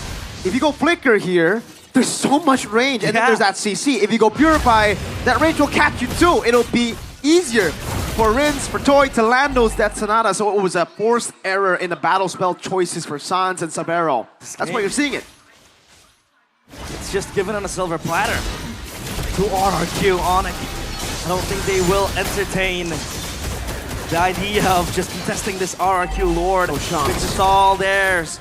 This is free for the taking, and that Lord will even bolster up their chances of winning this game, closing up the series. Edok is looking for Kyrie! Shadow kill ready for Kai. Will he pop an implosion? Final blow! Petrify! Edok on the take. There's a reason Onyx keep banning it. Kyrie is just prey in the eyes of the Predator, and that is Edok, the hunter, gets hunted. Kyrie is gone, and now it's RRQ on the driver's seat. Ever so comfortable. 7,000 gold lead, 7-4. A big item power spike from Mr. Toy as he picks up the Wind of Nature to deal with technically all the damage. It'll really be up to Sans at this point. Savero and Kai, it's gonna be even more difficult to dive into the back line as the Lord marches in the mid lane now. Go for the shove as well. Holy Defense already procced into Sans, steals away the feathered airstrike. Kai up top with the pod shadow used. Relay push coming in, AOG from Keyboy. Not too sure about that Keyboy. An AOG to his own demise, a free stack to Toy on the Granger. He's speeding up with the Sky Piercer. This is gonna add more insult to injury. They might look for something. The conceal play, Edok is going in, but look, is there. First onto it, mounted up already. CC immune, bringing it back all the way. Sabero comes in with the quad shadow as well. Explosion. Oh! Edok trying to read it, but Kai was meant to spot with it. Quad shadow. Oh! Lippy with a shutdown. Kai disengaging. Sabero already there. Lippy playing hide and seek with RRQ. He's going in again. Sabero is there for the backup. Sutsujin pulls him back. Dyren. Quad shadow over to the back. Dyren has the final. Oh! Shadow kill. Oh! He gets translated over to lead the Wanderer. Sabero. What? He's going even further, and now it's Onyx on the pounce back. Dyren is gone. Toy as well. They might look for this mid tier 1 turret. Mechanical outplays here and there. AOG over the Rins. Kyrie shadow coming in. Sutsujin very low. A ton over for the airstrike. Oh! Played again. Oh, back to back to back. Bit by bit, Onyx disintegrate to pieces. The Sky Kings again showing their mortality. In the eyes of the Kings of Kings, Savero might just overextend. Hey. Keyboy is there, Lippy is there to shadow him as well. Dude, Kai quad shadow in, didn't use the gap close on the quad shadow, used the shadow kill instead, knowing that Mr. Dyren still has final blow, baits it out, and then takes the quad shadow over. That's how he was able to get the kill in the end. And then they were able to just prolong the team fight again. Kai got a bit too overzealous. Got punished. Sutsujin and Rins, who was still waiting, knew that Kai was going to go for that. Knew that Kai would have that killer instinct to kill Sutsujin, but in the end, it was traded again. There's something with the Hayabusas in the playoffs. Yep. It feels like it was used by Rin. They got heavily battered. Sutsujin as well. Now Kyrie. Even in that game against GeekFam, in this, it feels like it's much akin to that situation. Oh, looking for the implosion. 2-man implosion over to the back. Lippy gonna be caught again. Chain CC'd. Oh, you won't see him move up until next game, I believe. That was nasty. They just commit on towards the prio target. It feels like Onyx might look for a Hail Mary, but keep from the back. Taunt coming down already. Sans not looking for the play. Eat up with a curse. Or rather, just with a shove with a Sacred Hammer. Keyboy caught in a bad spot already with a further airstrike cancelled. Walked. And he gets away. Toy looking for the final shot to take him down. Sans with a taunt already. Edok terrified. Keyboy trying to run away. Has to sustain. Tyrant will choose not to go for it. Kai utilizing the tempo to push mid. Keyboy survives. And that gives and opens a leeway for Kyrie to again get that wave going. Kyrie just playing split push at this point. He doesn't want to be on the focal conflict point. And as of now, it's RRQ with the Lord. Slain freely for them. Onyx, all they have to do is just think of a way to stop RRQ's push. I mean, if you talk about the defense they have, it's not the best. 6,000 gold lead. It was 8k, I believe. Onyx have been able to stabilize. And technically, if we take a look at the keys to victory for RRQ and Onyx, RRQ need to go back to the systematic early game, which they've gotten. But Onyx have avenues to defend and push it to where they find it comfortable. And RRQ, all they have to do now is just look for one big set. For Edok, one game-ending implosion. But they can go the hard way and just brute force their way into Onyx base. Severo with a Malefic gun adds more range and more kiteability. Much more safety, but again, you have to be careful of an ever-looming threat in the hands of Edok with that implosion. They're gonna be real careful. Sans and Severo does have the Purify, but it's all on Kai. If Kai gets caught by that implosion, I think it might be game over. So Jin taking a lot of big beating in the bottom lane. Oh, Sans forced to dash away. Lord of the bottom lane deals with the low base turret ready. Severo on it. Edok still fishing for an angle. The Lord they have to attend to. And Edok just hiding in the wing. Sans might just look for an active play. But no, RRQ, they mature themselves. This is something they deem enough. And they will be calculated on their approaches. 3 base turrets down. The discipline that they were lacking in the upper bracket finals, you see it here from RRQ. Tyrant looks for an angle, sees Lippy, dives into the back line, finds the mount, but no one's there to follow it up. Sans with the implosion over to Jin. Diamond coming in, AOG not landing in the back line. Tyrant dives in off the Severo, who's able to cut away. Toy gets a stack, but Tyrant falls as well. 1 for 1, and another one as Lippy falls. Fights happening. Jin with the stun, and Sans has to run back. It's up to Kyrie and Sans with Severo as well. Edok still has the implosion with the flicker as well. This might be the game-ending ultimate. He's looking for it. Who does he go on? Quad Shadow utilize. Oh, Edok in the back line fighting him, but the Shadow kill will still be able to clear out the mini waves. Now, Kai in the back, further airstrike, Sans dodging away, going for the splash. Oh! Toy secures the kill. Kai going for the kills. The minions aren't in. Kai defending again. The minions finally come in as Toy goes in and ends the game. To equalize in a best of 7, 2-2. The Kings of Kings again seething their swords, and the Sky Kings bleed 2-2. They equalize in this grand finals, a best of 7. It comes down to what could possibly be 2 more games. Bang. There you go, bang bang. The confidence of Toy on a signature pick. RRQ, they made Onyx bleed in game 3. Now they have dragged the Sky Kings down from the skies to eye level. They're back on the ground, baby. It's mano a mano's fists. If there's anyone that could take down the Sky Kings, it has to be a king. Or a robot. The Kings of Kings, no less. Or a robot. Yeah, no, I'm joking. Your robot's in the garage. Hey!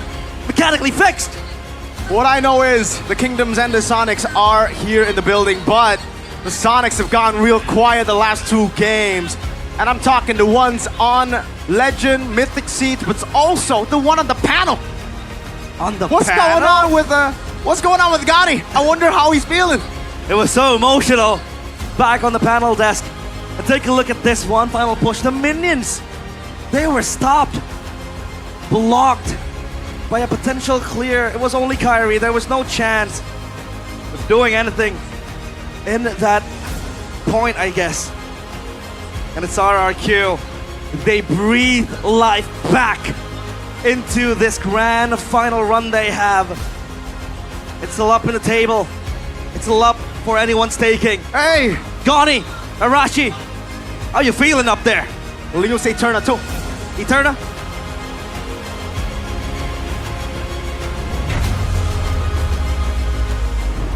We're toe-to-toe now between both teams here at the grand finals. Ladies and gentlemen, and we live for it. You can hear the roars coming through the mics, I think, even in the game by the Kingdom. Arashi, how are we feeling? Feeling great. Oh man, it's hard to like celebrate because we don't want to celebrate too early.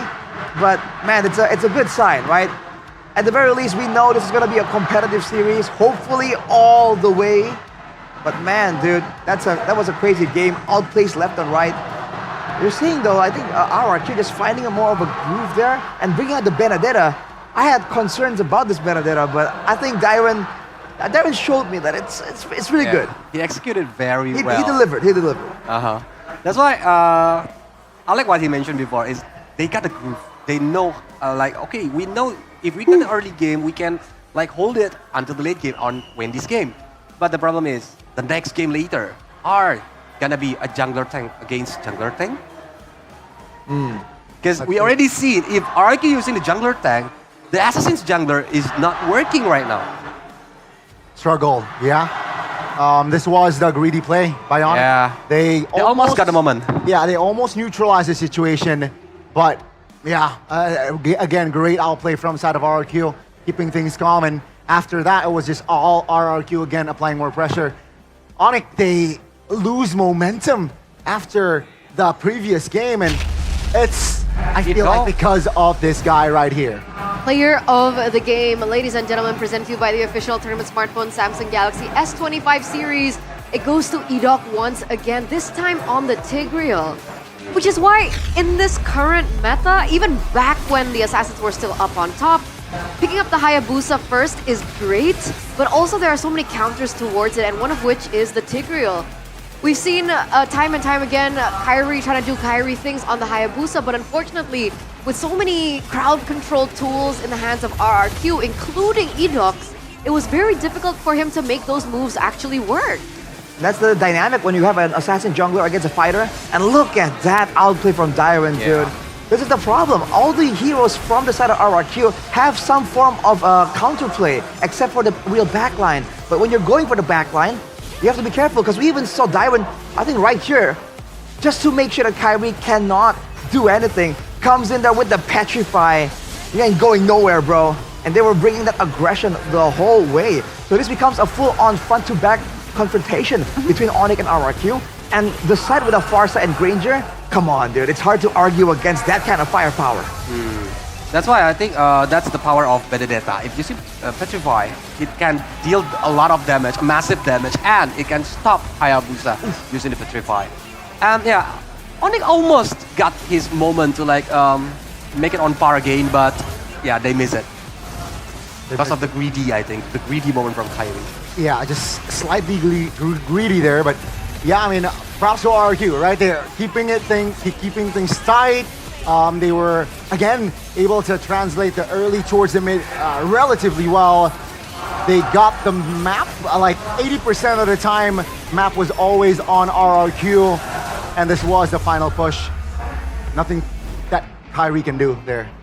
Honestly, it wasn't just Kairi, was it? We saw a lot of weird movements coming from Keyboy, even Lutpi getting caught out here and there. Was that odd to you guys?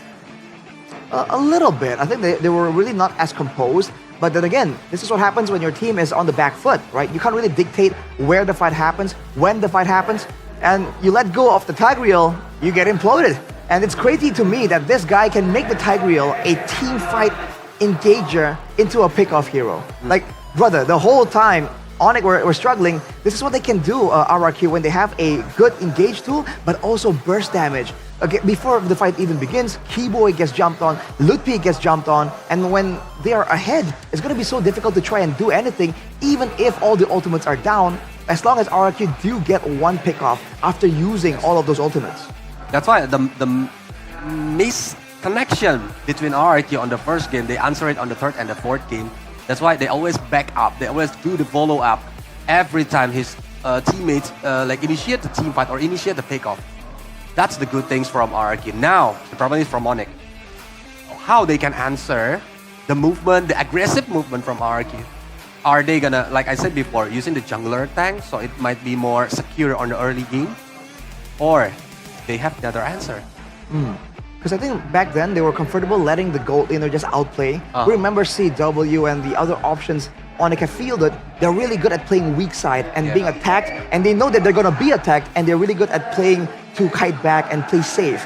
But now with Savero in the picture, you can see that he's struggling to deal damage. Did less damage than the Valentina in this game, because even before talking about Edok and Sutsujin with all this crowd control, there's Dyron on this Benedetta. And in the early game, that was the critical factor that allowed RRQ to just get so much control.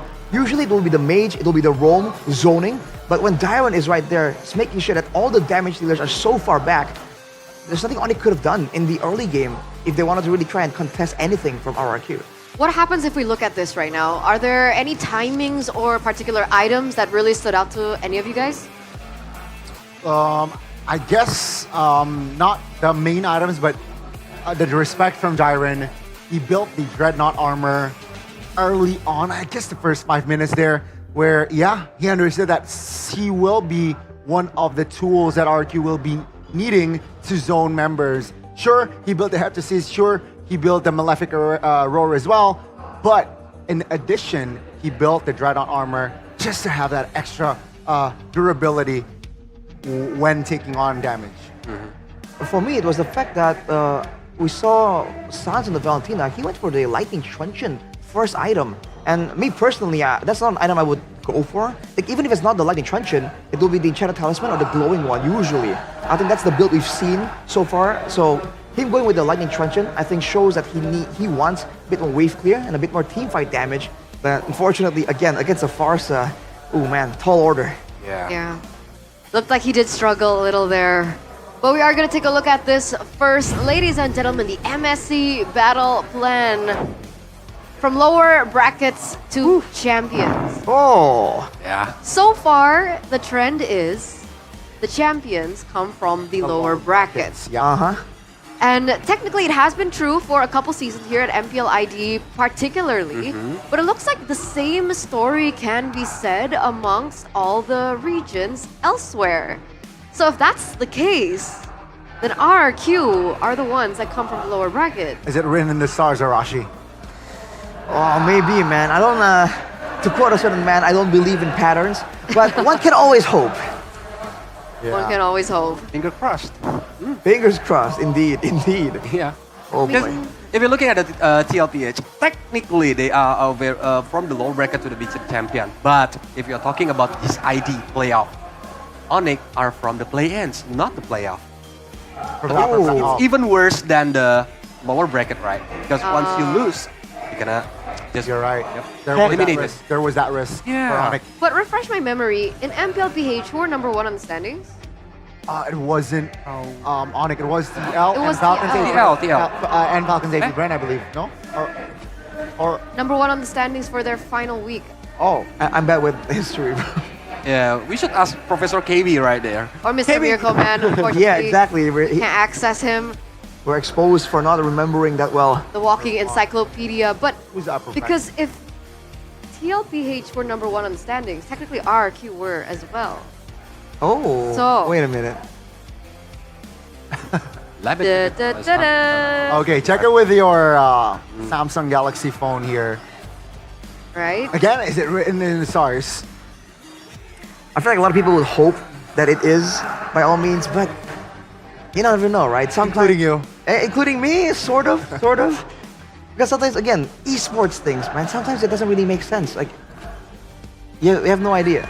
The momentum, the crowd. And by the way, speaking of the crowd, I just want to give a shout out to the crowd in the Jakarta International Velodrome right now, because people are still walking in.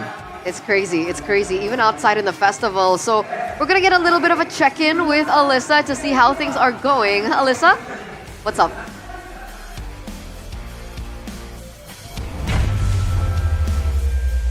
Melaporkan langsung dari Jakarta International Velodrome MPL Festival, mana suaranya? Wah, gila. Sekali lagi kayak kita minta wave-nya ya. Boleh ya. Sekali lagi ya teman-teman ya. 1, 2, 3. Kalian luar biasa. Tepuk tangan dulu buat kalian. Wow.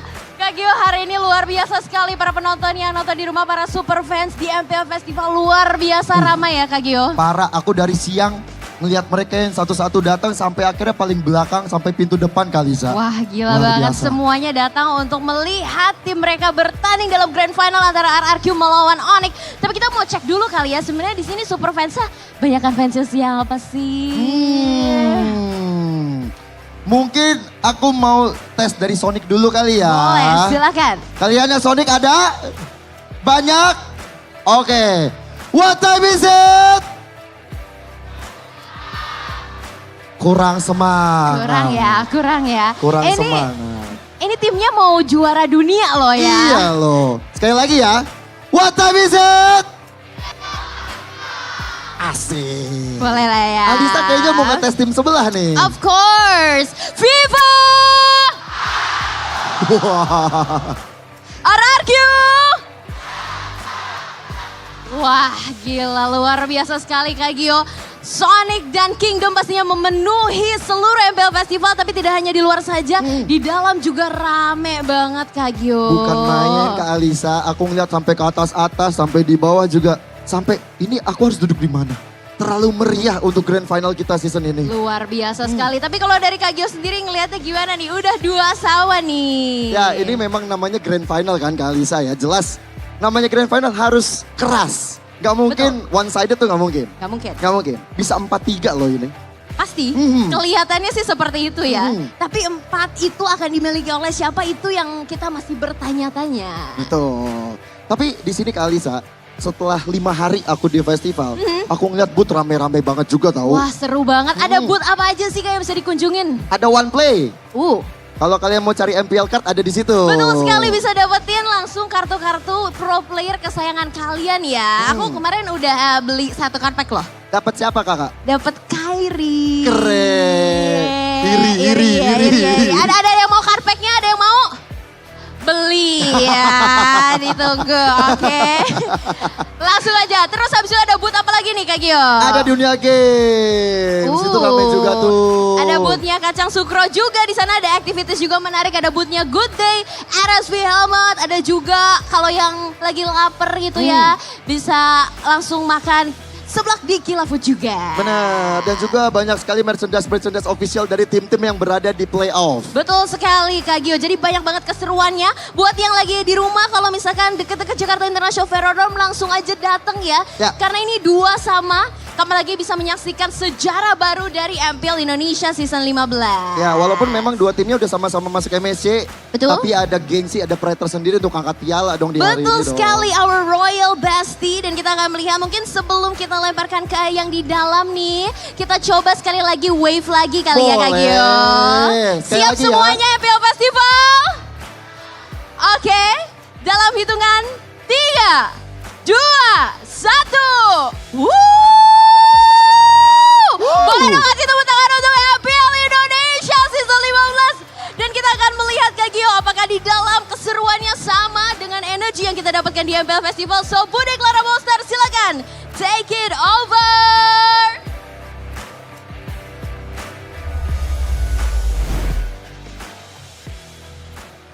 Yes, di Jakarta International Velodrome di dalam, di Legend dan juga Mythic. Bude bersama-sama dengan semua super fans sedang menyalakan flashlight. Kita ingin mencoba sesuatu juga. Di luar sana ada wave, di dalam sini kita juga akan membuat wave yang akan mulai dari Legend di atas, dari tempat Kingdom, lalu setelah itu akan ke arah belakang, lalu ke belakang sana di Sonic juga kita akan melanjutkan Sonic Legend, nanti akan turun ke Mythic di area Onyx dan berakhir di arah Kingdom Mythic. Oke, setuju? Setuju? Mana dong semangatnya? Di MPL Playoff! Oke, siap ya. kita akan langsung aja bikin wave. Kita tunjukkan kekompakan dari MPL Indonesia. Inilah dia, kita akan bikin dari Kingdom Legend. Woohoo! Sonic. Langsung juga yang di Mythic ini, Mythic dari Onyx. Kingdom Mythic. Dan wih, benar-benar kita bisa satu suara. Dan memang semangat juga kita bisa tunjukkan bahwa kedua tim ini membuat kita bangga. RRQ dan juga tim Onyx sama-sama mendapatkan 2 poin. Tapi kita juga ingin mendengar suara dari kedua tim. Coba kita cek ombak. Ini banyak yang percaya. Akankah RRQ di game selanjutnya?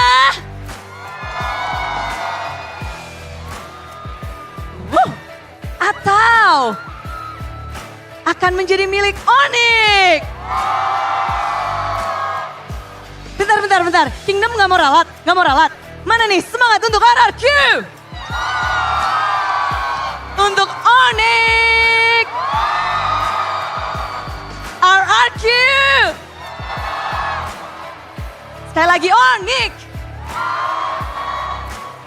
Dan tentu saja semangat ini akan terus mengalir untuk Grand Final. Inilah dia game kelanjutan, game yang mendebarkan game kelima untuk RRQ Hosti dan Onyx.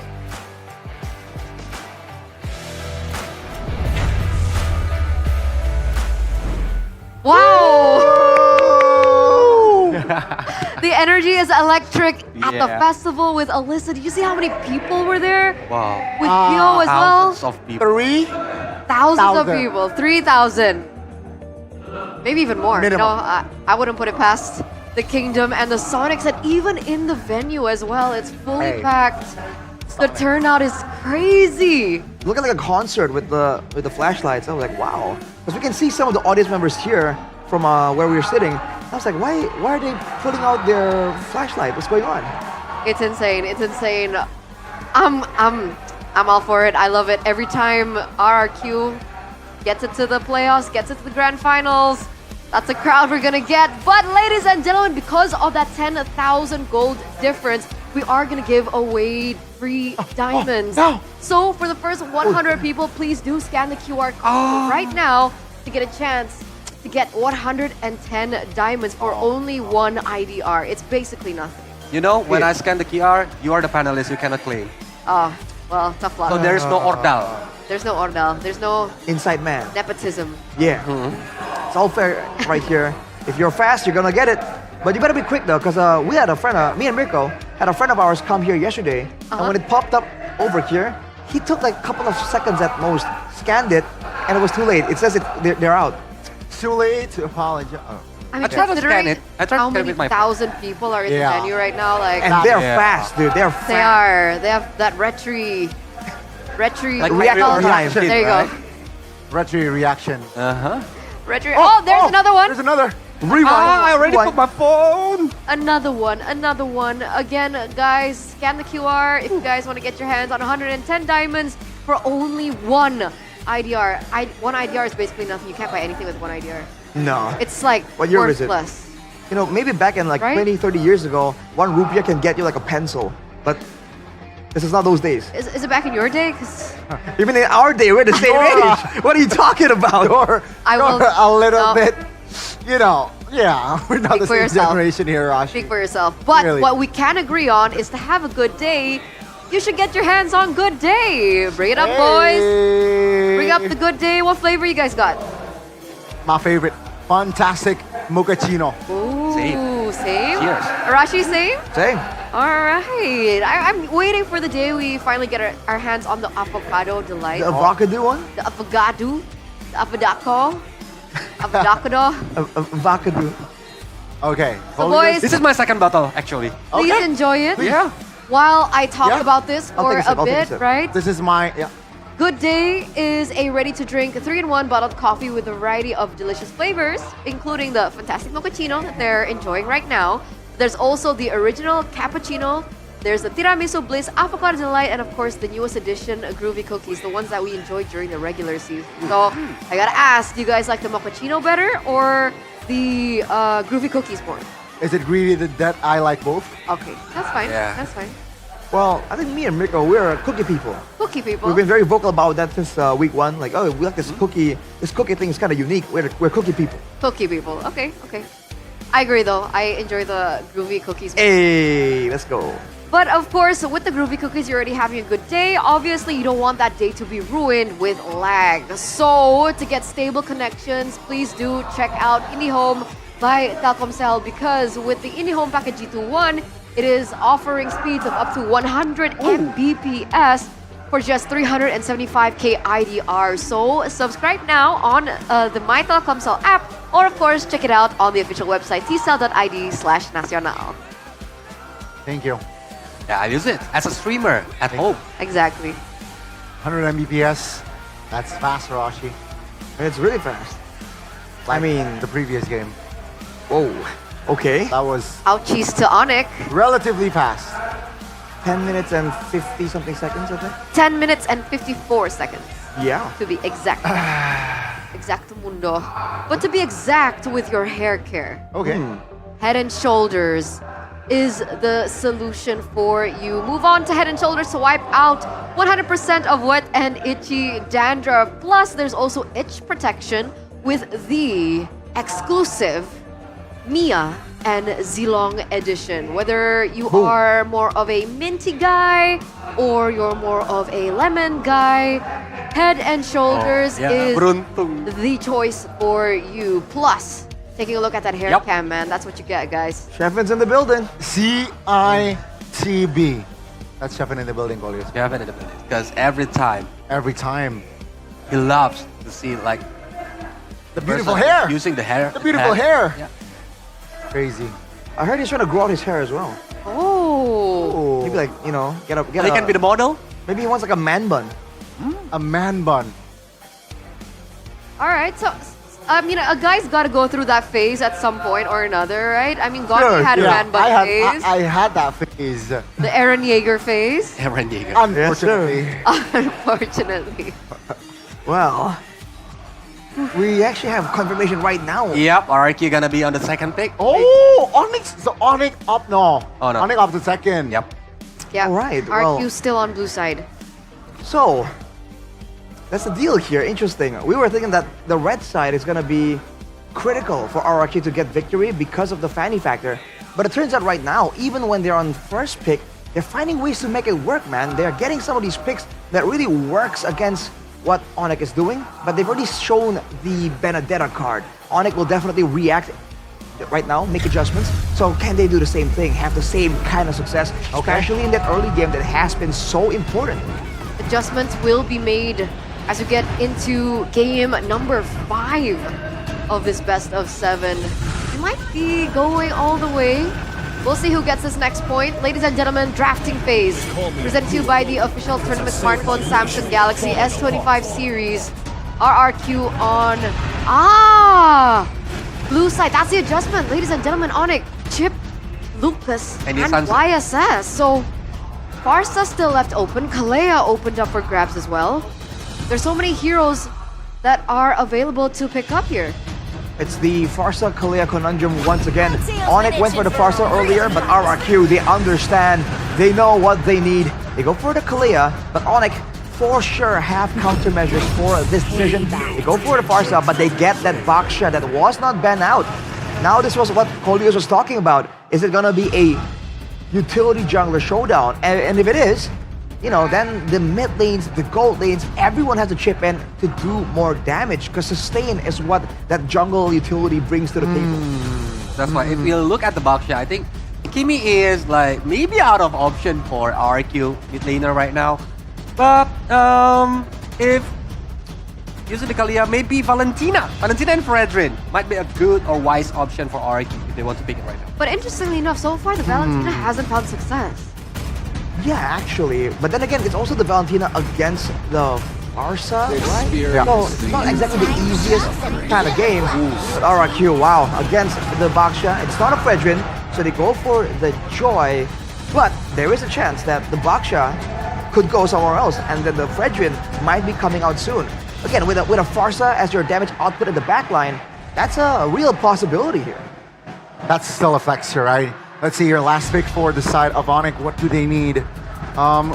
Against this sort of composition, I think you would want to secure another Irithel. Okay, at least this time, Severo can be more active with this Aerith. A lot of security available as well, more sustain. And again, sustain has been so important due to how fast these fights are going. Whether you're the EXP lane, the mid lane, or the gold lane, whatever kind of sustain you can get, I think both teams really want, especially with this pick-off gameplay, this outplay duel happening between the players of both teams. Why do you think the Granger pops up here? We haven't seen the Granger in the past few games, and finally we get to see it. Big prio earlier on, but in this particular series, not so much. More so for Irithel. Maybe it's because of the Baksha. Because from the perspective of if you want to play the front to back gameplay, I think Granger is a good option. Because of the Rhapsody, Dap Sonata can poking the utility jungler very well. They made it work last game, right? It was combined with the Farsa, but we will get to see Toy on the Ranger. That's going to be the Zushin and the CC band out. It's very interesting. So I think they want to go for this high-pace style with the Farsa Baksha. We've seen RRQ execute on it. Now Onyx might try and do the same thing. And the last thing they want is for Rins to be on a pick that can survive. They can be annoying and escape from a lot of these big plays. So RRQ now, after banning with the CC, actually because they're banning out the CC and not taking it, that's an interesting decision. That might mean they themselves want to go for something beefy later on, either in the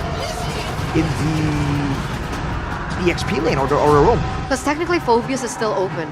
Yeah, Right. but it can be denied by Onyx if they want to pick it. True. With the glue ban as well, that might be exactly what Onyx are trying to do. Ban away the matchup against the glue and then get that Phobius. Just like that, it's a nasty front to back, dude. Although, it's also a very small amount of magical damage with the Harriet and the Farsa and the Baksha. Onyx damage might be a bit too one-dimensional. Good sniff though. Yeah, I think they know that what you mentioned, right? Physical damage is lacking. Hayabusa band out. I think Onyx, they will approach this game like they did first game. Leave Kyrie's hero last, right? They picked up the Lancelot for the first game last pick, so I think their approach is going to be the same. So that's going to be the Baksha roam, I feel like. Now, just be a EXP. Don't overthink it. Phobius should be the... Oh, okay. What? Baksha Lutfi again then. They're denying Edoc's hero. Yes, sir. Or It still could Lutfi. go Kyrie, right? Yeah, Lutfi can use the damage heroes. True. Arlot might be good. It's still, Pakito maybe. it's still a flex. Main point, Baksha is still a flex. RRQ. Seeing this, how do they respond? Okay. Do they still want to go with the Phobius? I am not the only one. Yeah, Team Phobius. All right.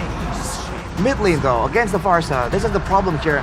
Not a lot of heroes have been able to match the Farsa in Trio. The Valen, They possible. go Kimmy here though. Because against Tigreal and Baksha, it might be a good option. But now, I love to see if Lutfi is using Arlot, because Arlot can go to the back line. It's hard to be aimed by the Granger. Bene? Probably Bene or Masha. Bene Yeah, Bene is the Oh. counter of yeah, Masha is free right now. Masha. If they lack physical damage, yeah, then Masha is gonna be great. Oh, Ling! Okay, again, last pick value, Kyrie. Right. Triple fake from Onyx right here. That's a lot of flexibility. Is it too much flexibility though? That's a big question. Is it too much flexibility? This Ling is going to be very susceptible to the dive coming in from RRQ, but only time will tell. Ladies and gentlemen, we're going to throw it over to our casters to bring you the next game in the Royal Derby Grand Finals. Rex Regum Kaon with the equalizer. And now they stand tall on the face of the Sky Kings. This time, retaliation is their middle name. They will not bow down to the Sky Kings. And this might determine who gets number 3, who gets the tournament point. into Land of Dawn we go. Into game number 5, RRQ Hoshi against Onyx Esports. Spam it in the live chat, ladies and gentlemen. Welcome to the Jakarta International Velodrome. Welcome to the Land of Dawn. Will it be Onyx or will it be RRQ to secure match point first? Take a look at the drafts now. You were calling for the Masha to come in, right? Yeah. A Masha Or or the a Hilda. So they picked up the Ling instead, so they flexed this Baxia on towards Lutpi, XP lane, and it's gonna be Kyrie with his special as well, the Ling, right, in his hands. But the Tigreal, you had some, concerned comments about this Tigreal. Actually, I kind of like it. It's just, it really depends on how they play it. RRQ are notorious at just, picking off people before they can even fight, before they can go for those big sets. And when Edoc's on the Kalea, I expect that to happen. Pull yourself together. He knows what he's going to do on the Kalea as well. He knows just how much pick-off potential they have with the burst damage. Usually you need Kalea to be comboed in with someone that can insta-kill. I don't think Eve and Granger by themselves can insta-kill, but together, it's pretty much an insta-kill. Especially when Toy has his Sky Piercer stacks. That's going to add more insult to injury as well. And Edoc, with the PYT, pull yourself together, he wants that cooldown reduction to go fast. Pop those ultimates, spam them if he has to. And for Onyx, it sounds with the touted Parsa. So it's a very, very strong pick for him as well. Keyboy will help to alleviate the pressure up into towards the mid lane. So Tsujin is here, they might party, but as of now, it's Keyboy backing up. So the Ling pick, right, against this lineup that RRQ has, I think it has its own difficulties. Oh, for sure. Again, Tyron on the Phobius already. It wasn't right like the Phobius was hidden, right? They saw the Phobius for RRQ, yet they picked the Ling into it. That's why I was so confident and saying this is going to be a Baksha in the jungle. But it seems like for Onyx, they know it too. They know it's a bit too risky to contest for Turtle 1 with a Ling up against this Phobius. Electrifying beats Keyboy. Flickering out to safety, an early win for RRQ, but at least Ling gets purple. 2 losses though for Onyx. They lost that spell, that flicker on the turtle as well. Hand of RRQ. Lutpi might get caught, but Dyron is not strong enough to take him down just yet. So now it's back to basics, back to farming. The Ling is gonna need 2 items to at least be deemed as a threat. And as of now, he's just focused on farming. And RRQ, they know they have to shut this Ling down. So Tsujin is there, they might look for a pick-off. There we go, Tsunami Slam with a Keyboy. Sacred Hammer gets him out. Purify coming down with the Electrifying Beats. Into the back line. Further airstrike popped in. Suns! Even with the Revitalize, falling to Rinse. Sabero's a Mind Force. Doc next on the menu, but it's gonna be Lutpi having to bite the bullet. Oh, Edo getting away as well. No win for Onyx. Nothing, nada on the board. It's all RRQ. They plunder Onyx with everything that they can have. 1.7k gold lead. That is a good start to the early game. You have to ask yourself now, if you're Onyx, why did we fight? Keyboy didn't have ult. He was initiated on by Edoc. There was no reason for this composition. Who again, it's more of a scaling composition. You gotta remember, this is a Ling, it's a Harith, it's a Farsa. They do really well in the mid to late. There's absolutely no reason for them to be fighting. At least there, Dyron gets away, flickers out to safety, shows up the Naruto eating ramen emote. Nom nom. He's hungry. He's hungry for kills, he's hungry for ramen. And take a look at the items now. Nothing too fancy just yet. The ordinary, but Edoc has completed his Hunter Strike, so that's just going to speed up his process into getting the Sky Piercer, add the burst damage, add the burst potential, and the kill threat for RRQ grows even stronger. For Onyx, it's for them waiting the timers on Kyrie to get at least that Berserker's Fury, to get at least that Haasklaus maybe if he wants to, and even on Sans because this Farsa can't burst down just yet. Turtle though, the hands of RRQ, Lutpi will be there to screen the players of RRQ. Together, they will stand strong as Onyx. They have no choice but to fight this. Dark Wave from it down already. Lutpi, Fortis of Poison's gonna be popped as well. In the mid lane, Sabero with the clear. Turtle should be free and will be free. Traded for nothing on the board. Just a bit of tempo up top as Kyrie is sent to clear it out. I think he got purple. Did Kyrie get purple? He did. Like the enemy purple? Yeah, I think it did. Okay. Because in the map, doesn't even show, but yeah, at least for Kyrie, he's able to get that purple buff like we mentioned, and he has that shove up top. No, Sutsujin got it. Sutsujin. So it's denied. Excuses for that. And now, it's Onyx. Again, trying to salvage everything that they can Because at least, in the bare minimum, he has that side lane pressure in the hands of the Ling, right? And RRQ, I don't think they have someone to match that. Maybe the Joy can. But in 1v1, it's gonna be hard. Ludpi. Revitalized already. Toy has the Sky Piercer at this point of the game. Good Dark Wave over. Ludpi, he's gonna go in for that. For an attempt. Oh, shield Unity. But Tsunami Slam still comes down. Severo in the back line. There's a Mind Force already. Implosion from Keyboy. Kai in the back looking for the kill already. That's gonna be Ludpi taken down despite the implosion. Severo knows the Mind Force. Severo, he's gonna be taken down. Purify will save him, but not for the damage. Sans is there. Dyron will walk it up. Dyron shot back under Sutsuke. Mercenary Keeper with a knock-up. Now looks find beats. That's one on the board. Killing spree already. RRQ with a big, big win. RRQ are ready to rumble. They bring the fight on towards Onyx time and time again. Kyrie, he has to concede a lot of the losses coming in from RRQ. And now RRQ, every domination on the board they can put, they put. Up top, turret taken down. And it's Kyrie, who might be stuck in the wrong sides of the track. But at least he is able to build that push. He's able to at least reel in a response from RRQ. When he's pushing the side lanes, RRQ needs to respond. And it's mostly, so far, Dyron on towards that task to be there. Tsunami Slam. Again now, the Dark Wave landing in front of Pursuit on the back line as Enoch jumps in again. RWM from Rins. Sacred Hammer brings them all back into Onyx, but it's good for RRQ. Toy, a double. RRQ looking so strong. Kyrie was tempted to save his teammates, but no. It is not sensible enough for him to jump in. He's not even strong yet to do just that. But as of now, it's RRQ, 9-1. A total stomp so far, 7 minutes in.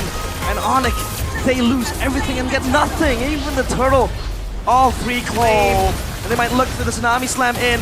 That's Onyx holding the top side turret. Look at Kaido down bottom. He's gonna take that orange buff and pull the wave in towards the turret. Sujin is there to respond. And now Onyx, all they need to do is hold for dear life. At least their damage is starting to hurt, right? It's a 6,000 gold lead for RRQ.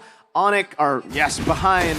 But in a way, they can still bank on the cope that is scaling. Keyboy! Wow, what a read on the jump! Plays him, has the flicker, but he does not have any more resources to go in. They gotta respect the damage of Dyron. They're gonna re-engage, it seems like. Kyrie, does he get the purple? No, he doesn't, despite the red tree. It's Sujin who secures it for himself. And Onyx, they needed that kill. Because anything is good. It's better than nothing because Edok was caught overextending. The implosion was popped as well. And Kyrie was able to get his Haasklaus. 2 items on the Ling. We gotta watch out for that. And the Holy Crystal now kicks in as well as a response to that buy. So the Ling now, is it battle ready? I don't think so, not yet. I think one more item. Technically it is battle ready. It just really depends on the targeting. Ladies and gentlemen, we got a legend, not in the building, at home. I believe he's in the GH gaming house of RRQ, but a legend.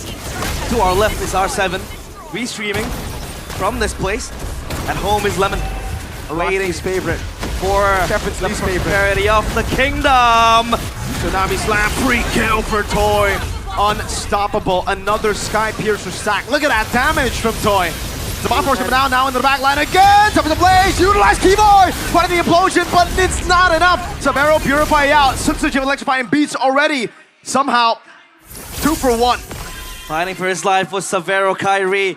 He has low energy, he has to recall. Edok does not sense this. So that's Kyrie going home, but having to be taken down. So Lord now, hands of RRQ, 5k gold lead, dwindling slowly, but they can't really distance themselves. As of now, Onyx are the ones to chase down RRQ's lead. It's gonna just pull up pretty fast. As of the late game, I think RRQ also has that insurance. I mean, the Granger is stacking up 5 kills to his name. Sojin yet with a kill, but he's there with the first damage. Dyron jumps in. Puts the sound to the back line again. Tsunami Slam with a... Oh, Keyboy! A massive pull. The air strike right there, but it's not going to be enough to take anyone down as Rins kites away with Toy. What a crazy set, but Kai was late. Severo was late. Kyrie watches in dismay as once again, he does not have a piece of the pie. He hasn't been joining the fight. All he has been doing is just playing down bottom on the far lanes because that's what he can do. Because one set from RRQ just dismantles the entire lineup of Onyx.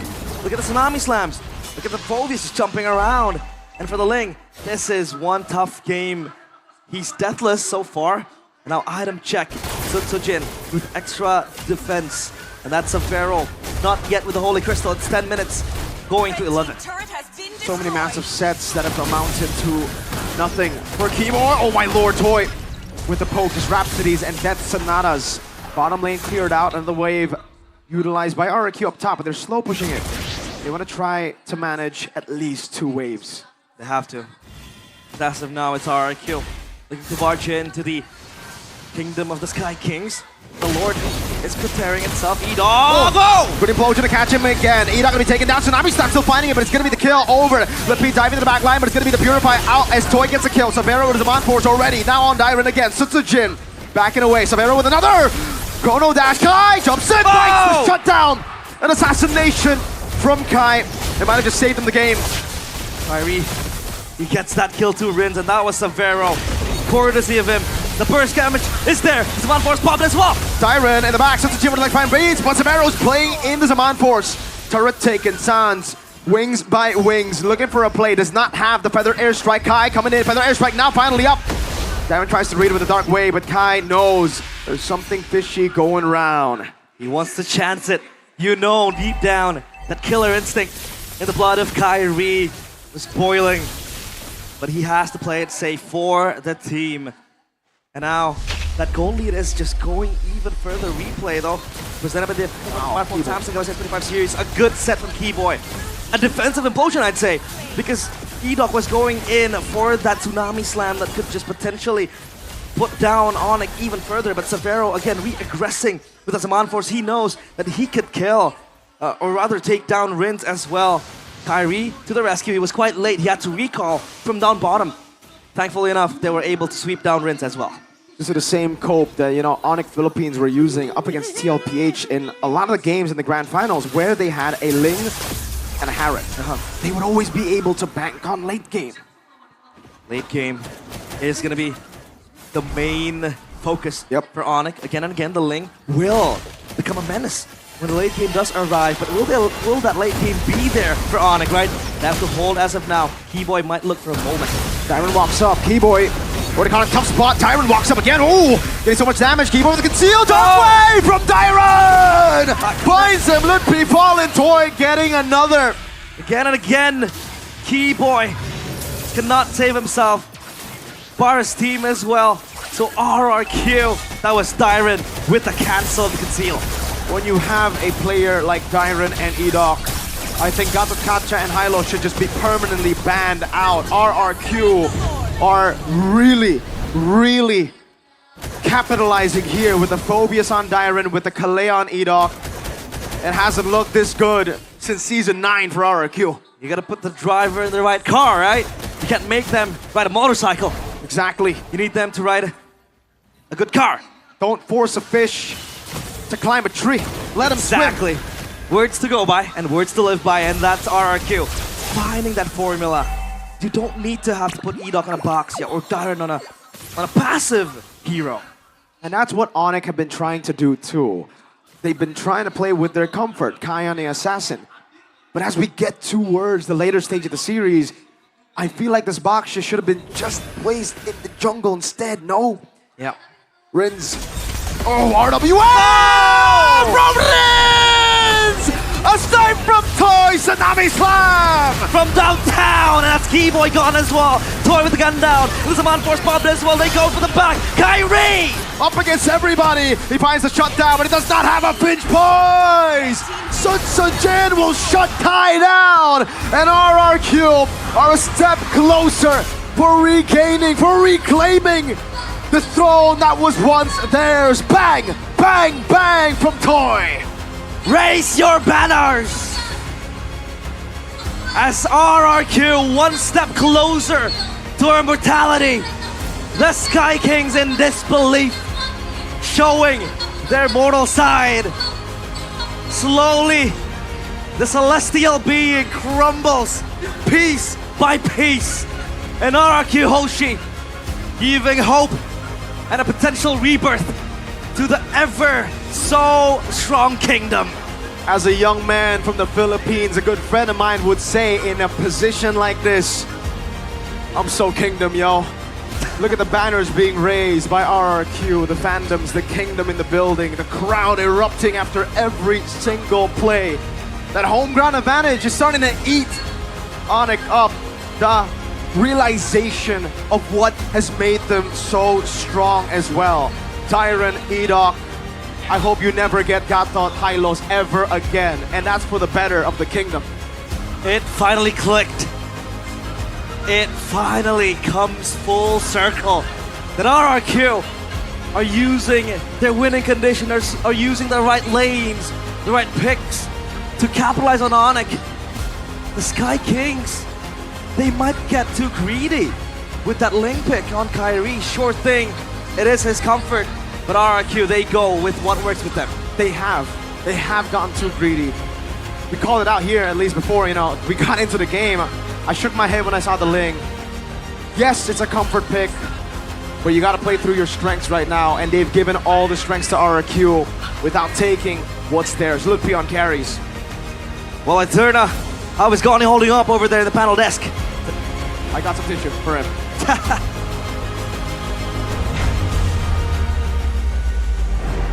We're at championship point, baby. RRQ raking up the 3 points in a row. Man, RRQ, slow starters, but they're fired up. They finally come back to their winning conditions. And even us on the panel, as we took a look at the final moments of the drafts, we were wondering, is the flexibility a little bit too much for Onyx? Seems like it was. It was.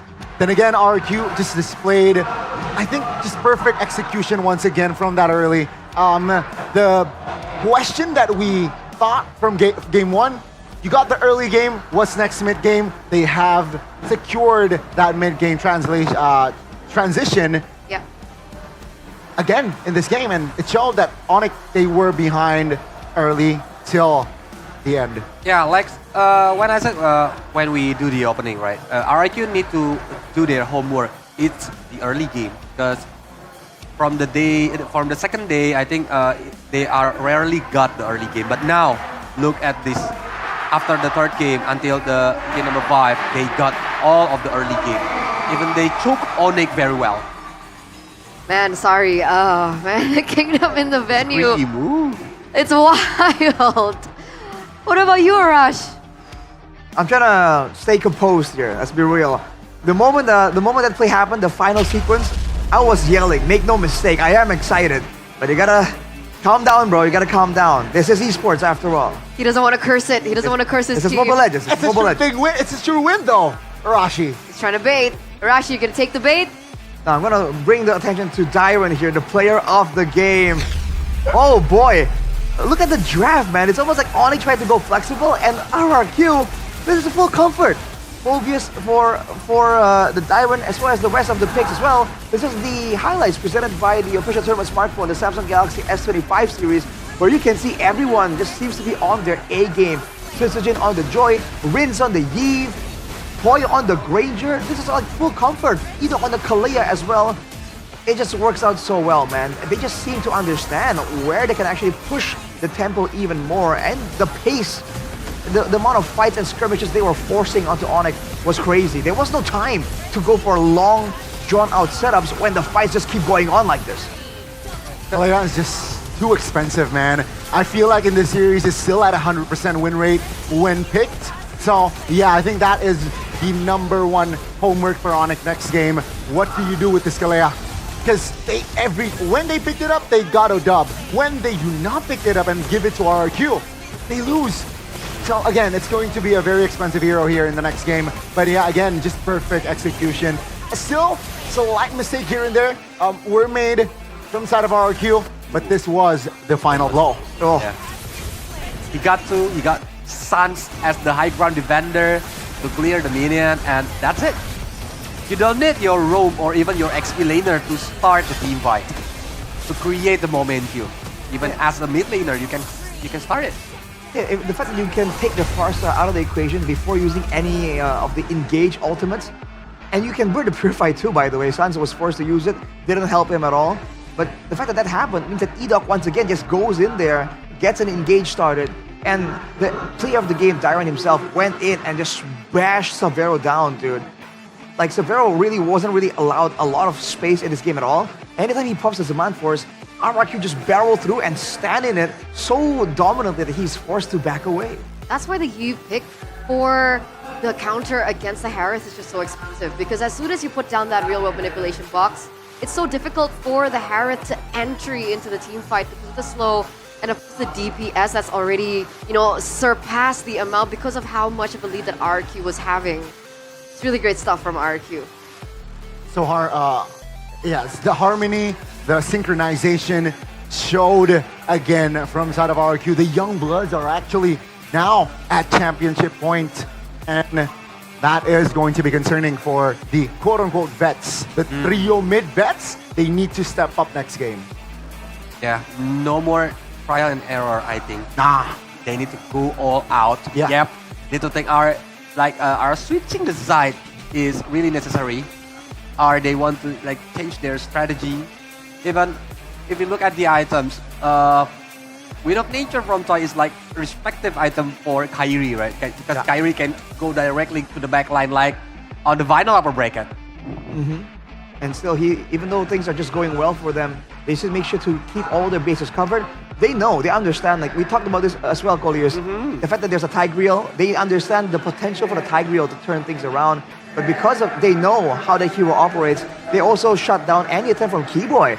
I mean, we saw maybe 2 or 3 plays made by Keyboy, and none of them were a big multiple person ultimate.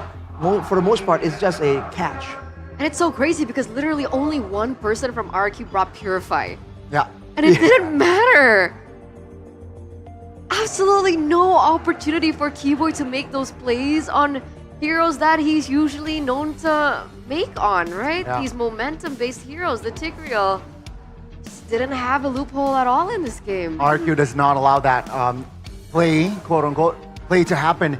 Props to them again, but I do want to shout that minute 8, Susujin, second item, Holy Crystal. That's already significant damage that Susujin can bring to the table. And that's already I'm sure Onyx, they knew that, okay, Susujin, we need to stay away from Susujin. That's why RQ mid-game spike again, so crucial, minute 8. Yep. That's why Suns is facing a very hard time. Yeah. Because a lot of heroes can do dive to Suns itself. Yeah. And that's why it can trigger his Purify easily, even without using the reward manipulation, the Tsunami Slam, or even the others. Yeah. I really think I'm inclined to agree with Connie a bit more right here that it seems like the way they're really able to get so much success and enable everyone is by overwhelming the reaction time of even a team like Onyx. Because you saw that Susujin usually is a bit too passive, he can't find the windows, and sometimes he overextends. Too over-aggressive. But look at this game right here. When Onyx are forced to deal with the Yve damage, with the poke from the Granger, with the Phobius that's just diving in, smashing everyone, and Edok always waiting on the wings, looking for a chance to go in, you can see that Susujin had a lot of better moments here when he's able to get in after all of the resources already used up. And it's like it just makes it a lot easier for him to execute on his more calculated style instead of his instinctual style. That's why there's a point to be made for player of the game for a lot of these different players. Oh, and yeah. I think finally, if you guys aren't aware, how we choose the player of the game is usually by vote. So whoever is working both from the Indo desk and the Indo caster desk and the English desk, we all vote, but the votes have been so mixed. It's quite insane. But we're gonna go and check in with Wooded Clara Mongstar once again before we head into the next game.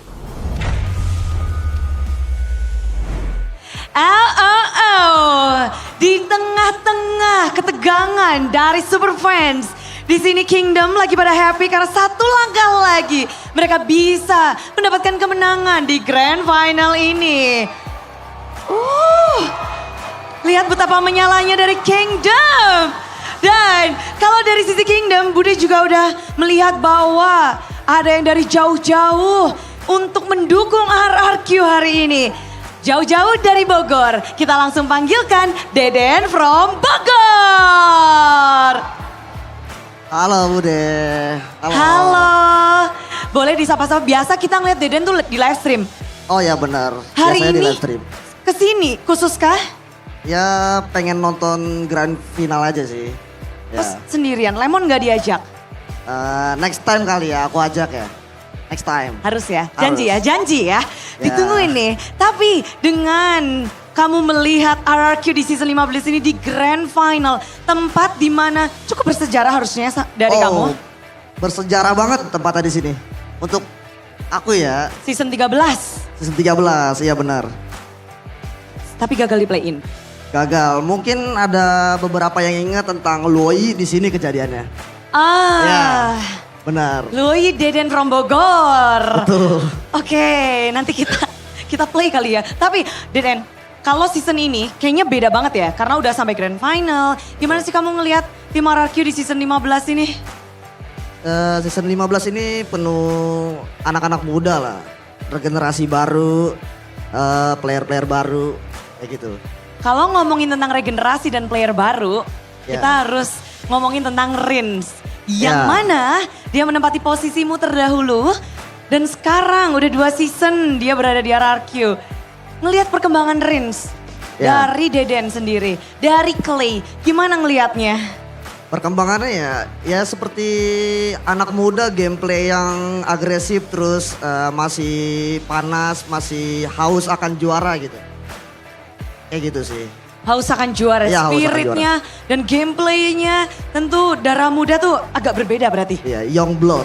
Young blood. Ya. Tapi lawan mereka sekarang veteran. Dari tim Onyx, kita tahu dari Royal Bestie ini nggak hanya dari musim ini, udah bermusim-musim bahkan dari zamanmu. Ya. Gimana sih ngelihat dari season ke season sampai pada akhirnya season 15, bedanya Royal Bestie zaman dulu dan sekarang?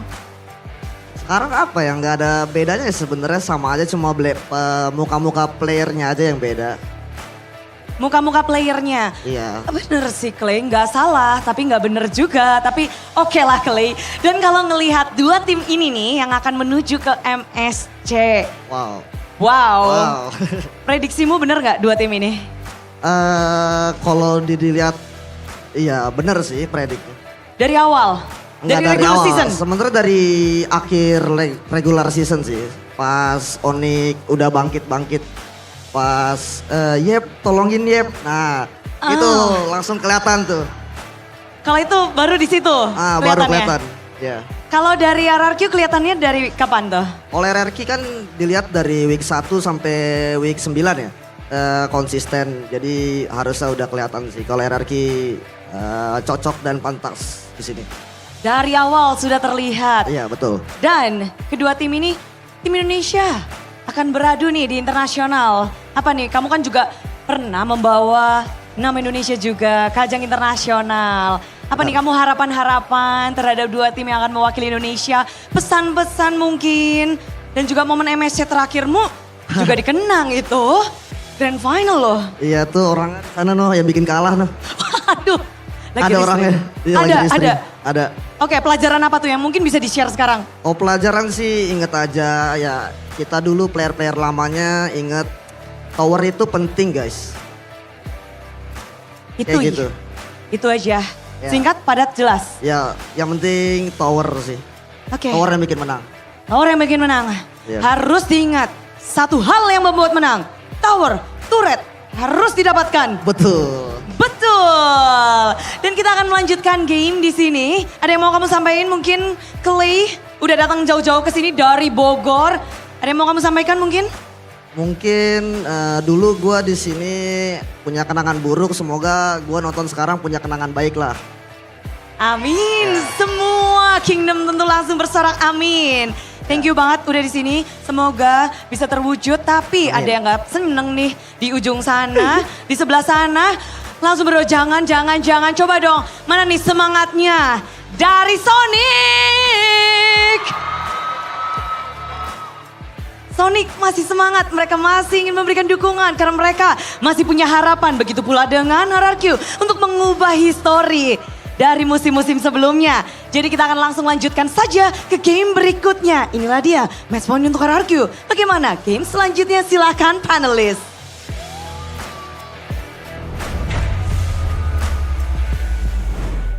Thank you so much, Bude. A little bit of a check-in with Deden from Bogor, or Clay, a previous RRQ player. If you guys just tuned in to the MLBB MPL ID scene. What was that before? Why are you no longer Zen? He's on his Zen mode. I was trying to control You wanna go the back? emotions. You want to go back to Zen? No, it's okay. Why are you- We're wait. podcast. We have to. Why are you controlling your emotions? Do you not have faith that RQ will win? How This MPL? That logic does not check out, my guy. What are you trying to say? This is what happens when you have a panel with a Kingdom and a Sonic. Yes, sir. It's gonna be a little bit chaotic. But because of the results of that previous game, a 10,000 gold difference once again, ladies and gentlemen, we are giving away free diamonds. Thank you so much, GoPay. 110 diamonds are up for grabs for only RP1 or 1 IDR for the first 100 people. So go ahead, scan the QR. You guys deserve it. You've tuned in for the past few games. Yeah. Are we on game 6 now? We are, Game yeah, 6. 3-2, game 6. All right, all right. And you know, a little bit of a pat on the back for us for working so long. We get to Oh, okay, my favorite. All right, we get to open up the MPL cards. Pick a packet. There's 4, so you can get 1 each. Pick a packet. Yeah. I'll take this I'm one. gonna be the last. Okay. Arash. Let's see if we're lucky. Do we Okay. just open it at the same time? No, save the best for Okay. last. Okay. I'm gonna open, How do you open it? just open. You It's just not that deep. Just go with the. So aggressive. Oh, I got Tadera. Whoa, hang on a second. Ooh. All right. You got something? Oh, you're Arashi got lucky. something? You're lucky. Nah. Okay. Leave it at the Okay. bottom. Okay. Oh, shh. Uh-oh. I nearly swore in broadcast. Uh-oh. Miracle's gonna be mad at me. Uh-oh. Let's go. We show? I yeah, show. I'll show. Let's go. 3, 2, 1. One. Okay. I got a Moreno. Oh, you got Yaskiel. The Ghost of Jakarta. Oh my God, can we with the trade? signature. Oh my god. I got a. Trade? I got a. Okay, let's check the tier list real quick. A little bit of a refresher of what we got. Yes. All right. I got the B tier Tadera. That's the picture, literally. Ah, I got a tier okay. A. Tier A Moreno. Oh, you got tier A Moreno? That's so cool. Yep. All right, Arashi, what's your highest? I got tier A Yeheskiel. Oh, I want that one. Okay. I want that one. Can we trade these? I got a tier B. Tier B. Tier B Luke. Luke. Okay, that's not too shabby. B01. Oh, sorry, I got tier B actually. So And then I tier A- got the tier whole A only Arashi. Navi team. All right. Oh, you're lucky, Arashi. You know what that means. Means You know what that means. means Somebody will win. Exactly. What? Somebody will win. What do you mean?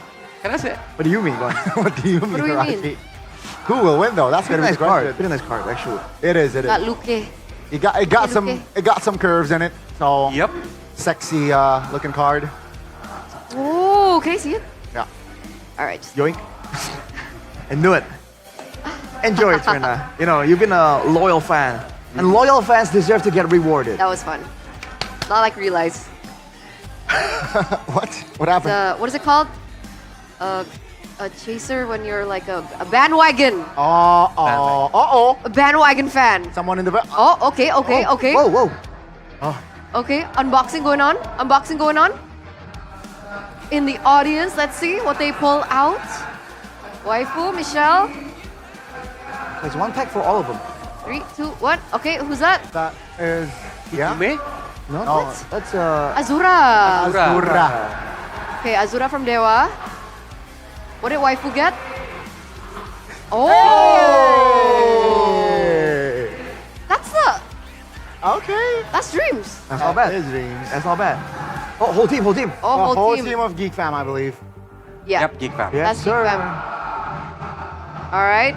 What's next? What's the next card? Show it to us. Oh, Oh! it's shiny. Oh! Who's that? Not bad. Is it Chidera? That is Shadera. Dera. Oh, cool. Tier, I believe. It's like the Haskell one. Final one. Oh, Suelo. He was in the playoffs? I mean, he came yesterday, right? Yeah, Swalo. Arashi being aggressive here. I like it. I like it. I like it. I'm just saying, what? It's trying to light up the moment. Yeah. I mean, it's a common theme here. Despite everything, we can't escape. Yeah. They're gonna be here one way or the other. Either it's the fans, it's the merch, it's a guest, it's a special appearance. I'm really happy. There's his signature on it too. Yeah. Digital though. He's a Virgo too. Oh man. Wow. Virgo twins. Are you Virgo as well? Yeah. Wow. What does Virgo that mean? twins. Does it mean you guys have good vibes, good energy? No? I think I have good energy. Do you think I have good energy, Rashi? I mean, do fellow Virgos have like good energy? Oh, I don't know. I've never met a Virgo. But a Virgo, oh wait, I don't want to talk about it. Okay. Mirko will bully me. I'm not allowed to talk about zodiacs. All right, moving on. Let's moving on. Game numero? 6. Yes, 6. Yeah, 6. All right. How are we feeling, guys? Arashi's feeling confident. I mean, Onyx doesn't look good. Onyx again? doesn't look good. Last 2 games, I agree, right? I guess a lot of questionable in-game decisions as well. They need to reset fast. Because technically, they opted for that second pick. Stubborn twice, but let's see. 3rd time's the charm, or will they actually switch things up? Seems like, again, Kalea, very expensive. I want to see them react appropriately here in the in-game. So do you think that there's a big disparity between blue side, red side now? When Kalea's open, I think so. Okay. But MPL Indonesia would like to wish a happy birthday, the 498th birthday for DKI Jakarta. Hopefully, what's the wish? I can't translate this part. What is Jaya in English? So we'll be more prosperous. Prosperous. And we're ready to be a global city by 2027. Happy birthday. That will be in 2 Happy years. birthday. I'll be 21, 2027. I'll be 12. I'll be 11. Wow. I'll be 18. Oh, okay. Let's August go. 18, 2027. This might be the youngest panel desk we had in the playoffs, man. Yeah. The youngest. In the history of MPL. The history of MPL. Across all regions. Wow. Across all regions. An 11-3-year-old casting. Make it official. I mean, Miracle's casting, so I guess Yeah, he's the baby. he's the baby. He's the baby. Yeah, I'm glad he's not here, or he'd be bullying us back. But he can hurt us, right? Miracle, can you hear us? I'm kidding. Yeah. I was joking. No backtracks. But to make Jakarta continue to thrive and host more international scale events, in line with the governor of DKI Jakarta's vision to establish the city as a global city by its 500th anniversary in 2027. Yes, Arashi. Did you see the lines there? Those are not lines. They were lining outside of the main area. Those were people. They can't even, I've been there, right? They don't even have a good look. They have to look through the leaves and stuff, but they're still there. That's crazy. That's the MLBB enthusiasm, right? Indonesia. Oh, Okay, first pick again Still blue side. for RQ. This is championship point, boys. Yev's locked in though. Correct me if I'm wrong. On the previous grand final, the score is 2-3 between TLID and RQ, right? Yes, sir. RQ got the 3 points, then TLID Equalized 3-3, and then they last won game. back-to-back. Confused. Why are we talking about old news? No. I'm just trying to make a connection here. Yeah. So are you confident Trying to connect the dot, bro. RQ will lift the trophy Yeah. today? No comment. You said you don't believe in patterns, bro. Yeah, I don't. So why you get angry? I'm not angry. It's just like, sometimes we have to let go of the past. Yeah. To embrace a brighter future. I should be a politician. Nice. nice. But drafts are upon us, ladies and gentlemen. Championship point for Rex Regum Kaon. They win the drafts here. It's a sure win to lift that championship title after failing to secure it last season. Already making it to the grand finals. But these are the drafts presented to you by the official tournament smartphone Samsung Galaxy S25 series. Fanny, Badang, Luoyi banned out by RRQ. The Sky Kings go for the chip, the Kalea, and the Joy. So a lot of shakeups here in the drafts. Farsa is open. Maybe What else Farsa are we gonna be looking the at? priority here. For RRQ, If they go Farsa, it's going to be Gatot Kacha and Baxia. we didn't see Baxia Kimi. Maybe. Oh, maybe. Yeah, So Might be a Baxia here, I think. So yeah, I think Baxia here is the right approach. So they go Farsa. Farsa, Gatot Kacha. Farsa Gatot. I don't know if the Gatot deserves that high of a spot here, Donnie, honestly. It hasn't really been as impactful. The Farsa, of course, it seems like RRQ has kind of solved that issue, but Onyx are confident. They have to switch things up here. They really went with the drastic approach of banning away the Kalia. And now for them, do they want to, again, actually get into a proper, like, fight? Because previously we saw it always devolves into more of a assassin battle whenever Onyx has to decide. So I think RRQ might be feeling more confident in the fighter department in the jungle.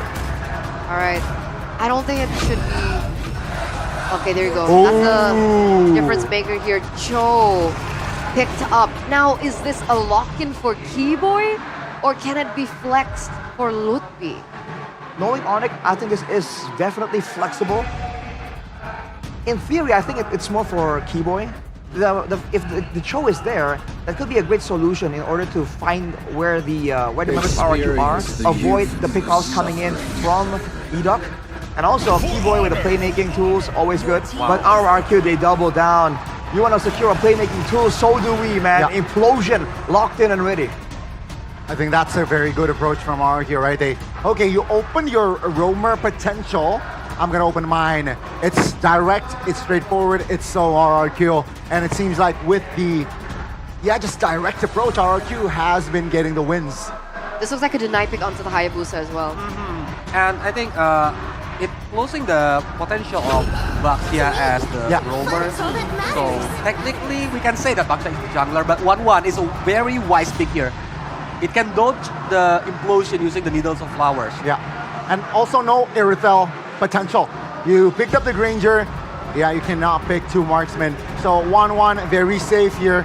I think Onyx, they can apply pressure in the mid. Rins just, eliminated here, I feel like, in the second phase. Yes, considering the impact of the Yeve in the previous game, I believe second highest damage dealt. I think it's, hang on. I was thinking the Yeve for sure, but Ling comes out first right here. Smart. Onyx, not convinced as Baxia is going to go to the jungle, which is a very interesting approach. I think that's smart, right? That's very smart. Because they know Link can just go to the backline easily. Yeah. Can aim for the 1-1 or the partial. They did that to Toy, 2 days ago. So yeah. CC ban coming in for RRQ. I think they like having that sustain. Again, they like having Dairon in a carry position, and he can't do that if he's against a CC. So I think that's where the CC picks, the CC ban have always been showing up here for RRQ. They just want to make sure that Dairon himself will be able to do something. But Onyx now, if they are concerned about that same thing, the Phobius is still in the picture. The Phobius that was the player of the game last game. But Arashi, can I ask that? Do you think that they are too fast to picking the Tiger right now? Well, I think normally for a lot of people it would be too fast. But in this way, funny enough, they kind of have a bit of a mind game going on with the Baxia. As you can see, the Yisung Shin got banned again. So Onyx still are not sure where exactly the Baxia is going to go. And still, they have a chance to secure a winning matchup for Dairon. So I think this is it's something that's only RRQ can really pull off reliably. Well said. Seems like they will commit to another jungler ban, right? So they do not touch Rinz's potential hero. That's going to be the Masha last to be banned out in this series, or in this game. Onyx. What do they go for here? Again, I think they will use Kai as their last pick. I think they should, until they know where the Baxia is going. Yeah. They need to find out the proper matchup for Kyrie. So a hero for Lutfi or Keyboy? Lutfi, I don't mind the Phobius. Oh, okay, Glue. Okay, you're right, Glue is... I think if Onyx wants to play with the utility jungler, they already have enough damage dealer. 1-1 and Farsha. So if they want to play with Fredrin maybe? Huh. So again, right now, our Onyx are just so clumped up together here. Everyone thinks short range except for the Farsa. And with the Glue and the Cho, there isn't really a big engage to it. They're both single target for the most part. And the Benedetta comes through again, along with the Valentina. So Feather Airstrike available. It's going to be a fighter jungle for RRQ. It's going to be so difficult for Suns with the Benedetta in the picture now for Dyron. So what is the final choice? Remember, this is championship point. Oh, God, does Kai play Akai? Yeah, he played it before. What do you do? Do you go export? Do you go alpha? I'm confused right now because, like, do they want to get more damage to secure the single targets that they're going to be able to get with the Way of the Dragon, with the Glue? There you go. They want damage. They want more damage in order to be a real threat. Alpha against the Baxia. So it's a pretty known matchup, but yeah, I think it's going to be a bit difficult. Yeah, early game is the key for this. Okay, let's see if Onyx can actually pull through because once again, a championship point. I think all has been said from the panelists. We're going to throw it over to the casters, potentially the final game in the grand finals. Thank you, panelists. We are on the precipice of seeing the kingdom rejoice once more. One last potential game for them to reclaim that throne. It is going to be a tough game for Onyx, but the Sky Kings, they are not known for giving up. Feast your eyes in the trophy they'll be fighting for. Ladies and gentlemen, for perhaps the final time today, a 4-2 waving, especially amongst the kingdom in the Jakarta International Velodrome. Welcome to the land of dawn for battle! Game number 6 in the cards. And now it's Onyx on the back foot. Early brawl with this composition. The Benedetta going back to Dyron again. It is his special, and it made waves in that game against the Hayabusa in the hands of Kyrie. Kyrie having to go for that alpha, but Terrify is key boy. It's the flicker back. He's gonna be safe for now. Sutsujin with the box, exerting early pressure. We talked about the possibility of a Phobius to win out the early game, and they went for the Benedetta. And I think that potential dueling power is also there in the Benedetta and the Samurai. Definitely. Onyx have gone for a risky choice here, realize. I think in the past as well, when you go alpha, you don't want to see Tigreal on the other side. Yeah. This is a desperate call for Onyx. One that I don't think the Sonics expected from Onyx today. RRQ are leading. They have the confidence in them. You see again them going for the formula. Dyron on a carry, Edok on a playmaker, Savero in the bottom lane, getting gunned down by Toy. Snaps the Inspire. But a healing there! Oh my lord! Spear of Alpha to the back. Suzuki gonna be caught in a tough spot now. Pops in the Poissons. Keyboy, Chikundo. Backup is there. But Onyx, they can't quite get the kill just yet. And Sutsujin with the healing. Obviously as a box here. Now Toy will reset the lane. As of now though, up in mid, they might look for something. Edok again with his trademark pick. The soldier of the kingdom. With one big moment, he can end it all. With one big moment, he might reclaim that throne for the kingdom. Now it's Onyx going in, Ski Boy playing with fire. Thankfully, he likes to get burned. You gotta take the risks in a position like this. Feathered Airstrike already from Rins. Sans playing it safe, dodging away from all of it. Won't get level 4. Sutsujin on Turtle.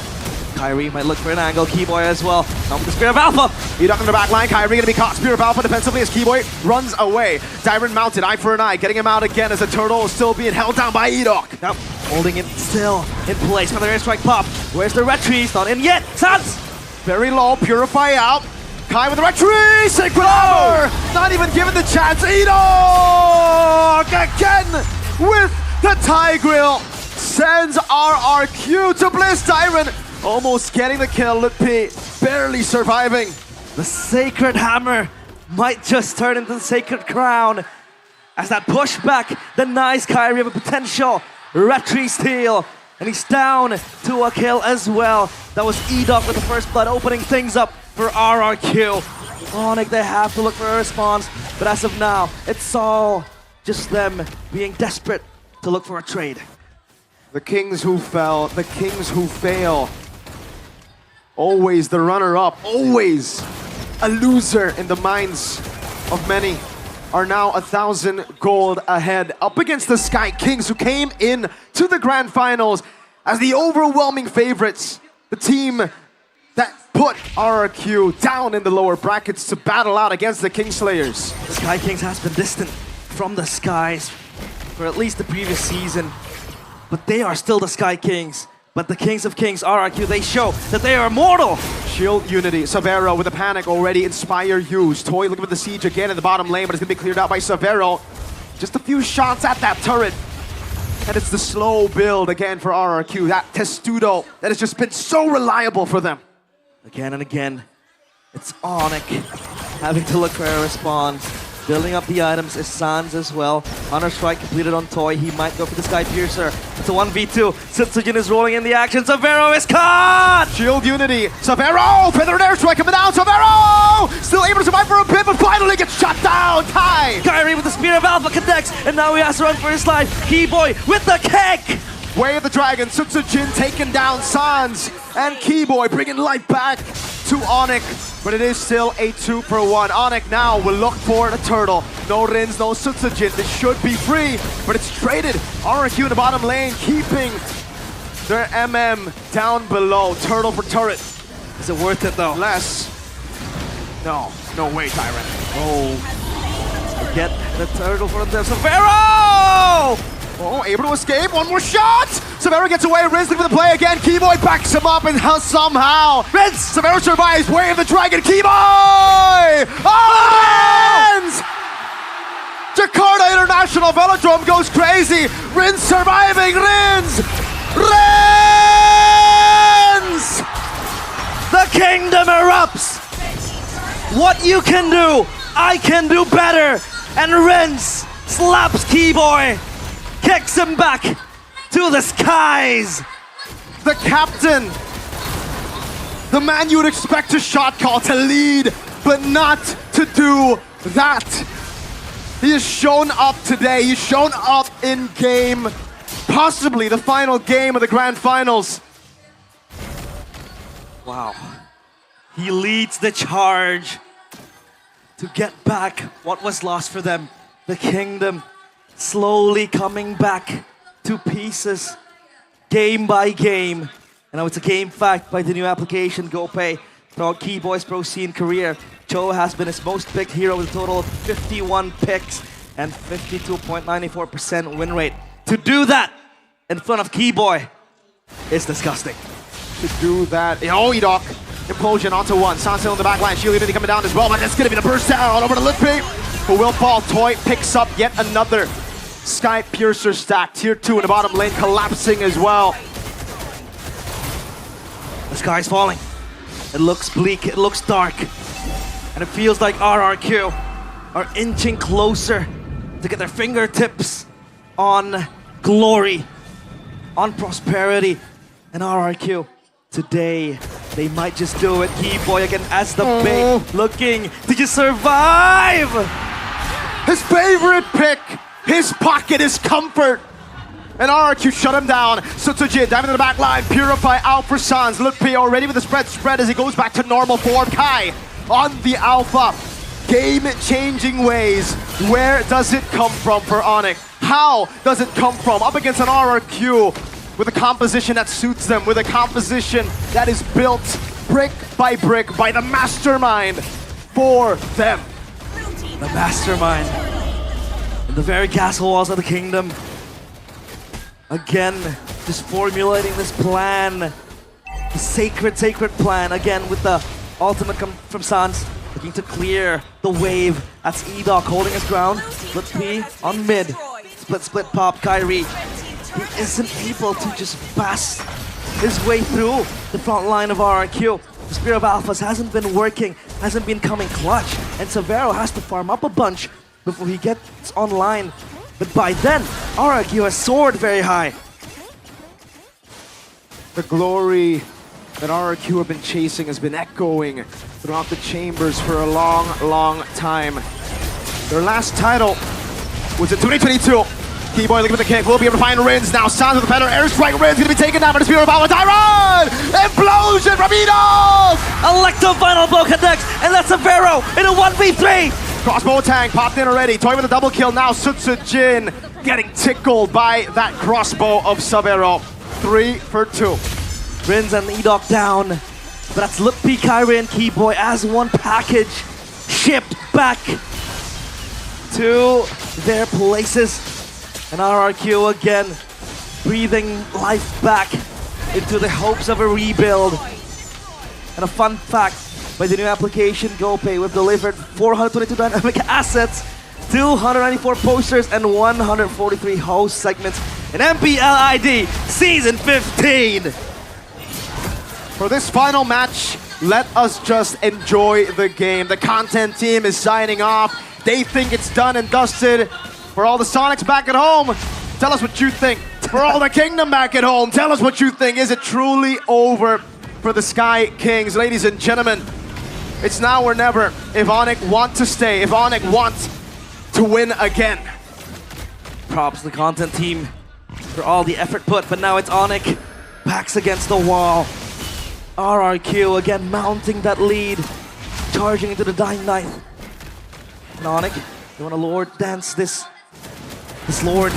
RRQ still holding their trigger. This Keyboy looking for a play. Edok still dancing as well. Darren up top, building that wave. They have to respond to this. Sutsujin stuck, mounted.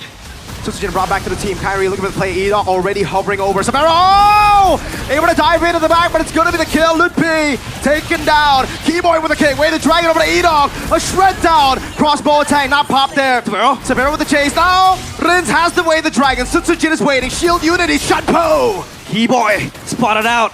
The usurper of the kingdom. Cut down. And as of now, Dyren. Still, RRQ holds control, but Dyren is so close! Oh! Dyren! Finds the assassination now. Can they recover? Dyren running away. Sans looking for the play. Dyren! Almost taking the Purify out. That is big info for Edok. Kyrie again in the wings. The celestial being descending back to Earth. Reclaiming this kingdom, no Purify on Toy. That is big info. And Lippy goes in with the kick as Keyboy! It's off. It's very off. Keyboy caught in a tough spot. Oh, Sacred Hammer from Edok. An implosion from Edok as Rins shuts him down. Sutsujin barely surviving. The glowing wand is taking on him. He has to run. No implosion. Rins in the bush waiting. Savero finds him.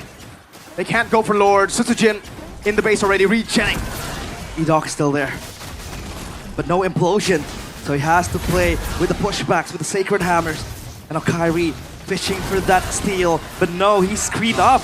He's body blocked. Stance! Dyren almost finding a final blow to the back line again. Dyren looking for the play. Kyrie in the back. Keyboy with the way to Dragon, pinning him down again with a feather airstrike now. Dyren, overzealous, tried to slay the Gila, but ends up dying for it. You're a madman if you want to kill the madman. That's Gila Sans for you. He's able to call forth and summon his own bodyguards. That's Dyren having to bite the dust. Item check now.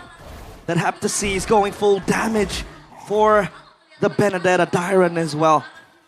And now Granger is just beating his way onto the last item potentially in the bag. For Savero, it's all about the defense with the Winner Nature. The catalyst of the crown, Edok. The man you have to put your eyes on here, especially for Onyx. They're going to be aware of his moves. One big implosion will seal the deal, will seal Onyx's fate, and will carve RRQ's name into the books. Onyx getting siege down in the mid lane. The mid turret is evidence of Onyx, of the Sky Kings, holding on for dear life. But as of now, a wave of army marches onto them, saying this is our kingdom, holding on. Onyx again, Keyboy with the concealed play, looking for a Hail Mary, but Rins is able to distance himself. He spots that out. The Lord cleared, and RRQ, they want to reset.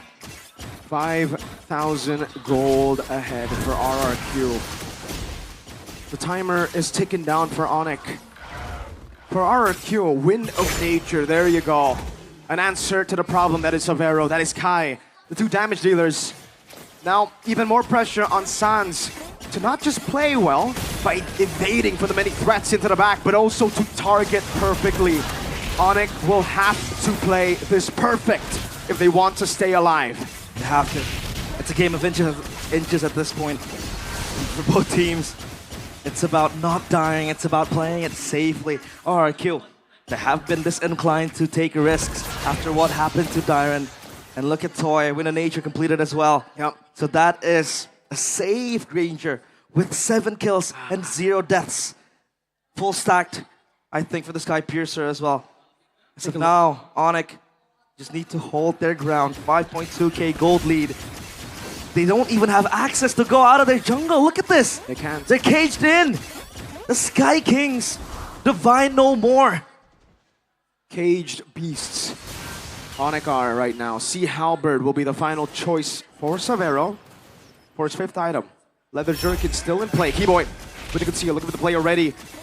Toy in the bush. Purify gonna be used it. Rather airstrike in the back line. He doesn't find it. Wave the dragon in the back. Let's see if they can find it now. Toy pops into Win of Nature. Is that gonna be Kai? He's dead. And the Spear of Alpha connects. It's Toy living to tell the tale. The god in the jungle down. Lutpi somehow able to recover it. And Onyx, signs of life, signs of the glory that they once held on to. The gods do bleed. The kings do bleed. And RRQ down to 2-3. It's E-Doc. No implosion. Savero starts the Lord. Sutsujin crawling in the darkness. That's Lutpi mounting to E-Doc. Feather airstrike, one last one. Crossbow tank gonna be ready! Savero pops it in. Sutsujin with the shield unity took it like a champ. Lutpi tanking up so much. He has to be careful. The Death Sonatas will keep on coming. Reset. The Lord now. Just juggled around. Sutsujin is so low. Oh, that was so close. Sans! Finds it. Riz walks up. Flicker out. Feather airstrike taken already. Kai back up again. Sutsujin down for 35. E-Doc down for 10. 3,000 gold lead for RRQ, but they are the ones scrambling. They are the ones looking for a safe haven as somehow the Sky Kings have climbed out of the trenches. Divine intervention.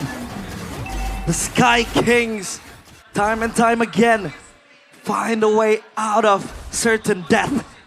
The castle walls and the castle halls are shook at the very sight of the Sky Kings going back online into this game. Wave up top, down bottom's gonna be attended to by Dyran.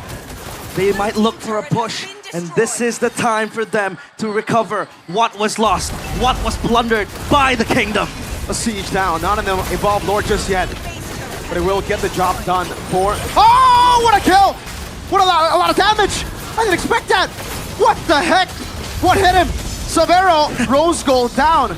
Oh, I would love a replay there just to see again what... What? Was that just Toy and Rins? The burst damage was indeed there. Coming in clutch for RRQ. Dissuades Onyx. Dissuades the Sky Kings to move back. Say, don't you dare come to my kingdom. And as of now, it's Onyx. Boom. With all 3 lanes pushed. Lutpi with a conceal. Sutsujin opening up the bush. Lutpi needs to be careful. Oh, he goes for the mount.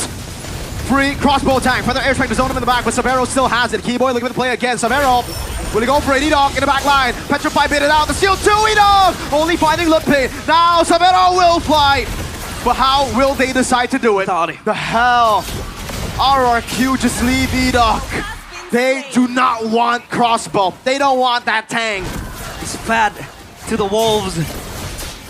And Onyx, they have that kill. Pop. Oh. And now let's take a breather. Because Onyx, they are pummeling the Kings of Kings. With all the strikes they have, all the artillery in their pocket. That's Keyboy. Pushed back by Toy. But no. They push back because they know they have no minions. Even that bottom turret is still taken yet. And now they clear it. So it's all down to just 2 inhibitors. How perfect could it be? Onyx were down 6,000 gold. They're the ones to climb out from the trenches slowly but surely. An uphill battle for them. But a ridiculous climb out. And now they find themselves winning. That, ladies and gentlemen, the turret that Onyx just took is a base turret in the far lane. They will have that macro control. They will have tool for RRQ, Sand Dyron, to constantly be holding that wave. And that's a big setting tool. But how long can he hold that when his teammates are constantly smited down by the Sky Kings? Divine judgment, divine punishment, even for the treasons that have been committed by the kingdoms. And now it's the Lord on their side. Setsujin rolling in, looking for a potential steal. Toy spots on Lutpi in the bush, so Lutpi has to move. Reposition is the name of the game. Dyron, he's just gonna respond to that split push up top. So RRQ, they're down to 4 men in the siege. 4v5 damage still up top. Lutpi looking for the position again. Into the back line he goes.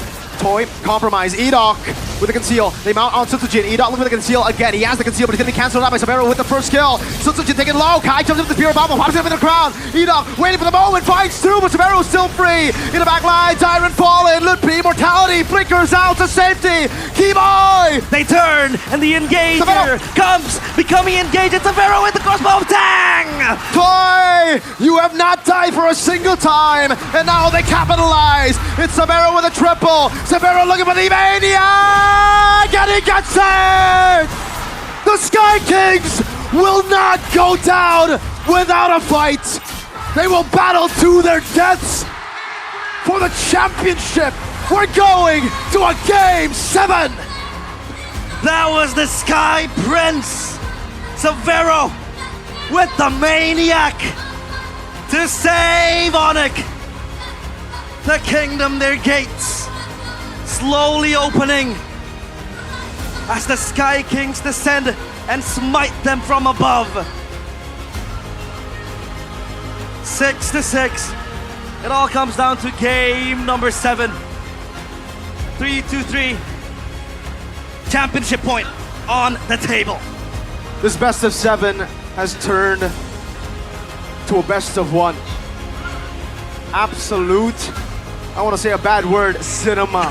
Holy, is this a grand final? Wow, I love it. The Kingdom love it, the Sonics love it. All the fan bases were gathered here today to watch these two teams are happy with it. We are going to see a Game 7, ladies and gentlemen, in the Jakarta International Velodrome. Once again, this is their domain. This is the Sky Kings' domain. This is where they got that 4-peat in this very place. And now, that might happen again, winning MPL ID in their own backyard. Holy moly. That maniac from Sabero was the nail to the coffin of the castle walls crumbling down. The kingdom to have one more chance to save their kingdom.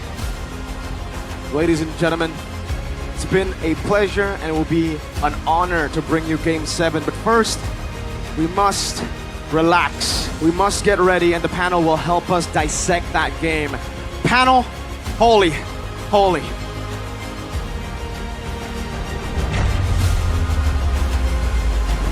We share the same sentiment, boys. Don't worry, man. All the way 7 games in our grand finals back to back as Onyx strike back here to prevent that championship point from happening. Now it's up for grabs for both. Arashi looks a little bit nervous now. Hey, I've been nervous. Looks a little shaky. 3-3. May the best team win. Yep, may the best team win. Yes, sir. Oh, man. Yeah. You voted for RQ. Yep. May the best team win. Let's dissect that Game 6 a little bit. Now, boys, what happened? Because it looked like RRQ was controlling most of the game until some point. What was that point?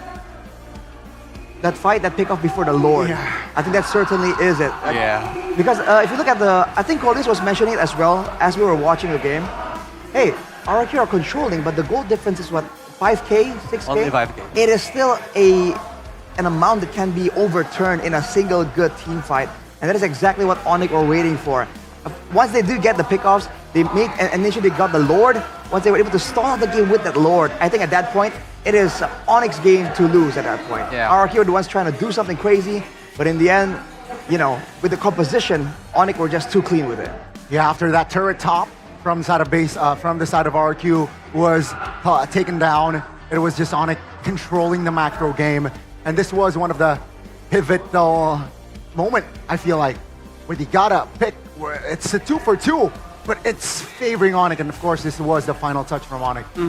That's why patience is the key, I think. And I think RQ takes their own strategy because last time on the Final Upper Bracket, they are using Alpha and got comeback, if I'm not wrong. So this time, Onyx is using the Alpha. Yeah.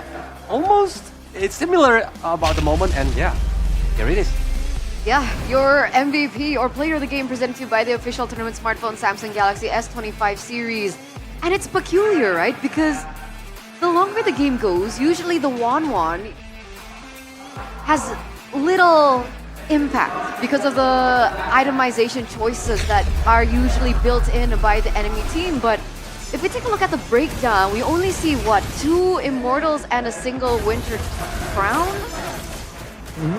I believe some of those items were swapped around as well. Let's be real here. It's a 19-minute and 40-second game. There have been item swaps going around and around for both teams. But in the early game, again, it was just really dominant from RRQ. But at the same time, there were still some plays made by Keyboy. And this Cho, the Cho that's a signature pick by Keyboy, once again shows to be so valuable. In the early game, with the pick that they have, they were able to brute force a lot of these fights, even though there were moments being made by Onyx. But afterwards, there were plays like this where they were just able to give RQ just giving Onyx 1 or 2 kills, and despite the outplays here from Toy, from Rins, I believe, earlier in the game as well, stealing the way of the dragon from Keyboy. Eventually, in the late game, they can't get away with it as easily as they have been, and the Farsa damage comes in strong. We're gonna take a look later on at the damage numbers, and I believe Sans was doing an insane amount right here, especially when teams are just dancing around, waiting for the right moment. And on top of that, Daiwan as well on the Benedetta is still doing damage, still gonna be a bit tanky, but now the members of Onyx have equalized the gold lead. They have items as well, so he can't really be as dangerous as he was in the early game on that Benedetta. That's why I tell you that the passion is the key. Because they know that Savero against Daiwan is very good composition, right? The heroes itself. So the one who can just dive in into the back line is only Daiwan or Idok using the flicker. Without flicker, Idok cannot go to the back line. Yeah. That's why Savero and Sans play almost together, I think, everywhere. Yeah, they never got too far. Yeah, it's a good like communication, right? Just staying tune in and also on the same page. But mind you, this was Savero picking up the Maniac in the grand finals in his rookie season. That's a new blood. Again, just showing up, not just in the playoffs, in the grand finals. Yes. It's a good bonus, I think, about the Maniac. It can boost his morals up for the last game later. But please, Savero, don't get satisfied. No. Hopefully not. Hopefully not. Don't get satisfied because Maniac is not your goals, right? You need to get the trophy. But that final moment, that final clutch factor coming from Savero, I think really was the groundbreaker for Onyx, the nail in the coffin, as people would say, because he outplayed all those resources that were thrown at him, and he was able to get a Maniac on top of that. Arashi, could you break down that moment just a little bit more? Well, again, RRQ, after being so dominant the whole time, we're finally on the back foot. And if you look at the composition from Onyx, they actually have a surprising amount of chase. That's how they're able to survive in the early game. Again, distance management, get the 1-1 away from danger, get Keyboy, with 3 movement tools away from danger, Sans as well. And then that's why Lutpi was just paying the price, getting taken out again and again. In the late game, once they have the damage, along with the mobility, that means that once RRQ lose the frontline battle, once they crumble, once they lose Daiwan and Sutsujin, it's immediately time to run away, and Onyx has the chase. So you can see Savero moving forward and yet still dodging from everything. And at that point, none of the outplay tools was left. I think they really went all out, knowing that if Onyx get that Lord, their early game composition won't be able to really turn things around any longer. Just the finesse from Savero. It was displayed in this game. Sure, taken down twice early. He was able to recover. But shout out Sans. Yep.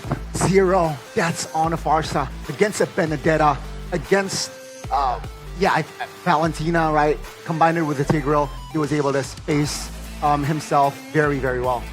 So this brings up the question again, the topic Mirko really likes talking about. Is it better to have some utility in the mid lane, which can allow you to make crazy plays to have so much dominance, or is it better to have some damage? Because that was the big difference there. In the final fight, when they were just moving around, you can see that despite the full inventory slots, the members of RRQ just had to falter back because of the damage difference. He talks about the damage difference earlier on. It looked like Savero had more damage still, 90K. as compared to Sans. But obviously, it's a drastic amount compared against Rins, who was on the Valentina. So it pays both to your argument earlier on about the utility versus damage. Because technically, in that last bout, unfortunately, Rins wasn't able to utilize most of the damage from the Feather Airstrike because it was triggered off early, I believe. So then Sans had a little bit more value in that team fight at the end of it. And I think RK already know that. They are racing against time. Because Dairan on the late game against Savero using 1-1 is like his kryptonite. That's why it's very hard to... Dairan can give much damage to the Onyx backline. But yeah, Savero did his job. It's very conditional because I would argue an opposite argument depending on the itemization choices, which is why I brought up 1-1 in the late game usually falls off because of the choices of the Winter Crowns or the Immortals. But in this particular game, we're going to take a look at it once again here. There weren't a lot of Immortals and Crowns up actually towards the end of the game. Was it because of the swaps? What's going on? I mean, you can see 2 Immortals there for Dairan, for instance, and for Edok, he did have an Immortal, but at that point, I think it's there were some swaps, but I think they were really tunneled on just making sure that they do force the issue. And on that note, I really felt like they really maybe should have went more for a force of a fight under the base initially, because they were really winning. They were winning a lot, but I guess because they weren't winning by an insane amount, like 10k gold, they weren't confident enough to go for the immediate end, and they went for the base towers instead. That's how Onyx were able to survive just a bit longer, stall out the game. But true, at the end of that fight, without those items to really cancel out the 1-1, Savero just had a lot more impact to just go in the back line, and he's a lot safer compared to Toy as well. Now, there's another thing I really wanted to discuss was drafts, right? Because after the drafts ended, I'm hearing a lot of opinions coming down on Onyx draft, particularly the Cho in the early portion of the drafts, plus the Alpha to close things out. A lot of people thought that this was a bad pick on Onyx. But what do you guys think at the end of that game? Initially, I thought, it was a little bit early to show Cho, right? Because Cho isn't really, quote unquote, the meta right now. So why pick Cho in the first phase? It seems like they just want to have a security in that. Again, what we talked about, trio mid. They picked up the Farsa, they picked up the Cho for, potentially, right, at that point, for Keyboy and as well as Sans, at least secure 2 hero for the third. And then they close things out with that last pick, Alpha. So like or not like Alpha? I don't like. Initially, I don't like both picks. Okay. Actually, it's hard. If you like using the Alpha, if you want to win the early game, you need to snowball. But at the end, they got the comeback moment. All right, so it worked out for them in the end? At the end. Because it's they know how similar to things with RQ, right? They know how to utilize the heroes. Okay, we'll discuss that a little bit after this because we want to remind you maybe for the final time, boys and girls, Gamer Snack like champs with Sucro. You guys tasted it? Polios, what's your favorite? W original, the yellow one. You like the original one? Okay, give me the Kribo then. Hey. Fight me. The Kribo is... I like the Kribo one. It's really good though. Can I have some? Yes. I'm on team original myself, but I gotta say, Kribo the number Kribo 1. flavor is respectable. Oh yeah, just put it, oh yeah, okay. There you go. Hey, what other job allows you to eat on the job? Food taster? Alright, point mate. Hey, go on. ASMR. Yeah, I'm not talking. This is how good, by the way, boys. Need more energy, bro. With a match like that. Maybe I might even get some more food, something quick. It's so something good. that's quick and nourishing. Oh yeah. Do you have any ideas? Hokben. Yeah, sure. Especially if you haven't gotten paid, you're on a tight budget. Have you gotten paid for MPL? I don't think so, right? For the playoffs? For the playoffs, not yet. Okay, so if you're on a tight,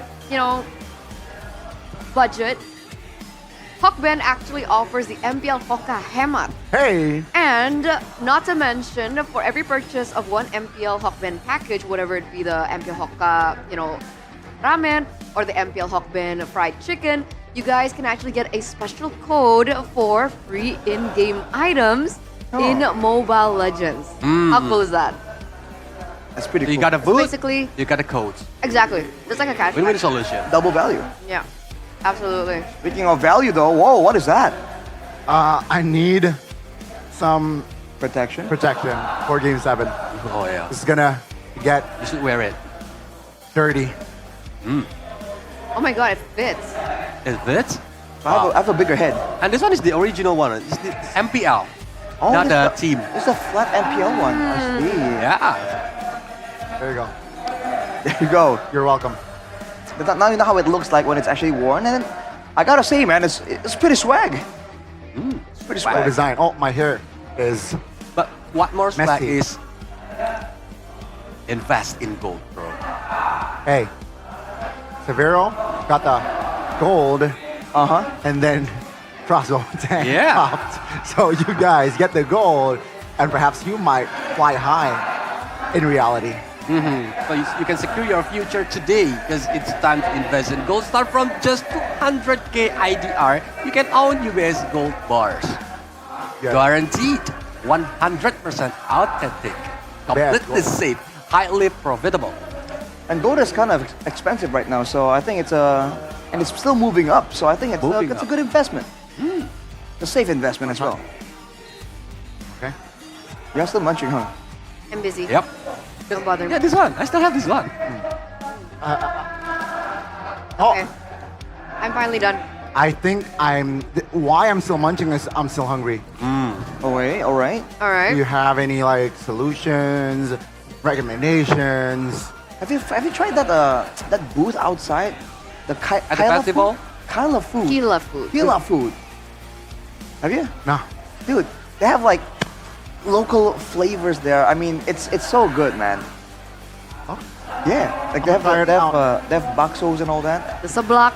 Exactly. If you go to the Right. festival, you're missing out if you don't try it out. Okay. And if you guys, scan the Last day as QR well. code, you guys can also get a discount of up to 50%. So it's already really affordable, it's easy, it's convenient as Yes. well. Not to mention that 50% discount because holy crap, it's so good. It is. It is so good, flavorful, and it's simple. Simple, quality over quantity. Oh, and for the next one, we're gonna stay quiet because we actually have Kolios here in the building. You sold it to us yesterday. I'm gonna make you sell it to me today because I didn't get to witness it in person. Where's the royal stuff? There it is. There it is. Gonna pick it up for Kolios. Oh, yeah. Thank Okay, you so- very much. Okay. Eterna, All right. have you been feel like slow hand lately? Yeah. Uh-huh. Have your thumbs been wet when playing the games? Yeah, I'm always wet. So you should use this, the royal dust.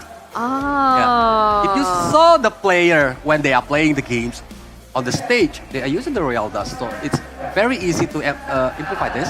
Okay. It not make your screen dirty, Mm. and it will make you move faster to use the skills, the retribution, and everything. I didn't need the read the script, right? No. Yeah. You made the script. Yeah. So and we have the sarung jempol, what do they call it? The thumb sleeve. Yeah, Thumb sleeve.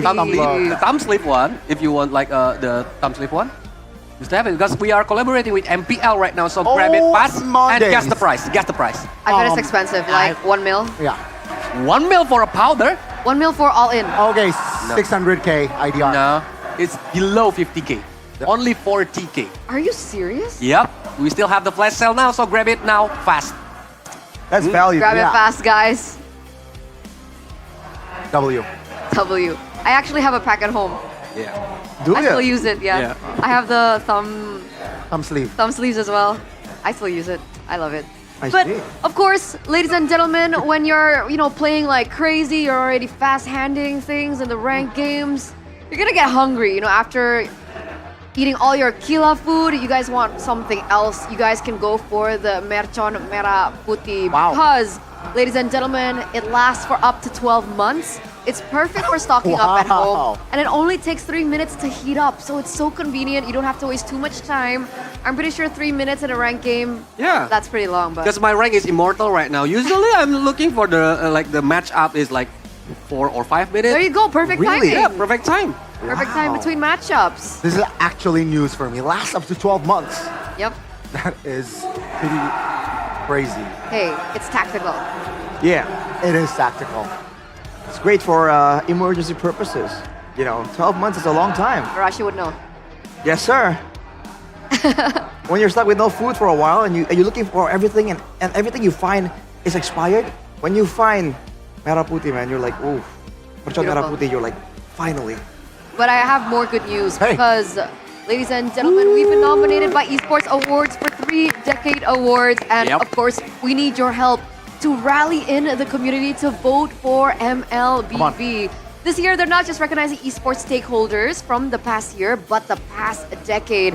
And it looks like we've been nominated for 3 awards. Wow. It's Moonton Games for Esports Publisher of the Decade, Mobile Legends Bang Bang for Esports Game of the Decade, and M5 World Championship for Esports Live Event of the Decade. So scan the QR. Vote now. The votes are open from June 13th to August 11th. So please don't miss out. Continue to support MLBB as a general scale. And, let's gather as the MLBB community. United as one. Just scan the QR United code. as one. It ain't that deep. Just scan the QR code. Vote. Done. It only takes 1 minute, maybe Less. less than 1 minute. Less. We have technology, because you can just scan a QR code. You don't have to spend time. Yeah, but It's quick and easy. if you want to spend time, you can go check it out on the website esportsawards.com/vote/. There's 2 slashes, don't forget. So /vote/.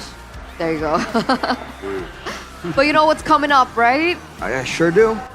It's what the people have been hyping up, especially yesterday. It's MSC 2025, man. And MWI as well at EWC. Yeah, prepare your course. sunscreen. Yeah, it's hot. It's really But hot. it's worth it to watch EWC at Riyadh. Absolutely, absolutely. Go for it, check it out, and watch it in person because I don't think you can ever get the same experience. That entire boulevard is dedicated to esports. It's basically like an amusement park Yeah, for amusement esports. park? Yeah, but for esports. It's Imagine that it. cool. Imagine it.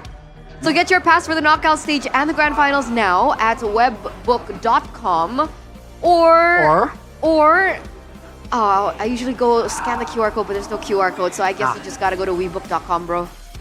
For now. For now. All right. And if you didn't get the ticket or watching the MSC, Yeah. you can watch freely for the MWI. It's free entrance, Collier. free entrance. That is. So just book your Value. ticket, go to Riyadh, Yeah. and when the MWI happens, you can just come to the venue. Pretty cool. Pretty cool. You can watch Onyx Pertiwi in action. Vitality, Like- vitality. Exactly. I'm pretty sure Omega Empress should be back as well Wow. to defend their title. Pretty stacked, actually. So it'll be interesting. Not really sure how it's gonna sway. It's very interesting, the ladies scene right now. I would say it's more developed than the Yeah. past few years, right? It's getting more mature, actually, if we're looking for the meta, the gameplay itself from the ladies. Because I think they watch the professional scene a lot for the men's professional scene. That's why they can adapt what is the gameplay that maybe they can use for the ladies scene. I mean, again, there's so much to take inspiration from, so that might actually be the case, especially with the meta still evolving, man. We're seeing crazy picks come out even now. Want to see more, though. Want to see more crazy. Even more. Even more. Let's go. I mean, we have one more game, right? Oh, yeah, we almost forgot I'm about ready to that. see everything. But this is it. Every off-meta pick, dude. Bang. 3 off-meta picks, 2 meta picks. Because why not? How to catch your opponent off guard. Oh my But now just gone everything days. hangs in the balance, ladies and gentlemen. Our final game to close out the grand finals of MPL ID Season 15, drafting phase for the final time. Presented to you by the official tournament smartphone Samsung Galaxy S25 series. And it all comes down to this. Yeah. We'll see who will be getting red side and blue side in just a minute. That trophy is on the line, and there it is. RRQ on blue side once again. Oh, Fanny, Luo Yi, Badang banned out. Kalea, Joy, Chip banned out. RRQ first pick Baxia. They're the same bands from last game? Yep. If it's not, I think so. Wow. Final game right here, and it might be somewhat of a rehash. The big problem for RRQ in the previous game was the Cho that allowed them to buy so much time, allowed them to make the plays happen, as well delay it even more. We'll see if that comes through again for Onyx, or if they want a different solution. No. Barca Cho. Or maybe they did consider about 1-1, right? Because last time the 1-1 is the key factor for the Onyx to win the game number 6. If they want to anticipate the 1-1, they go Irritel here, but then that's also just showing their cards early. No. Oh, that's the Eve. Yeah. Also another answer, let's anticipate the 1-1 pick. Right, so what was the pick there though before the Eve? Tigreal. Alright, so I guess, was it you, Eterna? You were asking if it's actually a bit too early to pick up the Tigreal? Me. Oh, it's Colliers.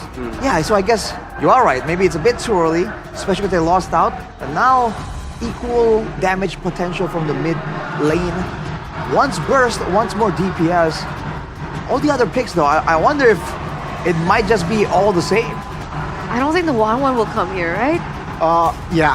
I think they go Irritel here, no? Irritel. Carry it? Okay. Ooh, okay. That's a better solution for the box. Will they go Natan last pick? That'll be crazy. Possible, but it's another magic damage, so they need to consider about it.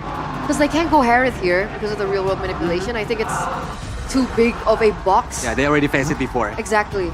And there's a CC there as well, by the way. So there's physical damage already available for Onyx if they want to explore that option. Man, I'm getting really nervous. Second drafting phase, second banning phase actually. Yeah, while waiting, because I want to talk about something like the 1-point syndrome for RRQ. Uh-oh. Yeah, are they gonna feel it again? For this, let's say the last dance? Peculiar. It's peculiar, do you not think? They have the CC already, but they still ban the Lucas? I think it's just respect at this point, right? Sutsujin popped off when he's on the Lucas, and yeah, I think respect again showed from the side of RRQ this time. The Alpha man, they do not want to deal with the true damage this time around.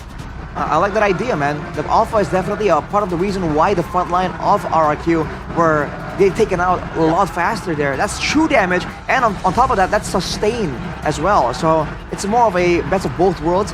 Just the kind of pick that Onyx would like to use to get an advantage. Yisun Shin still not allowed. It's been respected so much by Onyx, probably for a good reason. Final pick here for RRQ. What do they want to exclude? Oh. What are we thinking here? Another jungle ban? I think if they didn't want to face the utility jungler, maybe they can ban Fredrin, but or Hayabusa. Hayabusa 4-0. Link. So Colliers got the closest guess. The closest guess. Physical damage assassin. Yeah, that was our sports minister, by the way, earlier on, Mr. Dito. But yeah, first pick, second phase. They have range, they have sustainability. Do they want to flex Kyrie again? I think that's the blueprint of Coach Yeb here, especially in the grand finals. When they're on the red side, it's always Kyrie last pick, and I don't think Game 7 he wants to change So that. gold lane then. Irritel? I think Irritel is the safest pick. Ooh, Claude. Or Claude. Right, so I think they both understand that, especially for Onyx, they understand that they can kind of like stall out the game. They believe they have what it takes. They have the Cho after all. If they stall this long enough, the Claude will be a monster in the late game, and it's going to have so much more damage output. Oh man, Sutsujin on the Hayabusa and the God-taught Kacha as well. Akai, you think? Akai jungler. They flex Kyrie because Kyrie Good can against play Haya. any kinds of jungler, right? Utility jungler, fighter jungler, or even the assassin jungler. But now, I don't think Akai might be a good option. Lancelot? Another Kyrie, Lancelot? It's not Kyrie-esque. They go X-Borg here. Ooh, that's interesting. True damage for the Baxia. Survivability to weather out the early game damage. That might just be the play, Turner. Oh my truth. Suyo. Interesting. Okay. Okay. Okay, they want to have the fast rotations. And let's see. Let's see. They want Kyrie to be able to farm, man. On the Alpha, on the Suyo, these are two of the heroes that farmed the fastest last season. They want to make sure Kyrie can keep up with levels and have a chance at that late game turnaround. Don't forget the objective. Yes, sir. Let's hope it works out, boys and girls. The final game. We're gonna throw it over to Mirko, as well as Realize for the final time in the grand finals. Boys, destroy it. One last game to decide the champion. One last game to decide which king will be etched to immortality. It is one last game of Onyx against RRQ Hoshi. Welcome to the land of dawn, where glory will echo. Welcome to the Jakarta International Velodrome for Game 7 in the Grand Finals. It all comes down to this. All the sweat, the blood, the tears. As Onyx, they pick up that Claude. We had our own stern comments about it. But again, Dyra not on a carry. The Baxia, we have been vocal about this. Keyboy brawling his way into that mid lane. And Edok on Agathon Kacha. This could not be further away from the previous win cons of RRQ. How they've been able to walk back up, to march back up, to getting match point first, hell. Now we look at the emblems again. Tenacity for the Claude. Bit of defense there for him. Tenacity as well for both the Gatakacha and the Baxia. They really want to just try to out-sustain. Uh-oh, Blade Surge blocking them down. Edok able to sustain a taunt as well. Quad Shadow coming in. Kai will fall. 1 for 1. It's a flicker around. Keyboy falls for Sans to survive. Oh, Severo might go on Toy here. He's low. He's gonna be fine. Severo gets the Warriors' boots. Adds that physical defense on towards him, but Tsutsujin, 2 kills. This Hayabusa might just go off to a snowball. Kyrie is here to fight that off. D-Boy backs him up, but no further advances are to be made. Severo with PMI pops away. 2v1, a sprint coming down as well. Severo taking a gamble, almost finding Toy. He has the BMI back, I think, but Toy will just walk away. Sprint traded for not even a Purify here. He was contemplating about it. Tsutsujin, Lippy is gonna be okay. Edok so low. But they can't afford to go for it. They can't afford to waste their resource. They know Tsutsujin will be looking to farm here. And Kyrie getting a level advantage will be of immense value for Turtle number 1. Now Lippy up top against the Baxia. Obviously CC gets more prio with the damage she's able to deal. And that gives them leeway to open up this neutral objective. Number 1, Keyboy screens for the team. This Cho has been the solution that Onyx needed since the start of the series. Who screens effectively? And Keyboy with the Cho does that. Wonderful, with wonderful brilliance. And Severo. Oh, watch out the lands with Shadow Kill 2. Severo with the regen. Blazing duet from Severo!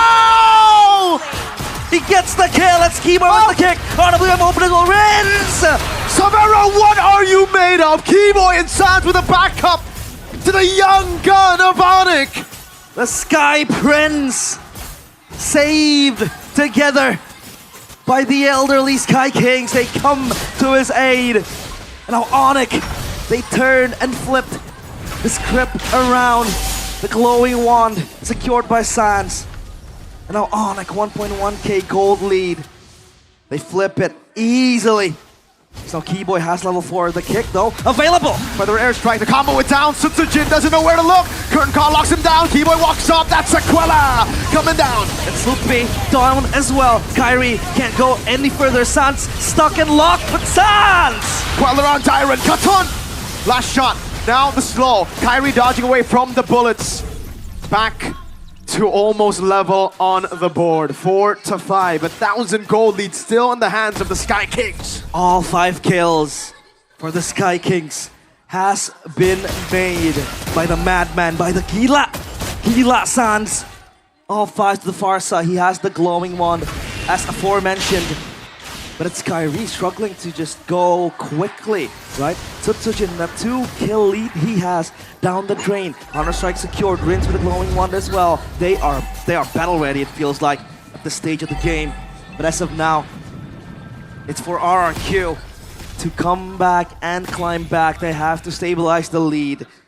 The question is, will Onyx stop the tempo? 1,400.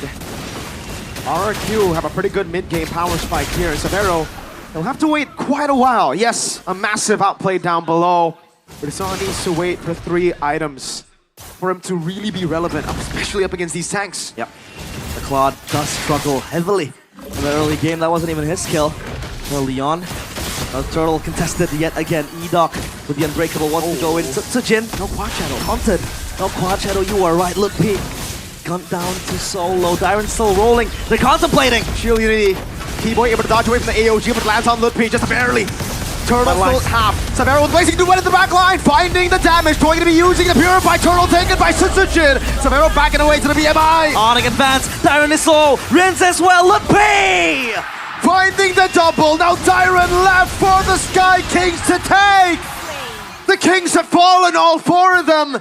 And only the Mercenary stands in their ranks solo, alone on an assassin. The pillars of the kingdom slowly disintegrating, but Tsujin with the shadow kill, slowly clearing that mid-wave. And the kingdom, slowly but surely, piece by piece, taken apart by the ever fearful wrath of the Sky Kings. Onyx have breached past the first defenses of RRQ. The front of the Testudo, the front of the battle plans for RRQ, it's crumbling. It was an early game snowball that they were looking for with this composition. Now they must go plan B. Rins, Tsujin must look for trades. They cannot fight Onyx in a head-on battle. Severo, Lutpi, Kyrie Sands, they're doing a bit too much damage. Hotend's prediction by the new application Go Pay still. The kingdom faithful. And hopefully the faithful shall be rewarded. They don't waver, even while down under. Keyboy taking a beating, forced to flicker out. That's a good resource earned for RRQ. That is information. At least now, Keyboy has to be kept more at bay, playing passively from the back, and take your ass and that Radiant Armor. But down bottom, though, Severo, 2 items in the span of 6 minutes. Wow. That is the DHS and the corrosion site. He might just be a menace come the following minutes. And he's just one off the Golden Staff. If they win another big fight, like a 4-0 again, it'll probably come in the 8th minute of the game. Keyboy, Shunpu, Shield Unity. Oh, clean dodge from Keyboy and the recall, that flare that you see in the grand finals. Beautiful. Beautiful, beautiful. Good footwork from Keyboy there. Dodge, Dyron's is rolling. And now the turtle secured by Onyx, it seems like. The Sky Piercer by Toy. Whoa! Power. Oh, Keyboy! He's forced out Rinse the Flicker! You see the panic in his eyes! Oh no! Keyboy didn't have his flicker, not even! It was burned in the purple! That is valuable for Onyx now. Toy. Oh man. Holding. That was Rinse, by the way, who flickered. Sans is in the bush. Oh man. Wow. They can't panic like that, Rinse. Not like this. They gotta have it way more calculated. You can see again the pressure, the fatigue starting to get to them. And it doesn't help the fact that their opponents are 5,000 gold ahead, and now you can see Keyboy, he knows that resource is down. He's playing so far up in the jungle. Look at the item, Golden Staff. Just a few minutes, no, seconds away. He's gonna get it before 9. Yep, they're queuing it quickly. The Golden Staff will help the Claude to be even greater in the team fights. And now they're gonna give them minion waves. Severo clear. In the mid lane, Keyboy looking for a kick! Weighted Dragon over to the back. The real Room Ablation comes in with the airstrike zones. Toy away. Tsujin still there holding his ground with Toy. Only a Revitalize popped in. Now he's going to be concealed from Eda. They turn. Keyboy, Shunpu dodging away from the Shield Unity. Absolute class. Severo, BMI back again. Tsujin with the Quad Shadow landing. Oh, curtain call! Keyboy. Eda tried to read it. The conceal still ready. He has a flicker. He's a madman. He's looking for the angle, constantly keeping RRQ at their feet, on the edge of their seats. And as of now, Onyx, look at Kyrie, the confidence to just take that orange buff. But Onyx, they're playing with full confidence. Key Boy, this is not the Key Boy we have seen from the past few games. This is the Key Boy we all know and love. With that confidence achieved is the Swift Trinity. Wow. 9 minutes, the Claude is online. Constant feints from Onyx. Now that they have the goal lead, they can or should only feint. They should never really commit to a fight unless it's all in for them, unless it's so beneficial. But as long as RRQ again play with that front to back, it's gonna be quite hard to crack it. Keyboy looking for an angle. RRQ looking to contest. They want to go for the Lord here. This is not going to be contested anymore. By RRQ, it becomes in Severo! The curtain call locks him down. Keyboy in the back line. On to be a block there. Keyboy! Finding the kick on Sun Sujin! They get the kick. Edok repositions with the AOG, but that's it. Onyx, 2 kills. Sutsujin, Rins, the pillar of the kingdom, gone! 1 down. Tyron looking for more. Queller to Toy. An arrow. RRQ full defense mode. Edok. Curtain call. Another Queller. Kyrie nearly smites them down up from the skies. And this time, it's Onyx looking to pop that holy defense. Malefic roar for Toy. But what is it gonna do? Now up top, that Lord is gonna march down towards the top side turret. Sutsujin wants to clear that wave. But as of now, it's all onto Onyx. Can they hold this lead? Can they hold the siege? Oh, Severo, he goes in. Let's see. Oh, good PMI. Could have been real bad. He doesn't have Purify. Remember, one big mistake and it could be over. Keyboy. Oh, looking for Sutsujin there. Did not have the flicker, so will not be able to go for it. Immortality third. Keyboy wants to go for a Hail Mary kick that will send Onyx to another championship title. 10,000 gold ahead. He's looking for that divine kick. Keyboy, time and time again, has been the playmaker for Onyx, the one who sets the tempo. It's Onyx just plundering and scavenging all they can have, all they can get in the jungle of RRQ. RRQ, this time it's them. Cage on towards their very own castle. Item check. Kyrie, 3 items. Severo with a nature completed as well, so he has extra safety. Queen's Wings for Kai. Severo. I thought in this game he would choose to go for Winter Crown instead. But no, he's gone for the Wind of Nature. Yeah, for a little bit more, you know, just ways so that he can deal damage while also being up front, despite not having the Blazing Duet. Conceal. RRQ are really just looking for anything they can find, but unfortunately Onyx are denying RRQ of every angle possible. They're not giving anything. And towards the players of Onyx. So just Keyboy holding the immortality completed as well. Now down bottom, it's Kyrie. So just shoving around Keyboy. Almost get taunted. RRQ again. Always looking for that angle. Time and time. Edok, they have no playmaking hero. Could just snap and quickly turn the fight around. It's a telegraph form of engage the AOG. It is also reactive. You have to wait for Onyx to either clump up or maybe it's them pulling a blunder.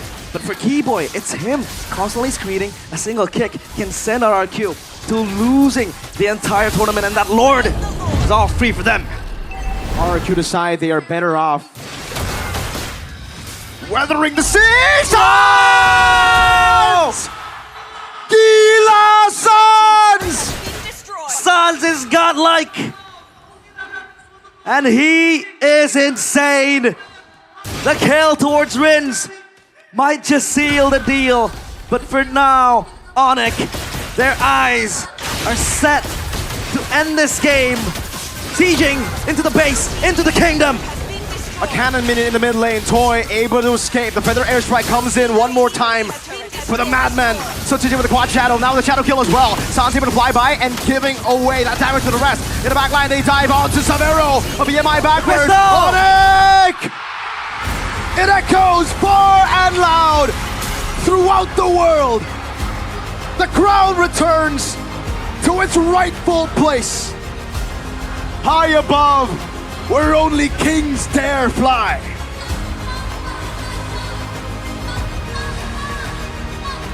The Sky Kings have ascended upon us once more. And on the 7th ascension, they lay to rest.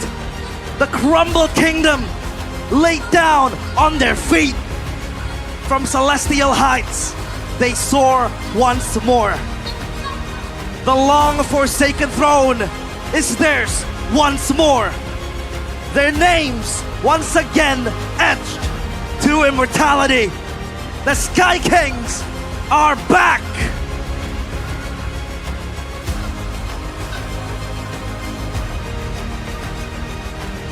From 9th place to champions. The struggle, the journey, the drama of going all 7 games.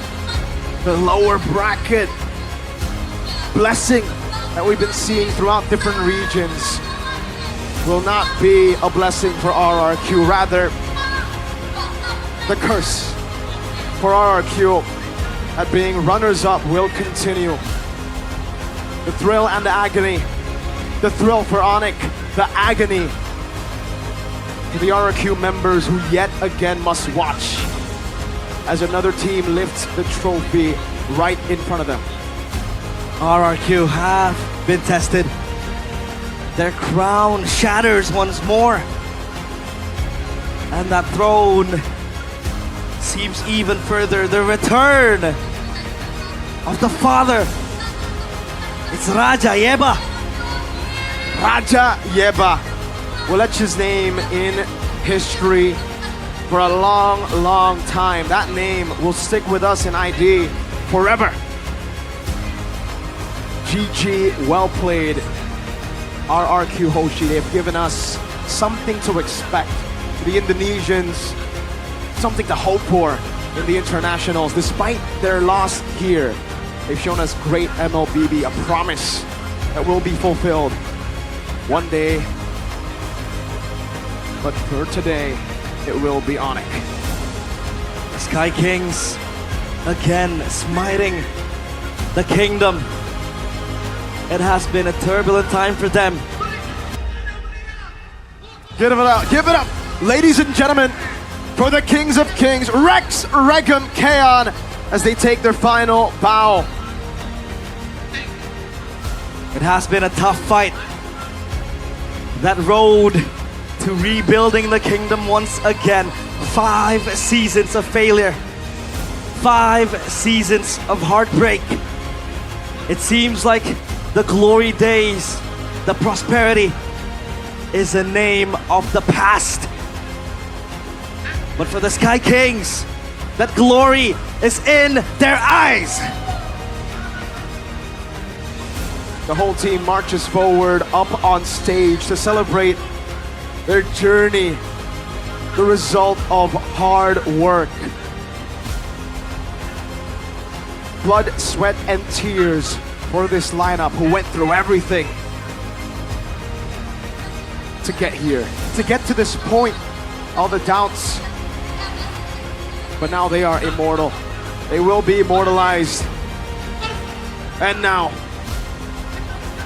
ladies and gentlemen, the moment you've been waiting for back at home, the moment you've been hoping for. The throne is not given. It is taken. Your MPL ID Season 15 champions, Onyx! The Sky Kings ascending once more. The righteous holders of the MPL ID Season 15 trophy. As they corral on towards immortality. Time and time again, success follows them. It seems like they left, but they are back.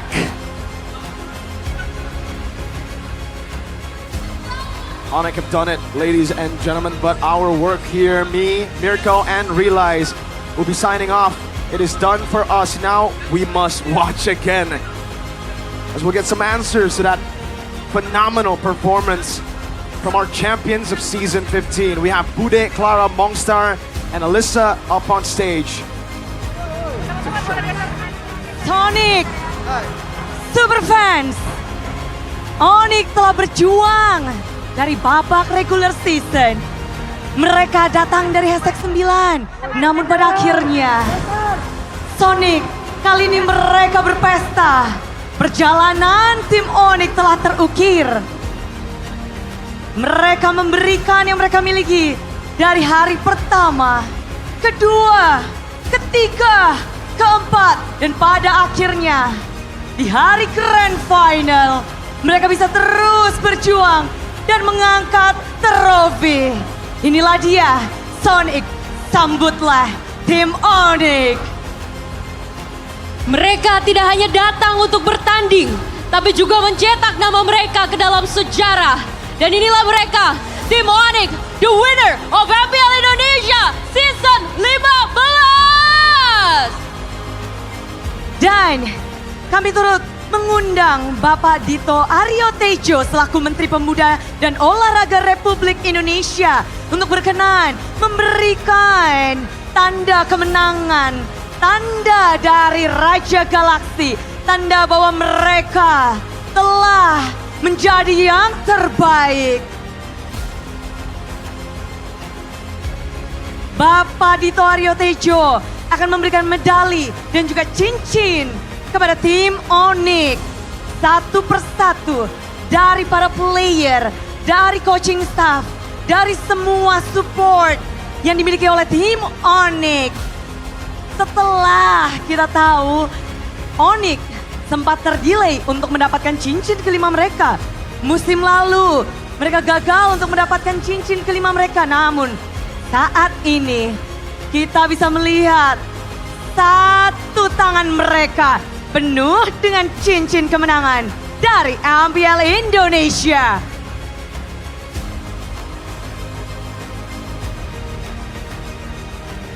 Medali disematkan, cincin di jari-jari sang pemenang juga telah dipakaikan. Semua player berjuang sampai hari ini. Mereka datang dari bawah, mereka berjuang hingga ke atas. Semua jerih payah, strategi, dan juga kepercayaan diri mereka berikan. Coach Yep, jarimu begitu kacing-kacing babling-babling. Perjuangan tim Onyx tentunya bukanlah perjuangan yang mudah. Berangkat dari hashtag 9 menuju Riyadh. Semua yang telah bekerja keras dari tim Onyx, kita melihat banyak sekali perubahan yang terjadi. Dari minggu yang pertama, sejak MPL dimulai, banyak kejutan yang telah mereka berikan. Bukan hanya dari para player, namun juga dari strategi, gameplay, dan juga kita bisa melihat bahwa hero-hero yang mereka gunakan pun mengulik sekali.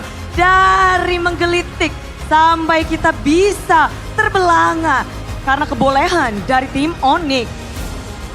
Dan kita juga tidak bisa melupakan bahwa semua perjuangan mereka tidak lepas dari coaching staff, manager, dan ditambah pula semua dukungan dari para Sonic.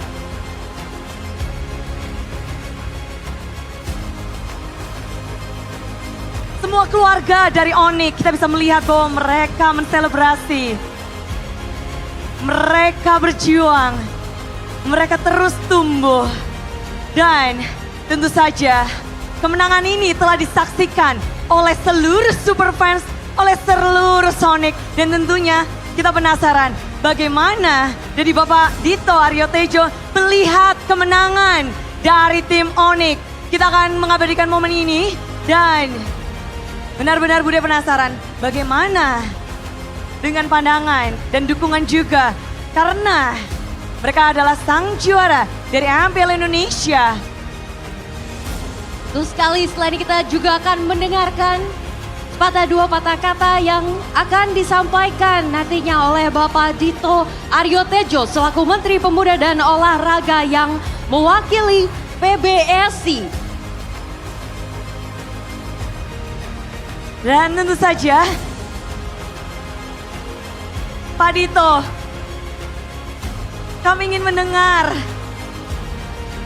bagaimana tanggapan Bapak terhadap kemenangan ini, terhadap MPL. Kita tahu Bapak selalu hadir untuk menyaksikan momen demi momen dan mereka akan mewakili Indonesia untuk ajang MSC.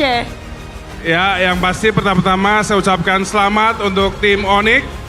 2 kali dalam berturut-turut saya hadir di Velodrome, pemenangnya masih sama. Dan saya juga ucapkan selamat juga tim LRQ dan seluruh peserta.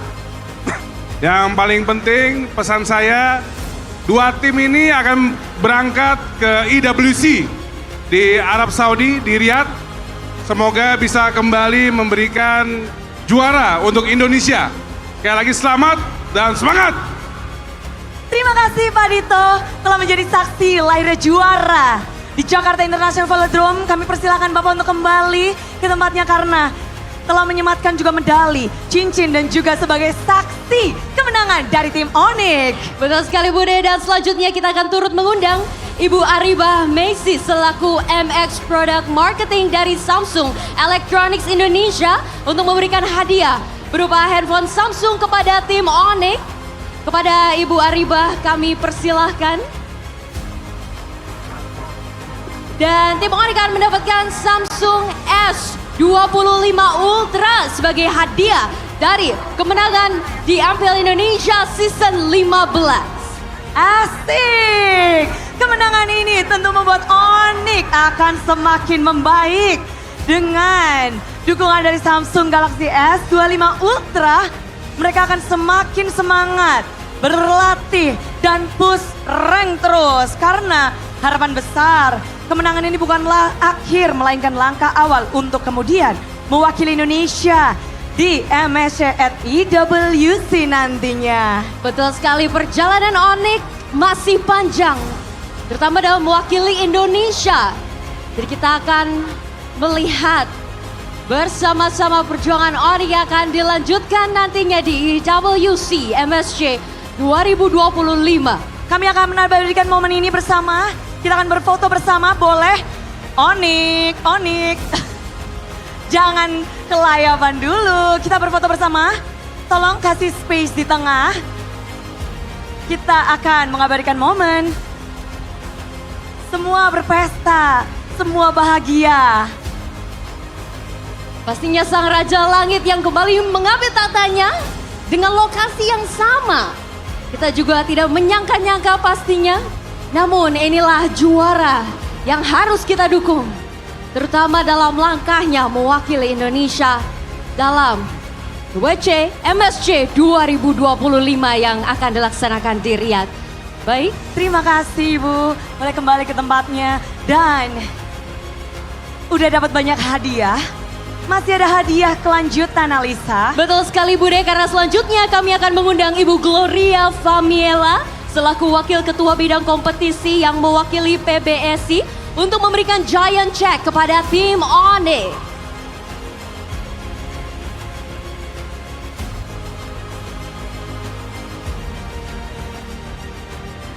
Momen yang dinantikan oleh tim Onyx mengukir sejarahnya kembali di Jakarta International Velodrome menjadi Raja Galaksi, mengumpulkan cincin kelima mereka dan ditambah ini akan menjadi momen yang harus diabadikan.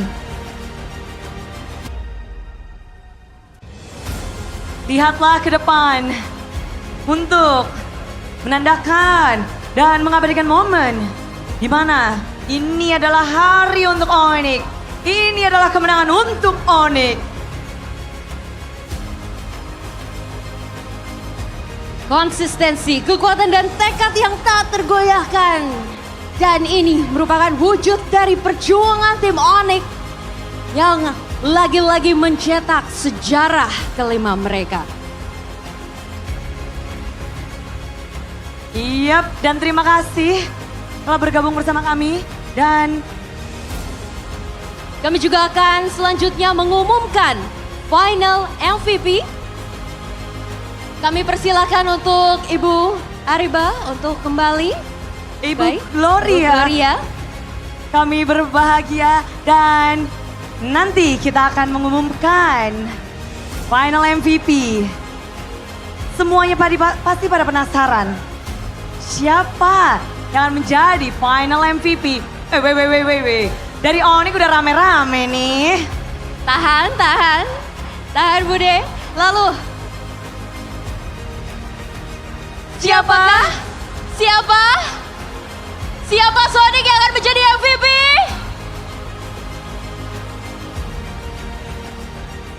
Dan pemegang dari final MVP di MPL Indonesia Season 15 adalah Sans! Congratulations Sans, our final MVP for MPL Indonesia Season 15! Dirinya membuat semua orang berteriak apa? Sekali lagi apa? Gila San! Kami turut mengundang. Kita akan mengundang perwakilan dari Samsung Galaxy. Di mana tentu saja Ibu dari Ariba Messi selaku perwakilan dari Samsung untuk bergabung bersama kami di atas panggung. Sebagai MS Product Marketing dari Samsung Electronics Indonesia, Ibu Ariba Messi akan menyerahkan handphone Samsung kepada our final MVP kita. Trofi telah diberikan, final MVP. Inilah dia. Sans, penghargaan tertinggi tentunya telah diberikan dari Ibu Ariba Messi selaku MX Product Marketing dari Samsung Electronics Indonesia. Dan bukan hanya trofi, namun juga Samsung Galaxy. Menjadi Raja Galaxy.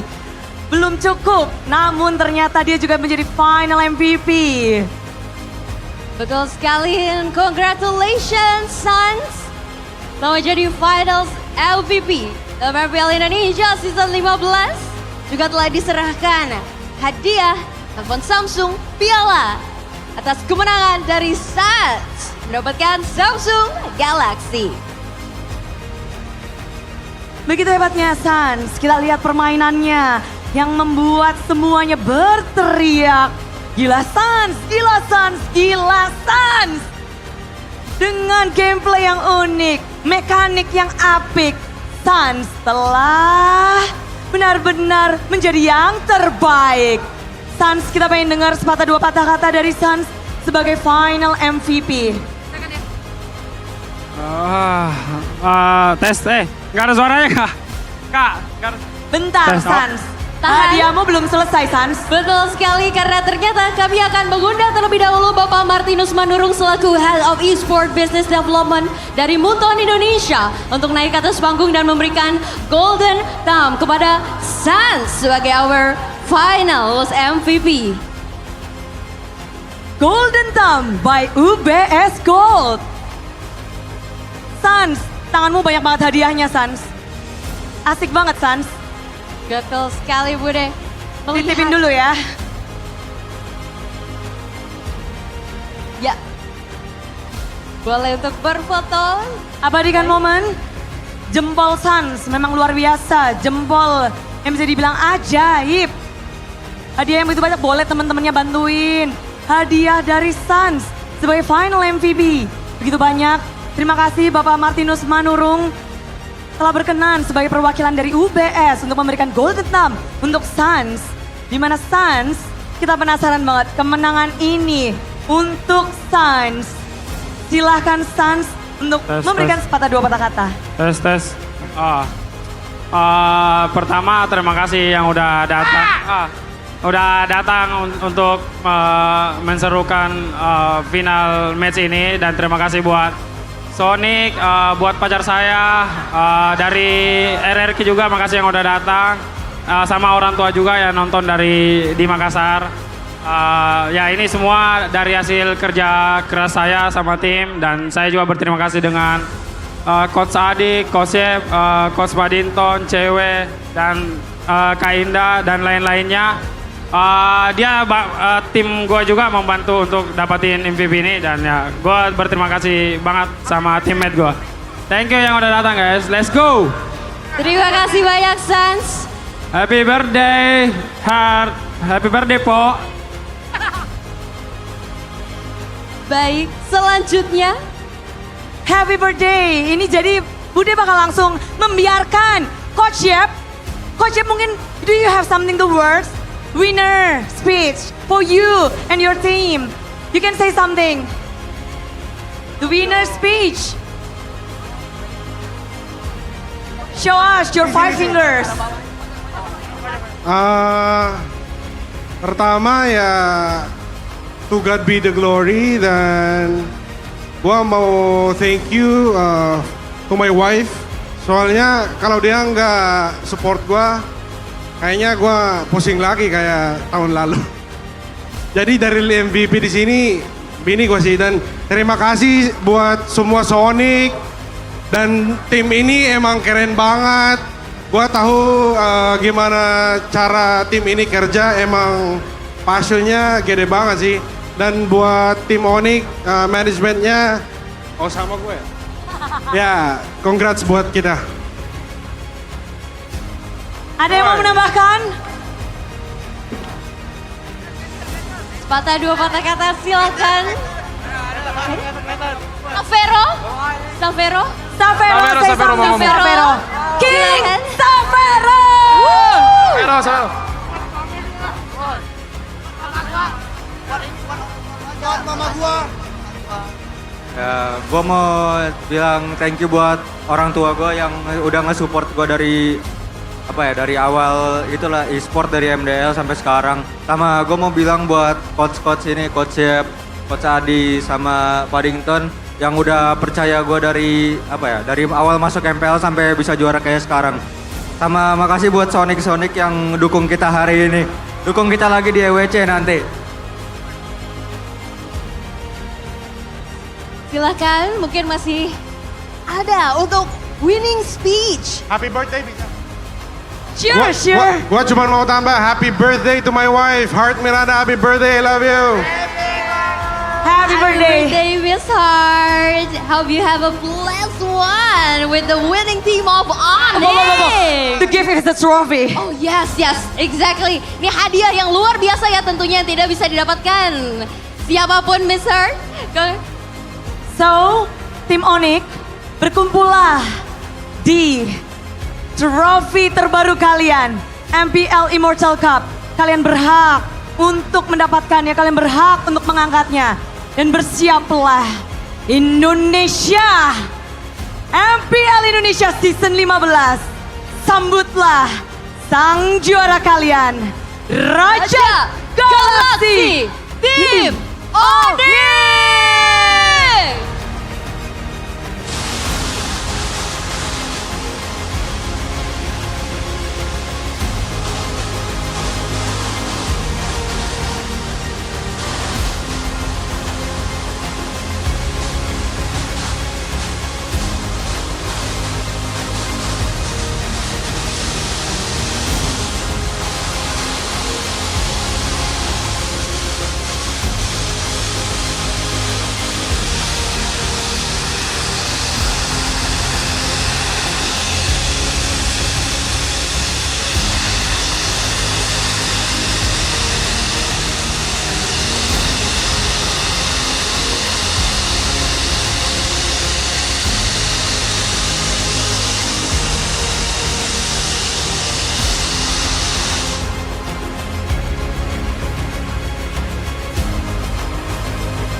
Dan semua perjuangan ini telah sampai pada akhirnya.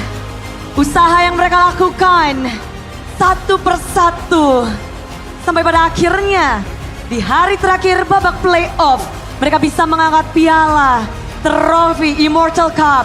Dan kita juga melihat bahwa Sonic turut menjadi bagian dari perjalanan tim Onyx. Dan tentunya segala kesuksesan yang terjadi dalam MPL Indonesia Season 15 tidak luput dan terlepas dari dukungan para sponsor yang juga telah mendukung MPL Indonesia. Karena MPL Indonesia Season 15 powered by Munton, supported by PBSI, presented by official turnamen smartphone Samsung Galaxy, official e-wallet GoPay, official sponsor Head and Shoulder, dan official dari coffee partner Good Day. And of course our partner in esports, Telkomsel, Dunia Games, IndiHome, and our advertiser Kacang Sukro, Hawkband, and our suppliers ada RSW Helmet, UBS Gold, Kila Food, Royal Guard, Mercon Merah Putih, Imaginary, and our venue Jakarta International Velodrome. Yang saat ini mereka sedang di tengah-tengah untuk trophy walk, untuk perjalanan dari Onyx. Mereka menikmati kemenangan dan Sonic pun turut menjadi bagian dari kemenangan Onyx. Sambutlah sang Raja Langit Sonic dan Raja Galaksi, sang Raja Langit. Inilah dia, tim Onyx, dan mereka masih akan berjuang terus di MSC at EWC bersama dengan tim RRQ Hosi. Kita berjuang untuk Indonesia dan kita akan terus menjadi dukungan untuk mereka, memberikan segalanya. Terima kasih sekali di sini Bude Klan Mongstar dan juga Alisa Natali pamit undur diri. Terima kasih banyak. Jangan lupa dukung jagoan kita dalam EWC MSC 2025 dan sampai jumpa di Riyadh.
Terus berlari, terus ke arah puncak tertinggi.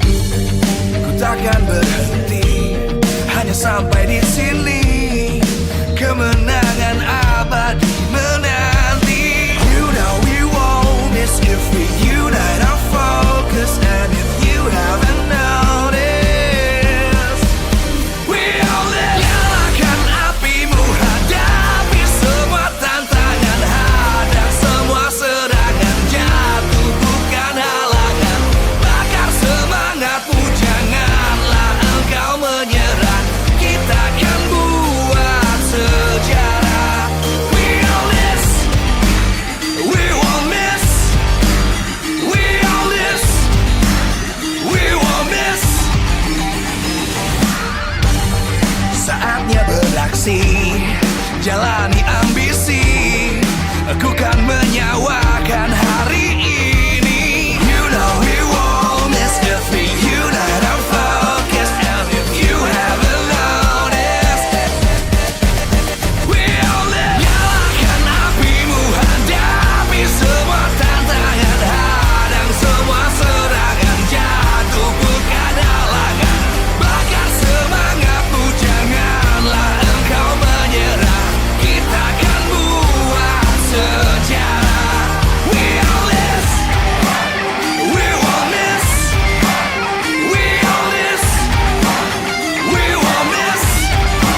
terus berlari, terus ke arah puncak tertinggi.